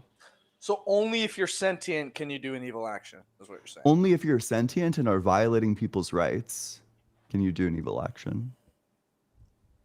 Intentionally so. So hurricanes and tornadoes, they're not really a tragedy. It's just pitiless. Well, no, you can call that. They can be a tragedy without being evil. Yeah. But you're a Platonist. You believe in a objective transcendental reality. Mm-hmm. So, which would also imply a deistic form of Okay, yeah, theism. we're pivoting completely all the way off of Goworth. No, this is still on Goworth. Yeah, sure. Talk to me about Platonism. So yeah, I did want to bring this back up from the other day, and Platonism. I mean, I'm just okay. Can you explain to me how Platonism is tenable without a deistic? At least, like, you don't even need to believe in Jesus necessarily, but like at least like, Thomas Jefferson, like, or a deistic. What the fuck does Jesus have to do with rationalism of the Platonism? universe, you know what I mean? I'm not sure what the But problem would how even does be. that work without deism? Because you need, if transcendental categories are found in the mind and you can I don't grant that. interact with, that is what Platonism is, though. So you're not even a Platonist. No. Platonists believed in God. Sorry, unfortunately, no. Also, you're wrong did. about that too. He believed in a demiurge. He believed in something. So the belief in God is differentiated from the belief in the demiurge based on creation ex nihilo. Plato didn't believe in creation ex nihilo. Mm-mm. He believed that there's like a demiurge who took the world of forms and started like making them into the world that we have. In fact, I've only read a little bit of Plato, and so from what you I've have- read, he does not believe in creation ex nihilo. In fact, he talks about the eternal nature of the universe in a number of places. I think it's in the Timaeus. Yeah. But regardless, I mean, even if Plato believed in a god or some sort of supernatural thing, Dr. it doesn't Blitz, we follow can't that hear you, so I don't know Platonists. what you're yapping about. Everybody I mean, heard him but you. It just can't doesn't hear follow anything from that. him. Okay, well, I'll talk louder. It just doesn't follow that just because Yeah, I can't hear the him. guy I can only who hear you two. created Platonism believed one thing, that all Platonists must believe that thing. I can't hear him. Your earbuds Okay. don't work I can then. only hear deconstruction and allegedly Ian. I can only Oh, hear that's those weird two. because everybody else can hear Blitz. I'll go to the YouTube page and see what he's saying. Well, it's already too late. If you want, you can like refresh your page. Well, of course you're gonna get brought right back up. All right. Well, he could just unmute himself so I can hear him. I'm not muted. He's not muted. Are both Just of your refresh your page. earbuds actually plugged in? I don't know No, how we it's can just hear this. Ian though. I'm using I think this guy actually. Yeah, got you're right. fucking. I like clapped this guy's ears together. He's like discombobulated. Mm-hmm. I'd pretend I didn't hear Blitz as well when he was correcting me. Bro, that's like the goated strategy. Every time Dr. Blitz starts talking, you know you're fucked. So you have to say, I can't hear him. Can't hear him. Sorry. Can't hear him. I can't hear him. Is he talking? I can't hear him. Can't hear him. Can't hear him. To be fair, didn't we do that to somebody at some point? Fuck, I think we did. Just as a troll. Can you hear me now? All right, he's back. Let's try it again. Oh, wrong scene. There we go. Now we're back. Can you hear me now? Nice page you guys got set up, though. Thanks. Can you hear me? Go ahead. So you can't. Okay. So all I was saying is just because the guy who invented Platonism believed something, it doesn't follow that to be a Platonist is to believe everything that guy believed. Yeah. Especially because what Platonism means specifically in like the modern analytic context, Platonism literally just means that you believe that abstract objects exist in a way that's like mind independent. So truth, beauty, and math, no. like you would say that? I think math What are these transcendental probably categories? true. But no, I don't think beauty is transcendent. Still contradicted by evolution. Charles Darwin's notion of evolution, though. So you can't even say that eternal forms exist because, I mean, human. Even the term human isn't. Did even you a just say universal that category. Platonism is wrong because Charles Darwin didn't believe in Platonism? Is that what you're trying to say? No, I'm saying Charles Darwinian evolution. If you believe in evolution, which there is a lot of evidence for evolution, it contradicts Platonism and the universal forms. How?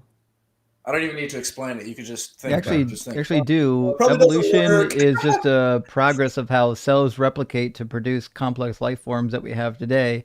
It didn't say anything about like That's a B metaphysical level's understanding, realities. but yeah, that's a No. B level's understanding. Oh, give us But, the A level. This guy. The A level would be there's no actual. It's just random mutations, and there's no real like cetaceans isn't even a real category. It's just something humans made up, and That's A level. I mean, random mutations is A level evolution. well, you need to not interrupt. Don't interrupt me. Yeah. Still waiting. Yeah. Give it to us, Yeah, Professor. Justin. So universal categories, there's no such thing as a universal human or universal apple because evolution is constantly changing. So right now, like we're different from the humans like 10,000 years ago. We're no longer really humans in the same sense. Like we should come up with like a new category because we're taller, better looking. Well, some of us are. You know, stronger. Transhuman. I mean, think about this. Transhumanism is also going to result in a new category of people too. So it does contradict Platonism. Do you kind of understand that? I see what your confusion is. I'm not a Platonist about like There's I don't no think that there's confusion. like a human form. I think that there's mathematical objects. Those are the categories that I believe in that I'm a Platonist about. I'm a Platonist about mathematical objects. I'm afraid that's not Platonism. That's just I'm afraid that Ianism. is Platonism. You can look up mathematical Ianism. Platonism. Okay, I'll take a look here. Yeah. Give us the A level. Oh man, you guys are jokers, eh? Yeah. I mean, it's been a funny day. While you're looking, I want you to think about the 1.46 billion lizards that were burned alive in 2019 to 2020 in the Australian bushfires. Indeed. Yeah, that's not good. I Agreed. Yeah. Well, I mean, you couldn't say it is because you have no objective standard, but I do. Except for so the ones that I do. do think it is Wait, bad. You can I guys ask you a think it's? question? I'm just Ian just gave you subjectively- his objective standard. Maybe I could ask you a question. Do Well, you you think, didn't, but Do you think that getting rid, or do you think like stopping those fires is the objectively good thing to do? I would say so, yeah, because God loves His creation, right? Yeah. So then God didn't Genesis, do he the says, "It is objectively good good. It thing. is good." Sure. Then God's not all good because He didn't do the objectively good thing, as you just conceded. I'm not going to listen to a human's Yeah. flawed interpretation of God's ultimate decree from what comes to pass. Because If you're it's just a human, objectively you good, have a isn't small God brain. obligated to do the objectively good thing and only the objectively Well, you good don't thing? even know what all good is. Like Well, we're we just all asking- disagree on what all good is. Well, We but gotta tell go us, to the ultimate tell us your arbiter A level of who the definition of ultimate what it good means to be is. all good. Okay, is this just a joke or? Sorry, no, somebody sent a really funny super chat. Does God always Oh, do the man. objectively good thing? Yes, God is all good. God is the good. That didn't. Sure. So The God always good. does the objectively good thing. The objectively good thing would have been to not let the wildfires form. So God prevented the wildfires from forming. Well, God has His reasons. For example, He could have been punishing humans. He could have been punishing those animals for doing lizards. some. The animals Yep. needed punished? Yeah. They were doing a bit of sin. Well, God you know, punishes koalas- animals. You see in Isaiah. koalas shit into their babies' mouths. You know, they deserve to burn. Fucking koalas. Well, think about this. God They're always is getting working drunk. They have everything chlamydia. to His sovereign plan, right? So even if those animals go extinct on this planet, you can see them in the afterlife. So God is working everything for good, and God is going to judge humanity and all the evil that's done in it. For you, I mean, someone like James, what's his name? Damn. You know that forget Netflix the documentary? Example? That's brutal. You should be spending more time memorizing examples like Dr. Blitz does. You know, he's been regurgitating Well, I don't all have a these script like you wildfire guys. facts all day. Yeah, you need to get a script. If you got a script, I bet the debates would go better for you. Wait, so you Okay, were I looking don't at see how this mathematical is a defeater Platonism, for right? God. So you were looking at mathematical Platonism? Did you end Yeah. up finding anything? Oh yeah. Let's take a look here. Yeah. So basically, it says the philosophy that mathematical objects. Okay. Yeah. I mean, you don't have any evidence for it being eternally there. Like I mean, the beginning of the universe shows. You know, God created things ex nihilo, so it just follows from that there's no abstract mathematical principles If without you God, right? don't believe that God created things ex nihilo, then it's not a problem, and none of us do, and neither did Plato. Plato did believe in a supernatural entity. So Oh God, back on. you guys this are trying to one. obfuscate. You guys He are trying did to not obfuscate believe from in that. creation ex nihilo, which is what you just said. Okay, but Nor most do any of Christians. us. Bro, did you stay out like too It's late still- partying it's last still- night? Like, is your brain fried from drinking while you're wearing glasses today? What's you're not tracking today. You can do better than this. Yeah, okay. I'll admit I was out late last night, but I'm not. I figured as much. That's why you're wearing glasses. Take the glasses off. Let me see how red your eyes are. Wait, sorry. I'm calling your mom. Let's make this like a fair. Give me just a second. I'm gonna make this fair. So look, Okay, Christ can is we Lord. just talk about the Bible at this point? I'll just defend. I mean, if Let's you want just to do defend the Bible, I just a word of Christ is Lord. Can I ask how old you are, if you don't mind? I'm 20. Oh, I hope you weren't drinking, unless you live outside of the United States. Otherwise, I'm I'm gonna in have to call the Canada. cops on you. Oh, okay. Okay. Their Okay, drinking bro. age is 18, Okay, right? bro. 19. Their I thought. drinking age is 18. I could be Yeah, wrong. the United States isn't the only country on the planet. I hope you know that. No, I know, but Canadian accents are often hard to distinguish from American accents, so it was a reasonable assumption, considering there's almost 10 times as many Americans as there are Canadians. But anyway, look, so the contention is merely that if you don't believe in God, it is entirely like there's not really an inbuilt contradiction to mathematical Platonism, right? If you are a mathematical Platonist that's also an atheist, then there's no issue with, well, there was nothing and then there is something. Like mathematical Platonists aren't going to hold to that view. Well, to be honest with you, when I was coming back here and researching the stuff I need to come for the other day, I was trying to steel man Ian's view, but Ian just shifted the goalpost and just changed his view. So I'm pretty sure Ian's been a mathematical Platonist for like a year. He never told me that. So he told me he was a Platonist, which I would assume means you accept if you're a Christian, you accept all the tenets of Christianity. If you're a Platonist, I guess it just means, I could take this thing here and call it There's no official tenets of Christianity. Bullshit. Well, if you look You'd up be Platonism, okay, if you look up Platonism on Trinity, believing in the Trinity, Trinity, the Wikipedia page. None of Platonism those is the are philosophy official of doctrines. the philosophy of Plato and philosophical systems closely derived from it, considered the opposite of nominalism and anti-realism. Specifically, it's taken to be Platonism has profound influence on Western thought. Platonism, or Platonic realism, affirms the real existence of forms or abstract objects. So that's all it is. It's just affirming the existence of abstract objects. What mechanism this is what I'm getting at. There's no abstract objects without God. There's just none. There's none. Why not? That's what you're gonna have to demonstrate. Yeah, what's the argument for that? Because it's all found in the mind. If it's found in the mind, there grant that. needs to be a first mind to I don't grant predicate that. the mind. The whole business of Platonism is against that abstract objects don't exist in the mind. That's the whole business. Where do they exist? Can I find it under a rock? Can I find in it the clouds? Platonic realm. Yeah. Dude, you have to give evidence for that. There's no Yeah, evidence. premise 1, if mathematical objects exist, then they exist necessarily. Premise 2, all possible mathematical objects possibly exist. Conclusion, therefore, necessarily all mathematical objects exist. There you go. Say it again. Yeah, premise 1, if mathematical objects exist, then they exist necessarily, as opposed to contingently. Premise 2, all possible mathematical objects possibly exist. Thus, the conclusion, all mathematical objects, necessarily all mathematical objects exist. So if we use modal logic, it only exists. It doesn't exist in the physical realm, which makes it less. So it defies the laws of physics, which means it's less likely. So it can only exist in the logical and the wait a minute. not even in the Hold on. metaphysical realm. Wait, hold on. Jesus rising from the dead defies the laws of physics. That's exactly what I was Creation gonna say. ex nihilo defies the laws of physics. Like, you don't want to use that as your standard. Imagine that as the reason to throw a view out is that it defies the laws of physics when you believe in a magic sky fairy. Well, doctors are resuscitating people every day. So what does it even mean to be dead? You guys have That to has nothing to substantiate do what with the that laws even of means. physics.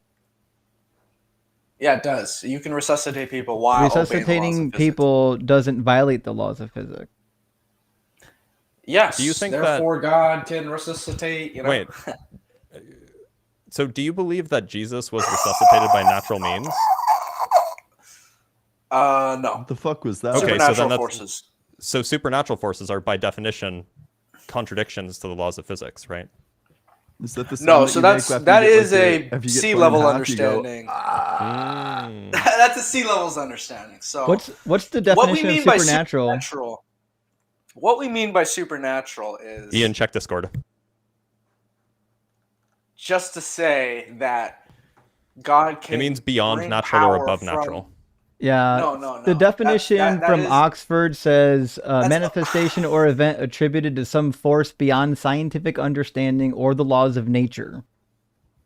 So it means it doesn't That is comport a definition. to. It does That is not a comport definition. to the laws of physics. Then. What do you mean by My supernatural definition, my definition is just to say that God has infinite power to act upon the physical realm, and he can manipulate these physical forces to enact his divine decree. Yeah, So he supernatural. can physically Defy the laws of enact. nature.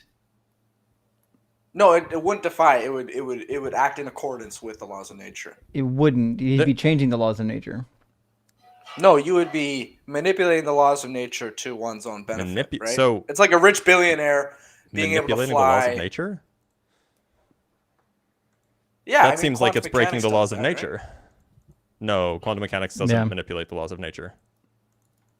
That's pretty crazy. Hey, let me ask you a question, Crisis Lord. I don't have a lot of time left before we have to close out this stream. Unfortunately, you came in late. We would love for you to come in like at least an hour before we have to end stream. But a question I have is, one of the reasons around this whole naturalistic argumentation that's confusing is like the book you believe in says that rock badgers chew cud and they don't. Can you figure that one out for us?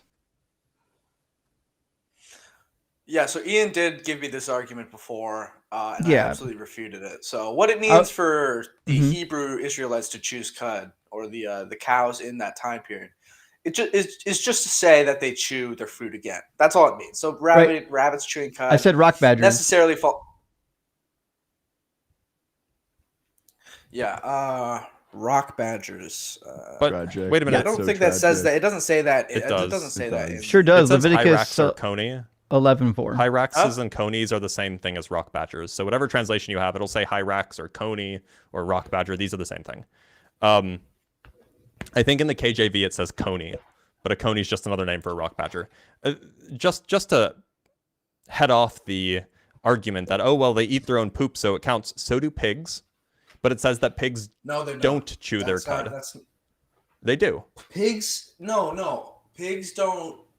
Like that's different. Like rabbits chew their food. Like No one again, said to rabbits. digest it again. Nobody said rabbits. But he No, wishes but that he rabbits.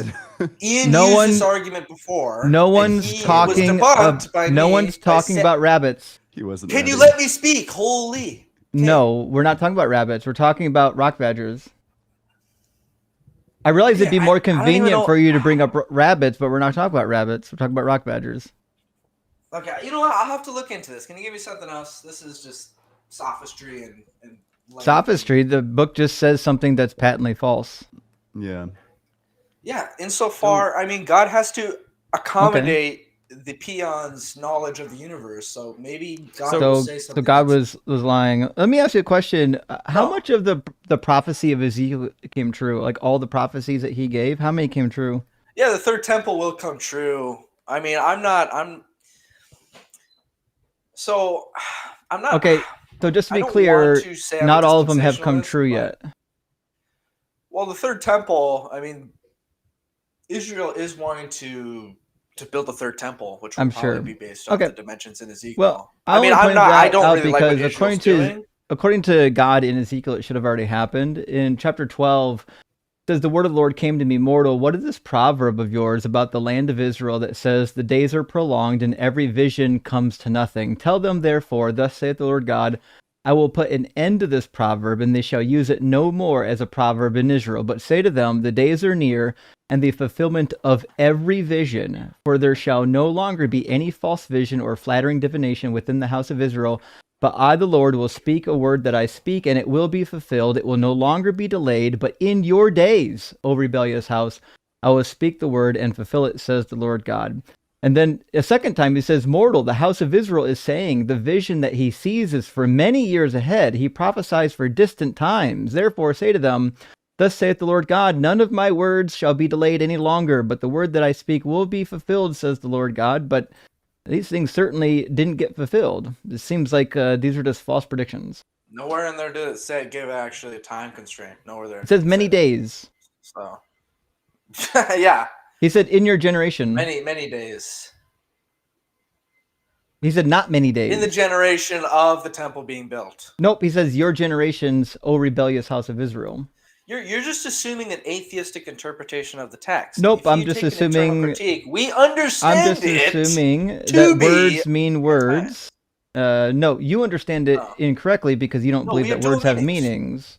Oh, now Well, I it's do, dual meaning. but- Oh, so the first meaning No, is internal in cri- the it's an immediate internal critique. future, and then the dual meaning is far away, which is the opposite of what it actually says.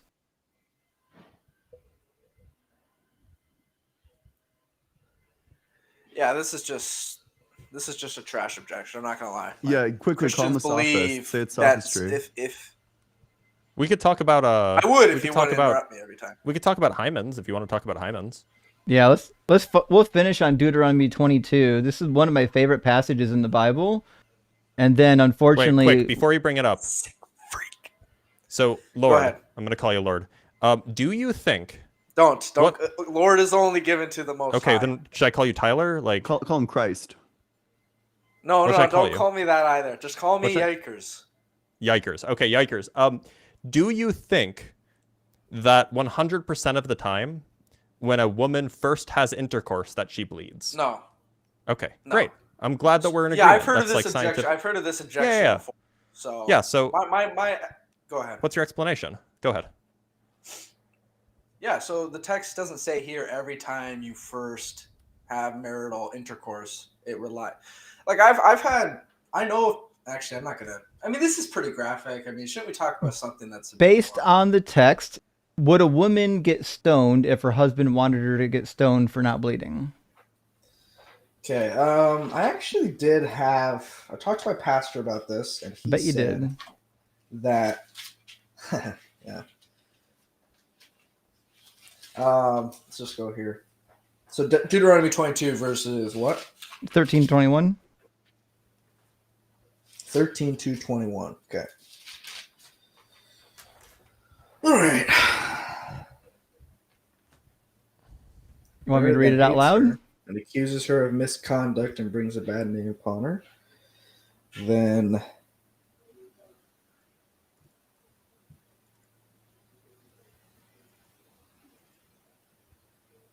yeah. Hold on a sec.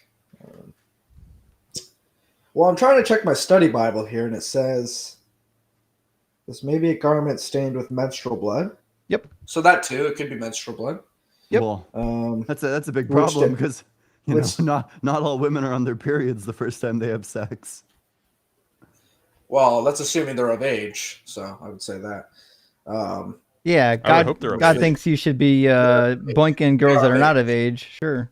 So now you're just gish galloping onto something else. No, that was what you I still said. want to hear the resolution of the objection. I want to hear like how you make sense of the fact that God allows people to be stoned to death for not bleeding on their wedding day, even if they are a virgin. Given there's a precondition, so there's a prerequisite for the stoning to occur. First Which of all, a is? lot of the stonings. Wow, interrupts right as I'm about to answer. Okay. Yeah, so the precondition would be. Okay. You just did it again. So, and the father of the young woman shall say to the elders, yeah, blah blah blah. I did not find in your daughter. I mean, there needs to be testimony from the father, and there needs to be evidence. So it's not only the blood from the cloth, but it's also the testimony of the father as well. So Show me where it says testimony. there. The testimony of the father. So it says, go to the father for the elders. But it's still ultimately up to the elders. Like the elders Yes, it is. have to. What do It the is up elders to do? the How do they elders. evaluate it? The father of the daughter. It's the testimony. It's a conjunct, right? It's a There's no conjunct between- testimony here. There's a conjunct of the hymen. What do you think and of conjunct the means? father, which means them together. They're both. There's a conjunct of the evidence, so you need both of those for it to be. The evidence actualized. is the bloody sheet. It says the father of the young woman and her mother shall then submit the evidence of the young woman's virginity to the elders at the city gate.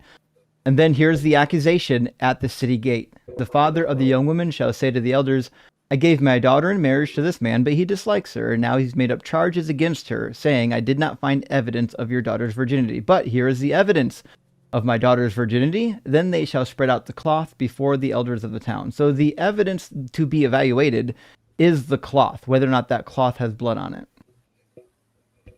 Yeah, so why the heck? So in this case, why would the father have the cloth? That doesn't make any sense. No, it does make so sense. There's obviously some. There's Because obviously something we going on. have no, there's not something going on. This is how the ancient practices work. So the weddings were done publicly, and the bride and the groom They would wouldn't have go sex in in public. Yes, they would. They would. They're described in detail in the ancient literature. I'm more than They happy to wouldn't show it have to sex you. in public in front of everybody. Okay, Just that, listen for 5 fucking seconds and you'll hear the answer.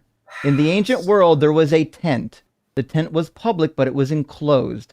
The groomsmen were in charge of placing the sheet inside of the tent and making sure nobody fucked with it. The bride and groom would go in during the wedding and consummate the marriage during the wedding in private in the tent. They would leave the tent. The groomsmen were in charge of collecting the sheet and giving it to the parents as evidence. That's how the practice is done. That's how it's described in all the ancient literature. If you spent 5 minutes reading literature rather than just being a buffoon, you would know this.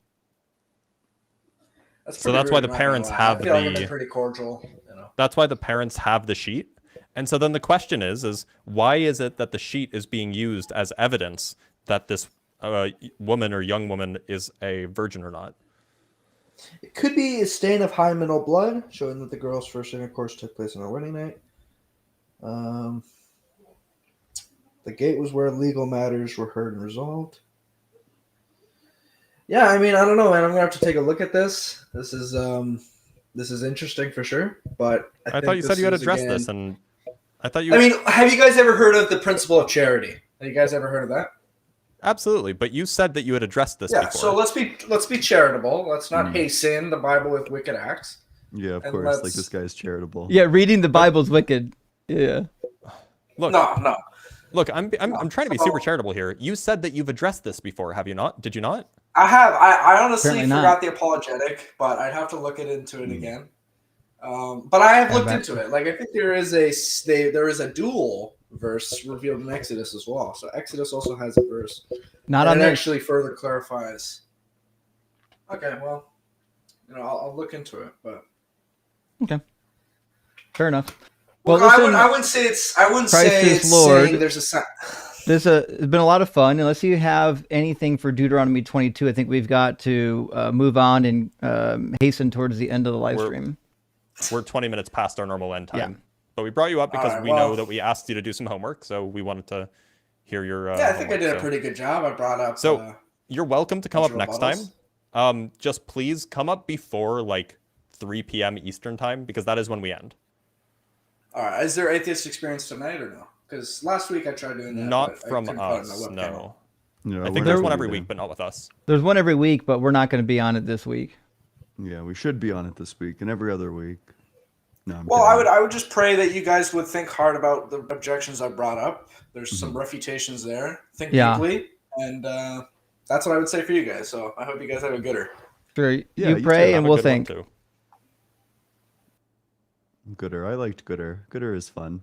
It's very It's a fun one. Canadian.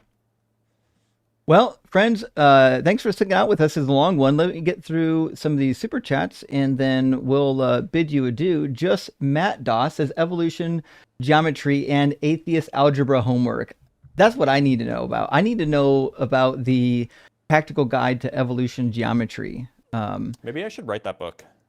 Make sure Evolution, it's Geometry, and applied. Atheist algebra homework. Yeah, 100%. Karen 8, thank you for the super chat. Says Mark is frantically flipping pages in his Theist Arguments for Dummies book, dated to 1995, confused that none of his discussions show up in the index. I'm actually shocked that some modern apologists still use these arguments too, like William Lane Craig. It's baffling that somebody of his education level still is using these arguments. Didn't you know that the banana fits perfectly in the hand? Of course. And it's non-slip even. You just pop the top. Tim, thank you for the super chat. Says Tyrannosaurus discovered clutching Bible. Neither side happy about this new information. Oh, It's really funny. that's a news clip I'd be interested in. And Ellie, thank you for the super chat, friend. Says, Mr. Dr. Blitz, sir, you don't deserve these callers. It's Not Mr. at all. Dr. Physics Blitz to you. Mr. Dr. Physics Professor Blitz. We've That's got what some. they call me. We're gonna need to make this name proper. Empiricist says, did God prohibit audio quality recently? That must have been the case, because these callers, holy shit, it's been outlawed. And G3 Rain says, Mr. Dr. Physics Man. Oh, that's good. Actually, that's good. And User, thank you for the $10 super chat, says, question for Justin. The verse that has the victims marry their assaulter, that's Deuteronomy 22, 27, and 28, is it grape? Yes, it appears to be grape. Some who use the KJV said it says otherwise, and they say in the Hebrew it doesn't use the word. Can you elaborate? Well, there's no word in Hebrew for rape. There's about a dozen different ways you can describe rape in the Hebrew. Sometimes it uses the word chazak, which means to grow strong or overpower. Sometimes it'll use a description from the root word ani or ana, which means to like diminish or to bring low. Or sometimes it'll use tafaz in this case, which means to physically seize something.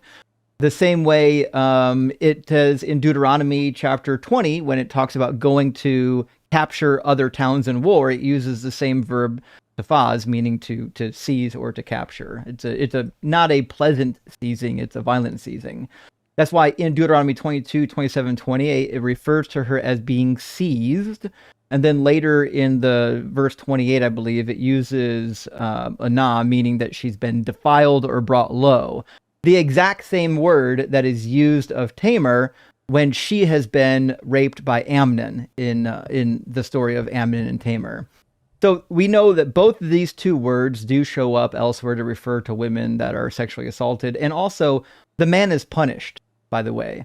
So the man wouldn't be punished with having to marry her the rest of her life if he didn't do something improper. There are other instances. If you just have premarital sex with a woman, it's not something that is punishable with not being able to get divorced. It just means you actually have to consummate the divorce, similar to what Ruth and Boaz did. Ruth propositioned Boaz on the threshing floor. That's what the idiom means, to lay by his feet and put your blanket over me. The corner of your blanket is a dual metaphor in this instance. So the reality is, if this was a punishable offense, then Boaz would have been punished to never divorce Ruth.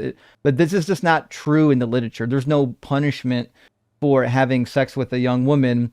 It's just expected that you're going to marry her and pay the bride price. But that's in Deuteronomy, you have an actual punishment.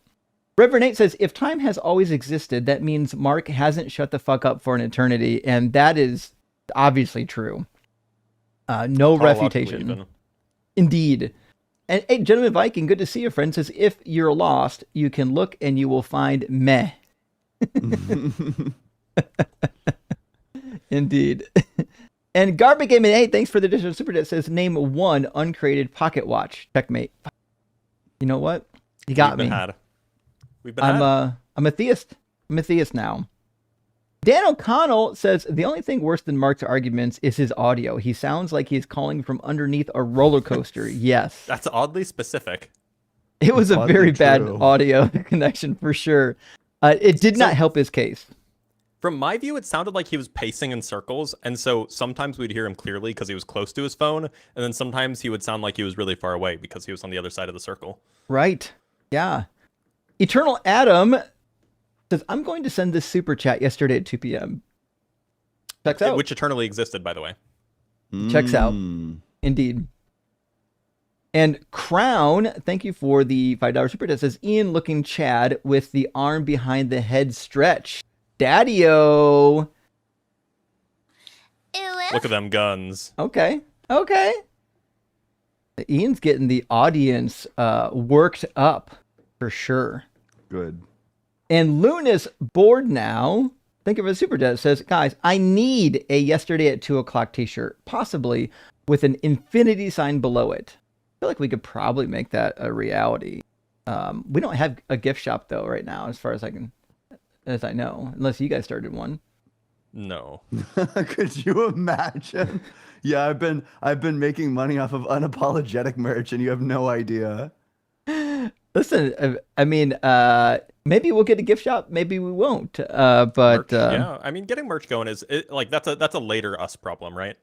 Right. Yeah. Once we're huge and famous, maybe we'll be able to get that rocking. I mean, didn't you know Ian was on that one show, Jubilee thing, and made fun of Peterson. That was Ian's maybe my famous. favorite episode of Jubilee ever. It was it was good. Yeah, I can't believe that it was exactly as career ruining as I remembered in studio for Peterson. Like in studio, I was like, "Fuck! I wonder how Peterson is gonna edit this and like salvage this." And then when it came out, I'm like, "Well, it looks like he didn't. Looks He like is it's not exactly recovered. as bad as I thought it was going to be." Yeah. Constantine says Space Raptor Butt Invasion is a published trilogy. I didn't realize that.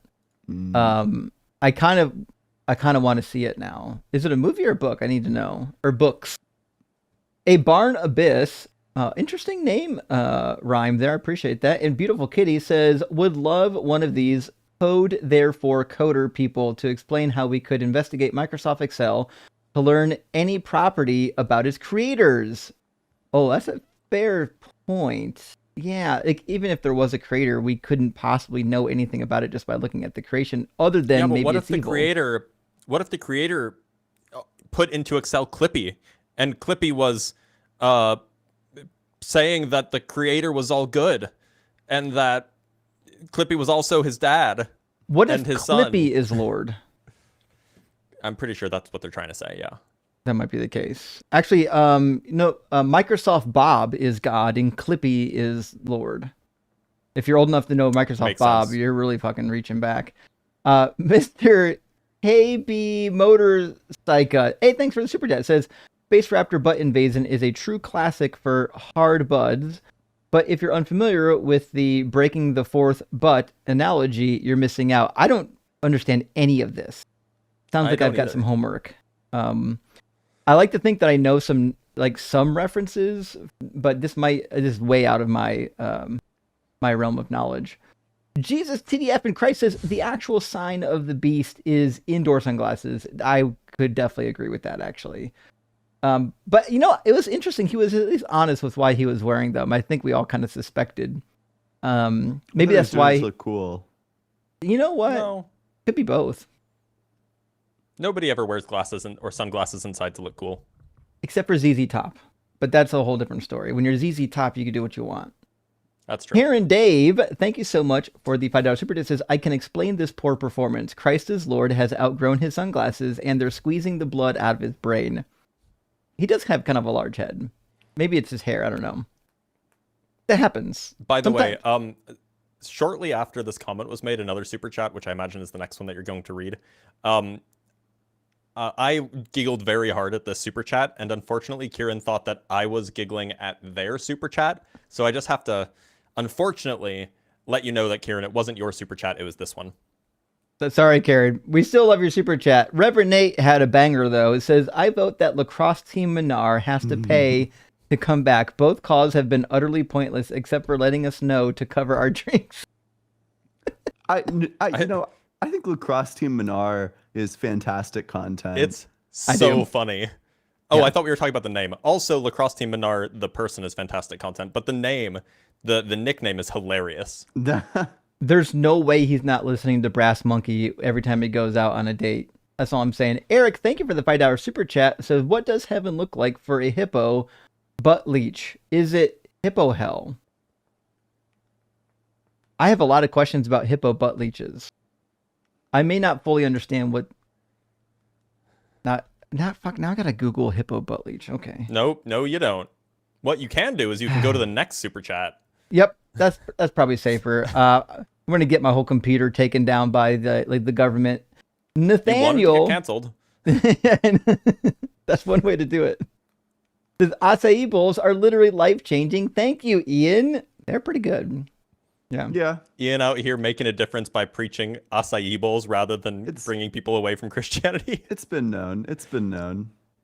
And G3 Rain says F level caller could agree. Absolutely agreed, actually.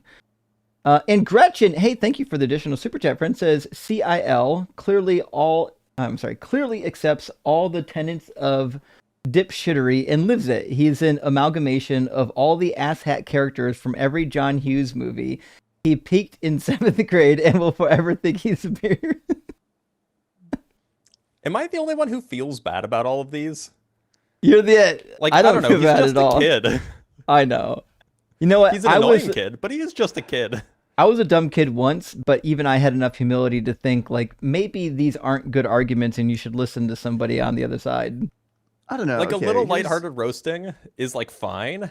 Mhm. But, man. I don't know. Okay, you're to steel man bullying people who are young. I do think that you probably grow out of being like dumb and arrogant if people are like viciously mean to you. You think? I think so. I think it probably happens a bit quicker. That's definitely not what happened for me. Okay. What happened is that I met my wife. Maybe it is what happened, because she did viciously bully me about certain things. Maybe that is true. Good point. Shit. Okay. In a lighthearted, friendly way, of That's course. the way to blitz his heart. Okay. As you roast, the friendly roasting kind of way. Sure. Just some guy says, I'm positive he's also streaming because he thought he was going to win, which makes this even funnier. Actually, I would be interested to know if he's double streaming it to his channel. I'd be curious to know. If you find his channel on YouTube somewhere, let us know. I'd be curious to see what else is happening on his channel, just out of curiosity. And Juju Penguin says, I had no idea the frat bro and Phil bro Venn diagram overlapped. I didn't think that was a thing either, actually. But yeah, here we are. At least it makes for good content. And Henrim says, Letroy Musk. I will never pronounce this word ever. Letroy Musquate. Maybe something in that ballpark. Just forget like half the letters and you'll probably get it right. Yeah, the only thing I know about French is half the word never gets pronounced. That's got to be it. Mosquete. Can you pronounce that today? Henry, you know the answer is I will never be able to pronounce this correctly. But I Justin's appreciate first you language supporting. is English, and Justin still doesn't pronounce English words right. Listen, I fuck up my native language. I can't possibly do alternative languages that I didn't even study yet. Actually, I do okay picking up other languages. French is the one language that when I tried to learn it, it fucked me up. I was in French Canada for like 3 months. And I used to travel for work. Every time I traveled, I'd learn enough of the language to talk to some of the locals, make them feel like I wasn't just an asshat American forcing them to speak English. And French was the one language like none of this works for me. I can't do any of it right.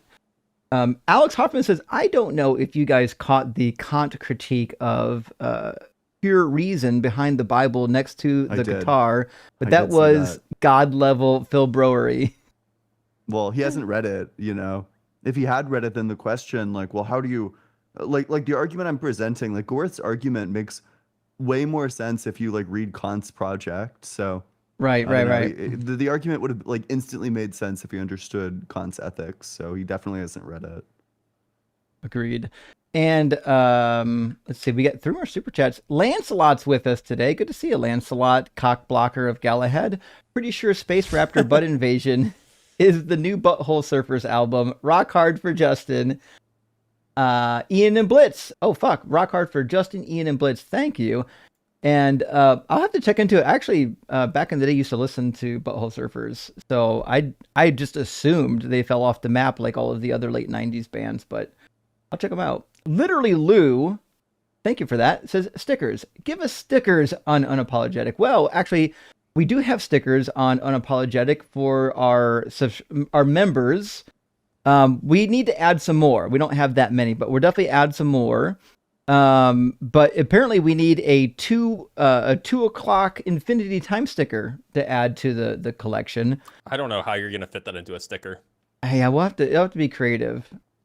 Literally Lou also says, appreciate you all. Well, thank you, Literally Lou. We appreciate you, and thank you for supporting the channel and watching and liking.